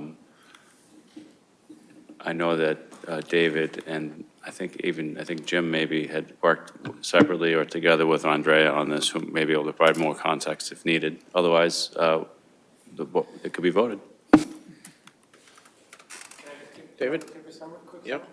The quick summary is, this will add another tier to Acton Power Choice, which is powered by community solar and available to low-income residents. Nice. And the cool thing about this, there's two cool things, is one is they should be able to get this next to automatically, right? If they apply for certain, or the recipients of certain low-income benefits, they can get this automatically or near automatically. And secondly, if you're familiar with community solar now, you have to manage two bills. You get your Eversource bill, and then you get your community solar return, and then you have to apply the return to the Eversource bill and subtract. It's really annoying. This will just work just like Acton Power Choice, except it's a different level. And the benefit, there's a couple things that are still a little bit up in the air, but basically the amount of community solar we have will be divided among all of our low-income recipients for it, and then the rate will be set. Thank you. Unless there's any questions, I'm ready to hear a motion. I don't see a motion in the packet, but can I say I move to approve the Blue Wave Low-Income Community Solar Agreement? So I would recommend that we not say the word Blue Wave. It's on the second page of the memo. I can't. It's not phrased in the, if you start the motion at the words voted to approve. I could do this if you want. You So can do it. Blue Wave is one of the possible companies we might work with, but that's not the only one, actually. So I move to approve the town's entry into one or more low-income community shared solar agreements with one or more solar project developers for a term of 20 years upon such terms and conditions as the town manager and town council have negotiated, and to take all other actions reasonably necessary or incidental thereto, provided that such approval is contingent upon the passage at annual town meeting of a warrant article authorizing the town manager to enter into such agreement, and provided further that the agreement shall not become effective until all parties have signed the agreement and such town meeting article is passed. Second. Okay, moved and seconded. All in favor? Say aye. Aye. Opposed? Abstentions? Thank you. Item 11, announce the opening and closing of the annual town meeting warrant. Okay, so we have been working to prepare the articles for the up-and-coming town meeting warrant. The vote you just took added another one. So I think we're at 33 right now. Tom's been working on a timeline to help frame out what this town meeting season looks like, and then we'd ask you to take a vote to open and close the warrant based on the timeline that we're going to recommend. So are you able to show that? Yes. Okay. All right, so what you have in your packet tonight is a proposed timeline or proposed schedule from starting next Monday through town meeting. We're proposing to open the town meeting warrant for citizens petitions on Monday, February 9th, Monday, February 9th. This would set up a planning board zoning public hearing on February 17th. A couple other important dates to call out. May 5th is the deadline to transmit the budget to Finance Committee. Planning Board would then hold a second zoning hearing if needed, March 17th. March 20th would be the date that the warrant would be closed. And then in April, April 6th is the last select board meeting, last regular meeting for the board to vote or take any position or make any recommendations on articles before the warrant goes to print. The 14th, we would post the annual town election and town meeting warrant and mail them out. On the 18th, for those watching, that is the last day for voter registration for both the annual election and the annual town meeting. April 28th is the town election from 7 a.m. to 8 p.m. And May 4th is night one of town meeting, May 5th, night two, and if needed, May 6th for night three. From there, there's a couple different things that the town clerk issues and submits. We have a deadline for publishing the town meeting abstract of Friday, May 8th. And then Monday, May 11th is a deadline internally for submitting any approved bylaw changes to the Attorney General. So that is the proposed schedule for the board to consider tonight. Okay, David, I see you leaning towards the mic. I was just going to suggest and move, if you want me to move the opening and closing of town meeting up a week, earlier a week. So open it today or tomorrow morning and close it on Friday the 13th. And the reason for doing that is last year we ran into a very tight situation with the Finance Committee being able to review all the articles. By the time they came in and we were done with them and they got them and the motions were in place for them, it was very late in the schedule for them to review them. And they were concerned that they didn't want to vote on them until the motions were cast in concrete. So I was just going to suggest we move it up a week. That's all. I'm happy to make that motion if nobody has any objections to that. John and I would just say that I'm confident that we'll have articles in good shape earlier than we did last year. I feel like they are in pretty decent shape. So that's fine. Then we can keep this schedule. I just say one thing for the Finance Committee is that the motions be done. Right. For them to recommend or not recommend, especially, the motions are quite important. Now, we can talk about that. That's not, except for the citizens petitions, they're not affected by the opening and closing. So we just have to make sure that we get the motions to them in time for them to consider. Alyssa. Thank you for the schedule. I want to point out that because the warrant goes to print and our last regular meeting to vote, the printed article recommendations is April 6th, then that brings the number of meetings to 4 and instead of 6. Just want to point that out. Also, this doesn't need a vote, I don't think, but I would love to see a very small change made to the schedule. The deadline to obtain nomination papers is listed for a Saturday, and I'm wondering if we can change that to Friday, March 6th at noon, since Town Hall won't be open to obtain nomination papers on Saturday. That's a great observation. In talking with the town clerk, they'll be here on March 7th on that Saturday. Yeah, thank you. So the building will be like unlocked? People- It will be unlocked and he'll be here. Okay. And if it's not, we will change that to the 6th for whatever reason. Okay, perfect, thank you. Okay, ready for a motion, I think. I move that we open the town meeting warrant on Monday, February 9th, and close it on Friday, March 20th. Second. Moved and seconded. Any other discussion? All in favor of the motion, please say aye. Aye. Opposed? Abstentions? Okay. Thank you. Thank you. Good job on that. Item 12, discuss memo on resident participation in the planning process. Jim? Okay, this started with questions from the public about how to participate in planning efforts.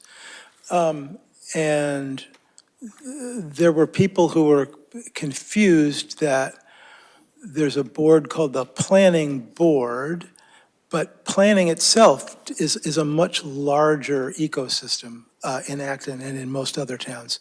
So this was an attempt both to describe our current system, and while I was describing it, I noticed a couple of things that we might want to discuss, support. I don't think there's any votes in here for us. It's just to get feedback from me about possible improvements or changes to the memo before I take it to the planning board, and to discuss these three possible improvements.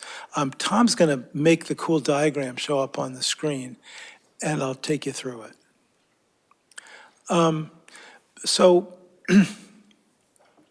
the stuff in blue, light blue, is our current system with the, select board and the town manager and the planning board and town meeting. A lot of our plans start with, large plans like the comprehensive community plan and all those other subsidiary plans, the village plan, the climate action plan, and so on. The arrow that goes up from the right, from there, is to the gray boxes, and the dotted lines are either new things or proposals to not lose track of things in the future. So this first one is, let's make sure we have a process for tracking action items and have an opportunity to advocate for priorities within those action items.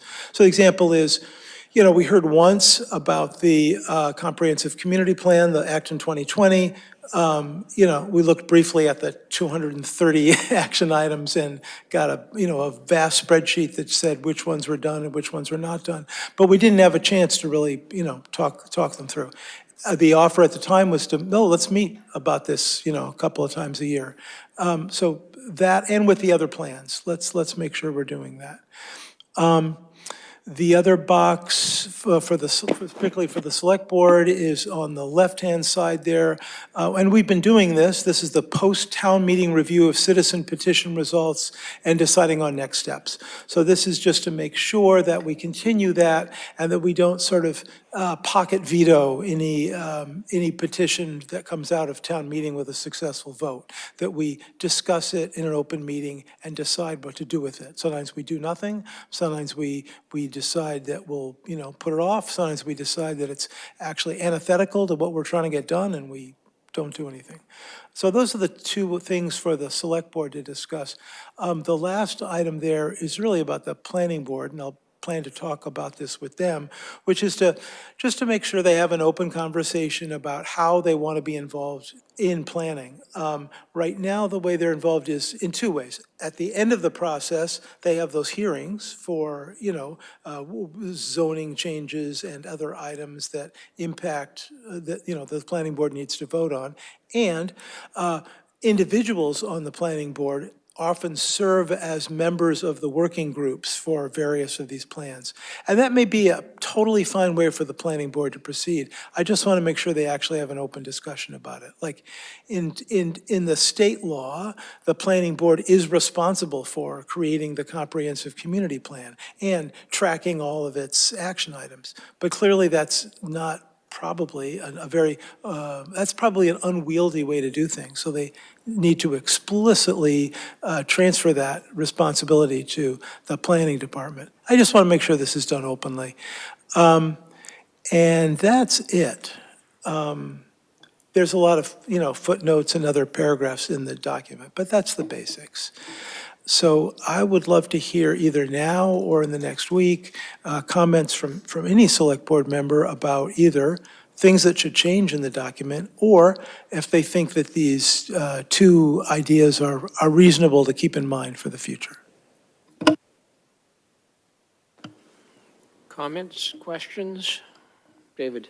So I think in general, this is good. My only gotcha is the length of the life of a comprehensive community plan is such that those 230 items are out of date after a few years.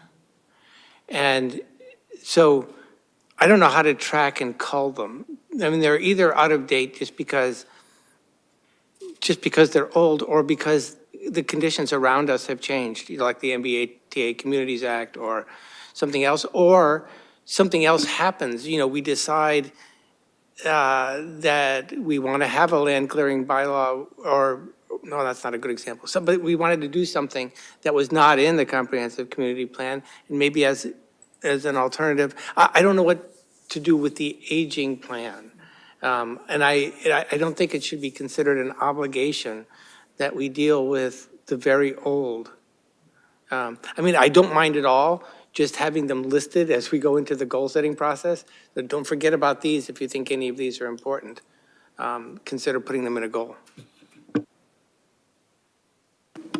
Thanks, that's really helpful. What some towns do is they do have more frequent sort of, mini planning processes where they take their big plan and go, oh yeah, we're never gonna do these out-of-date items. We're gonna emphasize this one. So there can be a lighter weight process to keep those action items useful, yeah. Melissa? Jim, who is the "they" in that comment? Which comment? You said sometimes they decide to do something or not do something.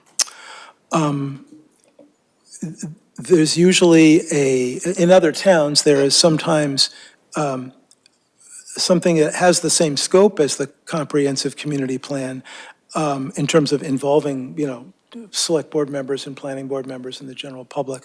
But it's more, it's lighter weight. They're not trying to come up with new overall goals. They're just trying to create a new document that's more accurate. Okay, thank you. That actually wasn't the question that I had written down, or the comments, rather. I did not write in enough detail with examples, so I'll have to go and review this later, but I had written down as a note that it seems in this memo, there's too much that's delegated to happen at select board meetings with all of the other business that we have, and some of those updates should be happening at planning board meetings. So I can review it again and come up with examples that I think make sense for planning board instead of select board.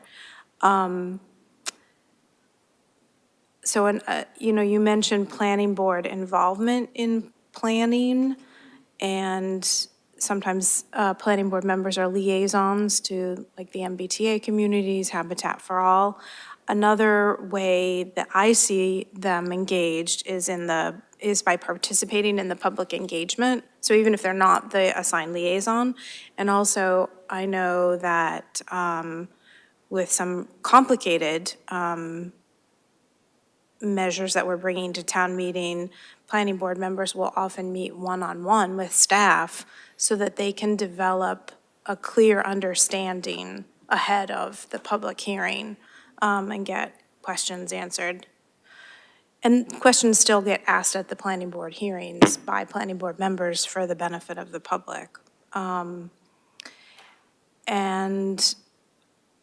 the only other comment I have so far is one of the suggested changes that is in this memo is that we could consider having site plan and use special permits be delegated to the planning board rather than the select board. And I would be comfortable with that only if the planning board became an elected body. I think it's really critical for those members, if they have purview over those items, that they be answering to the voters. And thank you for putting this detailed memo together. It's very helpful. Lots of things to inspire, thinking in new ways. Okay, other questions? So, Jim, will you be meeting with the planning board and then probably bring this back for subsequent action by us? My thought was that I would just meet with the planning board and have a revised memo based on the feedback I got from the select board and the feedback I got from the planning board. I'd only bring it back if there was some big issues to be settled. I don't anticipate that. Okay, and then I guess the other question is, so however you come up with this, where will this document live that people will be able to access it? I was imagining that I would work with planning staff and the planning board to get a copy of this on the one of the planning pages on the website, because that's where people would generally tend to look if they're thinking about planning. They go to either the planning department or the planning board. Okay, So that it would not be a policy of the select board. It's just a memo describing things. okay. I mean, you put a great deal of work into it, and what I hate to see is that one paper document just gets put in a folder someplace and it gets forgotten. So long as it's accessible to the public, so it can be used as a guidance document, I think that would be great. Thank you. Alyssa? Does the Public Service Academy include planning staff so that the public can learn how they can be involved in planning in the town? Yes. So, given what Dean just said about a document that just sits somewhere, perhaps whatever is developed by staff, I'm sure will be done in Canva with lots of colorful images and diagrams and such. Maybe you can incorporate some of that into this, so it's not just a dry text memo, but actually, I mean, the flow chart is colorful and not dry at all. I don't mean to dismiss that, but just, it would be nice to have, for those who don't have the time to sign up for the Public Service Academy, have something that lives on the planning page that references, engagement process for folks. And it could include notes about, to learn about these forums and workshops that the planning staff has, sign up for these notifications on the website. Because if we highlight this just on the page or even in like one social media post or one issue of the Municipal Monthly, if you see it when it comes out, you've seen it, but if not, yeah, living in as a tutorial guide that's colorful and illustrative would be, I think, a really good value. I'll check in with the Public Service Academy folks about how to bring those two efforts together. Thank you. I'm looking for one final motion. I move to adjourn. Second? Moved and second to adjourn. All in favor, say aye. Aye. Opposed? Abstentions? Thank you.